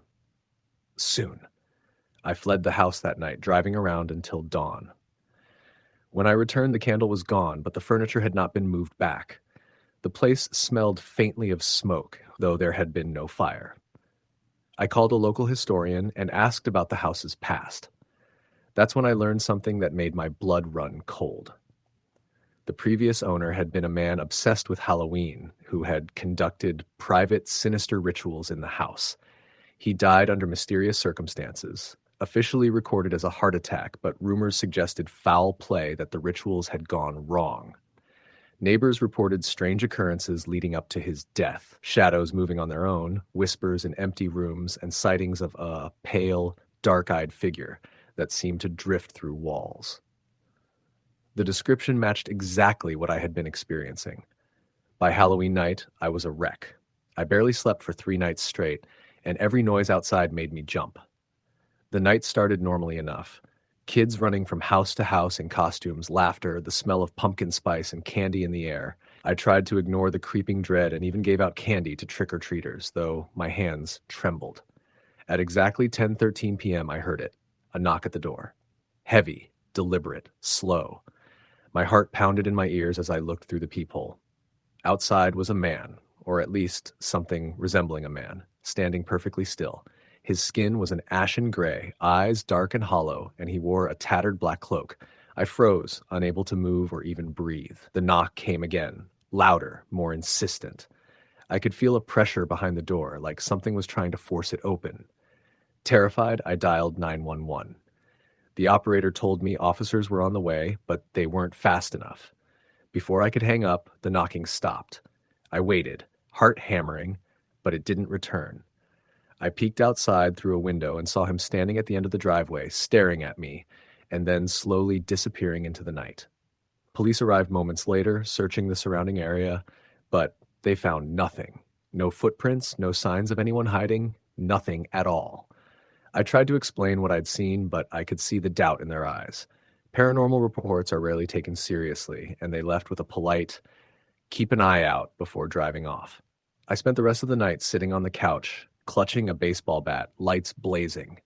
The house was quiet, too quiet, tinned, and every creak and groan made me jump. Around 3 a.m., I dozed off in the living room chair. I woke suddenly to the sound of a child laughing, a soft, eerie giggle coming from the staircase. The laughter grew louder, multiplied until it seemed to echo through every corner of the house. I bolted out of the chair, turning on every light, but no child was there. The laughter stopped abruptly, replaced by a whisper in my ear, "You belong here now." I spun around. The room was empty. The coldness, however, remained, settling into my chest and bones, and I realized that I wasn't alone, that I had never really been alone. I called my friends, begged them to come over, but they were out celebrating and didn't take me seriously. I stayed awake until morning, pacing the rooms, checking locks, doors, and windows repeatedly. When the sun finally rose, the air in the house felt slightly warmer, less oppressive, but I knew it was only temporary. Over the next few days, the incidents slowed but never stopped. Shadows lingered, objects moved, whispering continued. Every night I felt him in the house, a presence just out of reach, watching, waiting. A week later, on November 3rd, I returned home from work to find a package on my porch. There was no return address. Inside was a small black figurine, carved roughly in the shape of a man. Its eyes were hollow, and it had a small inscription on the base, "See you next Halloween." I dropped the figurine, shattering it on the porch, but the message had sunk deep into my mind. That night, the whisper returned, soft and deliberate. Soon. I moved some furniture instinctively, as if trying to ward off something I couldn't fight. Nothing happened. Not that night. Not the next. But every evening I would feel the weight in the air, the presence in the shadows, the faint smell of smoke and decay, always reminding me that Halloween was coming again, and he would return. The following year, I moved out of the house, unable to take it any longer. I tried to forget, tried to convince myself it had all been stress or imagination. But every October, without fail, I start to feel it. The weight in the air, the whisper of my name in the dark, shadows that linger too long. And I know, deep down, that no matter where I live, he will find me again. The Halloween man doesn't stay in one place. He moves, he watches, and he waits for his time. And each year, as October draws near, I remember that first knock, the candle, the whisper, and the hollow eyes staring at me through the darkness. I know I'll see him again. Everyone in that neighborhood does eventually, if they live long enough. And when you see him, there is no running, no escape. He always comes back. Story, the end. It was late October in a small suburban town in Ohio, the kind of place where Halloween wasn't just a holiday, but a communal obsession. The streets were lined with carved pumpkins, their flickering candles inside casting uneven shadows across the sidewalks. Every yard seemed to be competing for the title of spookiest, with fake gravestones, skeletons tangled in cobwebs, and animatronic witches jerking unnaturally at the visitors. For most kids, it was just a night of fun and candy. But for the older residents, there were stories whispered about the past, tales that had been passed down, thinly veiled warnings that seemed less like exaggerations and more like memory's stubborn claws refusing to release the truth. One such story centered on an old Victorian house at the end of Willow Lane. Its paint had long peeled away, leaving bare wood and patches of mold in its wake. The windows were intact, but the glass was smudged with decades of grime, giving the house a perpetually vacant stare. No one had lived there for years, at least not anyone the neighbors knew. Local kids called it the Hollow House, because on Halloween, a strange, low hum could sometimes be heard from inside, like a lullaby played backwards. Nobody could explain it. Most adults warned the kids to stay away, saying it was unsafe, that the old structure could collapse, but there were always a few thrill seekers who ignored the warnings. This year, a group of teenagers decided that the Hollow House would be the ultimate test of courage. Among them were Tyler, the unofficial leader who always sought to prove he was fearless; Jenna, his girlfriend, who reluctantly went along but secretly hoped nothing supernatural would happen; Marcus, the comic relief of the group, who treated every horror story as an opportunity for a joke; and Lila, who had moved to town only a few months ago and knew nothing of the legends. They gathered near the house around 9:30 p.m., their flashlights bobbing in the crisp night air. "I still don't get why we're doing this," Jenna whispered, hugging her jacket closer. Her breath came out in little clouds that vanished almost instantly into the darkness. "Because if we survive, we get bragging rights for life," Tyler said, his voice firm but with the kind of grin that suggested he wasn't entirely confident either. "And besides, we're not kids anymore. Time to see if the stories are true. Or we could just not go," Lila offered quietly. She wasn't superstitious, but something about the house made her stomach twist in a way she couldn't explain. Marcus laughed. "Lila, where's your sense of adventure? This is Halloween, baby. You don't get nights like this unless you make them memorable." The front door of the house was strangely easy to open, creaking like it hadn't been disturbed in years. The moment it swung inward, the smell hit them. Damp wood, mold, and something faintly metallic, like rusted blood. Tyler led the way, flashlight cutting through the darkness.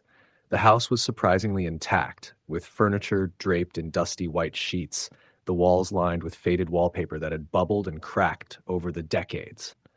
They moved cautiously, each step echoing like a drumbeat in the empty space. "See? Nothing," Tyler said, trying to reassure both himself and the group. But even as he said it, the feeling of being watched pressed down on them. Every shadow seemed too long, every corner too dark. Lila stopped near the staircase, her eyes fixed on a particularly dark patch where the wallpaper had peeled away entirely. "Do you feel that?" she asked softly. "Feel what?" Marcus said, trying to keep the mood light, though even he couldn't completely mask the shiver crawling up his spine. "That we're not alone," she said. Her voice trembled. They paused, scanning the room with their flashlights. Nothing moved. But then a door at the far end of the hall slammed shut. Not creaked, not slowly moved, slammed. The sound reverberated in the house, making them jump. "What the hell?" Tyler said, trying to regain control. He moved toward the door, but when he opened it, the room was empty. A thin layer of dust covered everything, undisturbed. Yet, when he turned back, he realized that the hallway behind them looked different. The shadows seemed heavier, deeper, almost tangible. Jenna gasped. "I don't like this. We should leave." Tyler waved her off. "It's fine.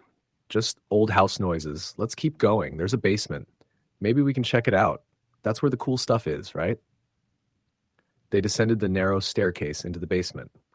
The temperature dropped instantly, and the air smelled worse here, like decay mixed with mildew.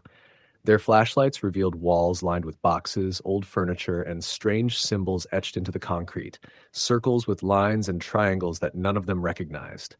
That's weird, Marcus said, shining his light over the markings. Some kind of old art project?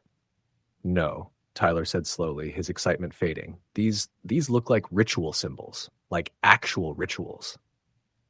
Suddenly, the lights flickered. Not the flashlights, the overhead lights that none of them had noticed before. A low humming started, vibrating through the floorboards beneath their feet. It wasn't musical. It was wrong, almost like the house itself was breathing. "Let's get out of here," Jenna said, panic rising. But the basement staircase slammed shut. Hard. Dust fell from the ceiling. They ran to the door, but it wouldn't budge. Tyler's hands shook as he tried the knob. "It's locked," he said, voice tight. Lila's flashlight caught something in the corner. A figure, barely visible, crouched low. When it moved, the light flickered across its face, and it was human, or at least had been. Its skin was pale, stretched tight, with deep hollows where the eyes should have been, black and endless. Its mouth opened, and the low hum turned into a guttural growl. They screamed. Tyler finally kicked the door hard, the lock giving way just enough for them to shove it open.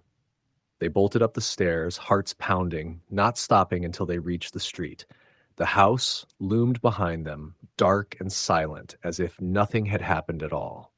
The next morning, the local news reported that a family had moved into a different house on Willow Lane decades ago and vanished without a trace. Their belongings remained, and over time, the house had been abandoned. Investigators had always assumed they had run away or met with foul play, but nothing was ever found. Local lore whispered that the family had dabbled in the occult, performing rituals to communicate with something that lived in the shadows. The teens never spoke of the basement again, though each of them swore they could hear faint humming through their walls that night. Even when back home, the feeling of being watched lingered, and they began noticing strange things. Shadows where there shouldn't be any. Doors slightly ajar that they were sure they had closed. Whispers that stopped as soon as they turned toward them. Halloween came and went, and the Hollow House returned to its quiet, waiting state. But the experience had changed them. Tyler stopped seeking thrills. Jenna developed an almost phobic fear of old houses. Marcus started carrying a small silver cross wherever he went. And Lila, new to the town, moved away a few months later, claiming she couldn't live with the memories. Years later, they would learn that other teens had entered that house over the decades, some disappearing, others running out screaming, but no one ever seemed to confront the source. Stories circulated of figures in the windows at night, shapes moving across the hallways when no one was inside, and the same low hum that seemed to resonate from the walls themselves. Even on Halloween, years later, the Hollow House could be found at the end of Willow Lane, silent, decaying, but alive in its own way. People passing by claimed they could see movement behind the dirty glass, fleeting shadows that didn't belong to any human. Children who dared to get too close sometimes vanished for hours, only to return with blank stares and the same story. A whispering lullaby, a figure crouched in the dark, eyes that seemed to pierce through their soul.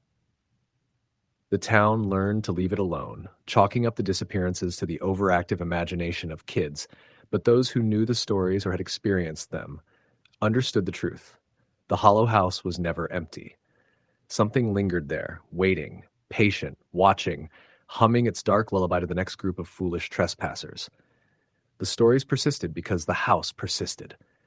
And every Halloween, the humming could be heard faintly by those brave enough to listen. Some said it was a warning, others said it was a calling. And those who ignored it, they didn't always come back to tell their tales. Tyler, Jenna, Marcus, and Lila never forgot that night. Even decades later, the memory haunted them. The smell of decay, the symbols, the pale figure in the corner, and the basement door slamming shut. Halloween had become less a night of fun and more a reminder of what lurks behind the veil of normalcy, just waiting for the right moment to step through. On Willow Lane, the old Victorians stood, peeling paint and broken windows, an unassuming relic of the past. But anyone who dared to step too close knew better. There was something inside, patient and intelligent, something that thrived on fear and fed on curiosity. Every Halloween, the hum returned, the shadows lengthened, and the house waited for the next group of foolish humans to stumble into its grasp. And in that waiting, in the silence, in the chill that seemed to settle over the street like a second skin, the truth remained. The Hollow House wasn't just a haunted building. It was alive, it remembered, and it was always hungry. Story the end.